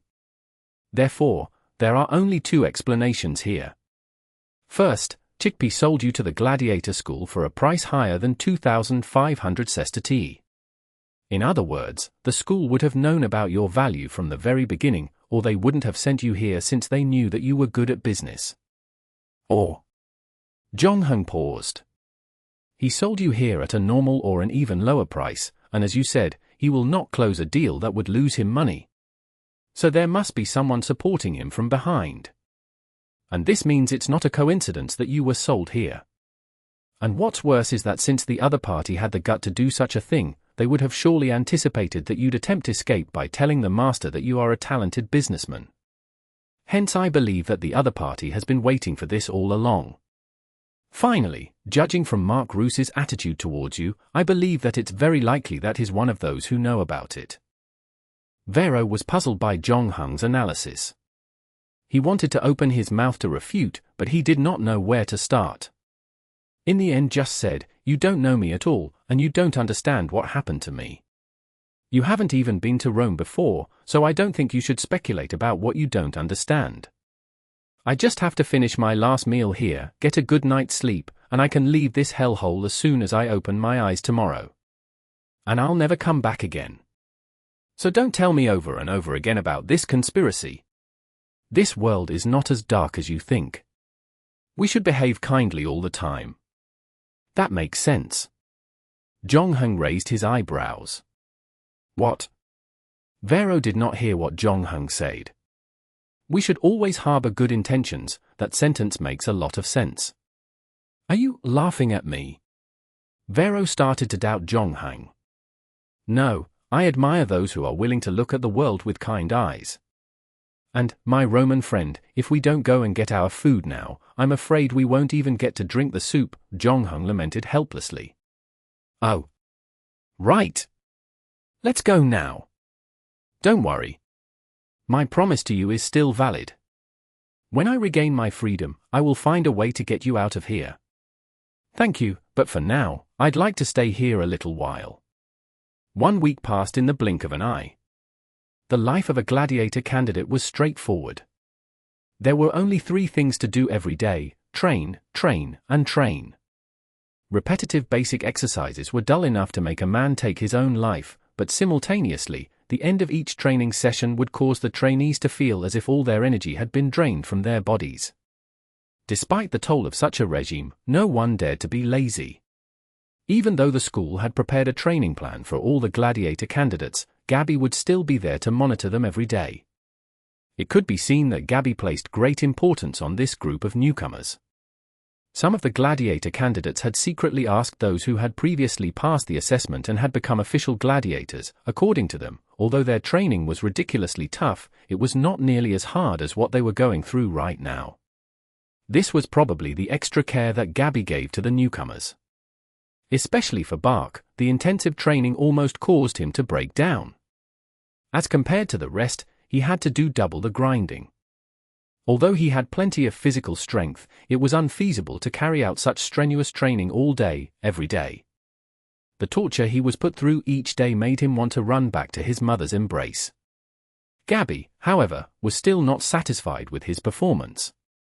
As time went by, Gabby's expressions had turned more and more solemn. And today was also the day of the announcement of gladiator types. Last night, everyone had told Gabby about the gladiator that they wanted to be. Of course, the final result would be decided by the gladiator school. As the slaves trained on the grounds, the trainers were there to observe them silently, looking for the right direction they should be taking, so they could grow to become more powerful. Gabby's eyes darted around the group, and he called out the first name. Arius. The slave whose name had been summoned emerged the crowd. "Secutor," Gabby continued. A glimmer of joy flashed in Arius' eyes. This was exactly what he wanted to become. Usually, the opponents of Secutors were retiarius. When they engaged in battle, they would wear a sleek helmet. 2 holes that were on the helmet allowed them to get rid of the net. During the battle, they would focus on defense and agility, 2 areas they had to play to their full advantage. Kalantiga, Gabby went on, calling out the second person's name without pausing. Drake. Chapter 749. Pros and cons. Gabby's roll call was still going on, and most gladiator candidates were assigned with the type of gladiator they were going to become. Some people were happy with the outcome, and some were displeased. After all, the goal of the gladiator school was to provide wonderful performances to the audience. Thus, consideration had to be taken on the current number of each type of gladiator they had. Due to this, some of them were assigned to the category that they did not like. Gabby told them that if they passed the assessment to become an official gladiator and survived 5 performances, they could ask for a change if they still did not like the field in which they were allocated. At the same time, Gabby also warned some of them to do their best and never slack off. Otherwise, they might just not live to the day they were allowed to change professions. Jonghang. Gabby finally called out Jonghang's name, Dimicaris. Jonghang nodded to show that he heard the result. A Dimicaris was a gladiator that wielded 2 swords in battle. With the only piece of defensive equipment on their bodies being a helmet, Dimicaris focused on pure offensive abilities. Although the gladiators would not put on armor, most of them held a shield to protect themselves. Since a Dimicaris would go all out to attack an opponent like the retiarius, their win rate in the arena was not high. On the contrary, they had a very high death rate. Nonetheless, this gladiator suited Jonghang best since it allowed him to fully utilize all his combat power. However, Jonghang's first choice was not Dimicaris. He wanted to become a Secutor, the reason simply being that most of Secutor's opponents were retiarius. A retiarius, on the other hand, was generally recognized as the type that could be easily defeated in the arena. Besides, a Secutor was equipped with a shield where he could use to protect himself. Although Jonghang intended to work his way through the arena to eventually becoming a free man, he had no intention to go all out in the battle. No matter which era it was, there was a certain price to pay for being a star. Take Sethnets as an example. He was the gladiator school's trump card and held the champion status in Victor Arena for 3 consecutive years. Although Mark Roos could not stand the pressure from the people that came to the Victor Arena, he promised that he would eventually grant Sethnets his freedom. Prior to this, he vowed to squeeze every ounce of strength out of Sethnets to maximize his yield. Mark Roos knew that very well that he might have to wait a very long time before the next Sethnets appeared. As a result, some gladiators who attended the gladiator school at the same time as Sethnets had regained their freedom. Unfortunately, Sethnets was still forced to drag his weakened body to the arena every day. In the meantime, Mark Roos did carry out a few promises that he bestowed Sethnets, including increasing his remuneration share for each performance and finding more beautiful female slaves to serve him. Therefore, one could not accuse Mark Roos of forcing Sethnets to fight in his arena. But it had to be admitted that Sethnets had been gradually getting hooked on fame, lest he would have left the arena a long time ago. For Jonghang, the gladiator school was the same as a driving school. He had no interest in becoming the next Sethnets, turning himself into Mark Roos's new cash cow. It wasn't even necessary for him to rely on gladiatorship to make more money. As long as he could redeem his freedom, it was good enough. That was why he did not overperform during the 7 days of basic training. However, everything had its pros and cons. Since Jonghang laid low during the entire week, Gabby had not paid attention to him since the whipping incident during the first day. As a result, he was classified to be among the unfavorable group. When he saw that the Secutor group was overcrowded, Gabby put Jonghang into the Dimicaris group. However, Gabby had a good impression on Jonghang since he worked hard on his training. Worried that Jonghang might overthink the whole thing, he added, "This is only temporary. When I find a more suitable candidate, we will let you join the Secutors." There was no doubt that Gabby's words were just an empty promise. Gabby's eyes finally landed on Varo, announcing the fate of the former antique dealer. Varo. Retiarius. Compared with a few days ago, Varo looked very haggard now. Since the day he told his master that he was a former businessman, the thing he had anticipated to happen had not taken place. A whole week soon passed. Every morning, he would open his eyes in expectation of something good happening, but the only thing that would await him was another grueling day of training. It was as if Mark Roos had completely forgotten about him. After the first day of school, the latter had never visited the training ground, nor did he send someone to pick him up. Gradually, Varo couldn't help but wonder if he would ever leave this place. As time passed, he recalled what Jong Hung said to him that day. He wanted to convince himself that it was just wild speculation without evidence, but he realized that he could not refute Jong Hung. Today, he finally decided that he would something about it. After listening to the group that he was assigned to, he did not care anymore if it was suitable. Instead, he pleaded to Gabby, nearly begging him, "You are the person the master trusts the most. Can you help me to ask him about me? I've been waiting for 7 days. Could the master be too busy that he's forgotten about me? Maybe you could give him a gentle reminder." Gabby frowned when he heard Varo's pleas. He noticed that Varo was not paying attention to his training these days. As long as he could slack off, he would do it without any hesitation. His body was still here, but his mind was long gone. Varo had even begun planning where he would buy antiques to sell to his old customers and make a great fortune. To Gabby, assigning Varo was a waste of time, seeing how Varo would most probably fail the assessment after 43 days. He would end up being sold to the countryside and be put to work until he died. For those who had given up on their life, Gabby did not bother worrying about them anymore. After looking at Varo's pathetic state, however, he started to feel sorry for him. He then warned Varo for the last time, "Just like I told you on the first day you arrived at this school, do what you are supposed to do. You have already told your master about your situation as you wished. If you don't receive a reply, it means he is never going to give you an answer. Can you please stop giving me any more trouble? I will whip you again." But Varo wanted to say something, but Gabby interrupted him impatiently. "No more buts. You know I have the right to decide whether a gladiator candidate is qualified to become a gladiator. I could just send you off to work in a mine now." Gabby sneered coldly. Varo seemed taken aback by Gabby's last threat. In tears, he was unwilling to accept the outcome, but there was nothing more he could do but shut his mouth. Gabby decided to tell him the cold hard truth. "I bought you for only 300 sestertii. I won't lose anything even if I sell you to the countryside. You should be thankful that you still have the opportunity to participate in this assessment. Yes, becoming a gladiator might cost you your life, but at least you can die in the arena like a man instead of dying on the fields like livestock or all alone, in a dark mine." Chapter 750.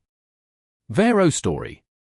After 7 days, Jong Heng had gained a better understanding of the gladiators' basic training. In general, all the training they had to do was strengthen their strength, agility, and endurance.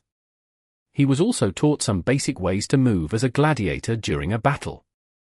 So far, Jong Heng was not too satisfied with the skills that he learned. Considering that he was now in the 2nd century, he did not expect the school's training to be scientific. Other than the goal of regaining his freedom, Jong Heng hoped that he could learn something useful in this dungeon. After all, he was now in the Roman Empire, the most prosperous period of gladiator performance. This vital form of entertainment for the Roman people had disappeared in later generations because of its brutality and cruelty. However, it was undeniable that it did create a group of heroes and legends at that time. Since Jong Heng's swordsmanship had reached LV4, coupled with the combat experience that he accumulated from a dozen of quests, there was a high chance he would defeat Spartacus even if he were reborn. However, this did not mean that there was no room for improvement in his swordsmanship. For example, he learned a thing or two when he watched the battle between Habitus and Bark. Although Habitus was at a disadvantage in terms of strength, he used his dexterous set of movements to go against Bark's brute force and manipulated him in between his palm. And it caused Bark to lose in his anger. It made Zhongheng want to learn those dance-like movements from them. Zhongheng considered himself quite agile. During the Black Sail quest, he worked hard to get to where he was today. He was confident that he could defeat Habitus within 3 moves. It was because the two of them had gone through different training, and they had different combat experiences as well. It was not all about physical strength. If Zhongheng could learn Habitus's moves, it would be a good addition to his skills. But Zhongheng soon discovered that this matter was not as simple as he thought. After they were assigned to a different group, everyone was also assigned to their corresponding trainers. They were still required to carry out their basic training. Simultaneously, the trainers would formulate different sets of training based on the gladiator candidate's forte. Whether it was basic training or individual training, Zhongheng did not learn Habitus's movements. He consulted his trainer regarding this issue. The trainer told Zhongheng that per the employment contract, the trainer needed to help the school train gladiators and complete the required training courses. Some trainers would keep their trump cards to themselves, and they would not teach them to others. If Zhongheng wished to learn Habitus's unique skill, he had to resort to other means. The most common and simple way was to give gifts. Gladiator candidates like Zhongheng had no way to purchase a gift to please their trainer. However, if he were chosen to become an official gladiator, he would receive rewards every time he won a match, even if he still held a slave status. Usually, those gifts and rewards were given by the audiences. The gladiator school would take a part of the reward and give them to the gladiators to encourage the gladiator to fight braver. After that, the gladiators were allowed to use the money for entertainment. Of course, they could also improve themselves by knowing that the trainer liked and using it to bring the two parties closer. Some of them would opt to sign a long-term contract to allocate a portion of their reward to a certain trainer. By doing that, the trainer would become his personal trainer. He would be responsible for formulating a training plan for his gladiator, watching his every battle, looking for his weaknesses, and constantly helping him to improve his combat skills. However, this kind of treatment was generally only available to star gladiators. After listening to the trainer's explanation, Zhongheng figured he did not need to worry for the time being. That was because the gladiator candidates and the official gladiators did not live together. It was usually difficult for him to meet Habitus. Besides, he did not possess any incentives to make Habitus teach him his trump card. Fortunately, Habitus would stay in this school for some time. Hence, Zhongheng was not in a hurry to learn from him. Now that he knew what he wanted to do, he would have to pass the assessment and become an official gladiator first. Varo, on the other hand, still looked worried. Since Gabby told him his worth, he was devastated and desperate. No matter how optimistic he was, he could not deceive himself anymore. He was forced to accept Zhongheng's deduction about him in pain. The reason why he got to where he was today was not just because of his bad luck and failure in investment. Someone had deliberately done this to him. Not only did the person empty his wealth, but he also had no intention to let him live as a free man. After the training, Varo did not go to eat his meal. Instead, he went back to where he lived, lay on the bed, staring at the ceiling, as if he was a corpse waiting to be buried. Zhongheng finished his dinner alone, and he brought Varo a piece of bread when he headed back to where he stayed. He then threw it on his chest. Eat something. You need to replenish your energy. Otherwise, you can't possibly cope with tomorrow's training. However, Varo remained motionless as if he had not heard Zhongheng. Zhongheng frowned.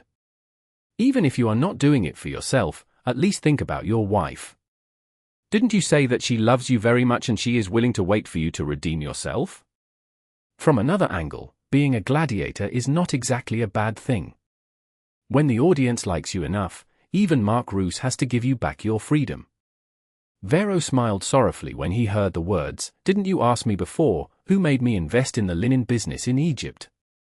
It's not a stranger. It's my wife. If you are right, it was my wife and my best friend who joined forces to put me in here. Oh, this is quite unexpected. I can only say that I am sorry to hear that. I'm really the stupidest idiot in this world, right?" Varo cried in a frustrated tone. "I should have found out about it a long time ago." The signs were there as early as a year ago. The two of them always spent time together, and I chose to ignore many tiny details. When the slave in the shop reminded me about it, I ended up whipping him because he spouted nonsense. I was foolish. Usually, you'll be the last to find out these things, Jong-hun comforted. Why? How did it turn out like this? I am obviously the one who loves her more. I ask myself, and I'm confident that I didn't wrong her a single time after we got married. I gave her everything she wanted, whether it was jewelry or silk. No matter how expensive they were, I would buy them for her. And I would even die for her, Varo said, crying bitterly.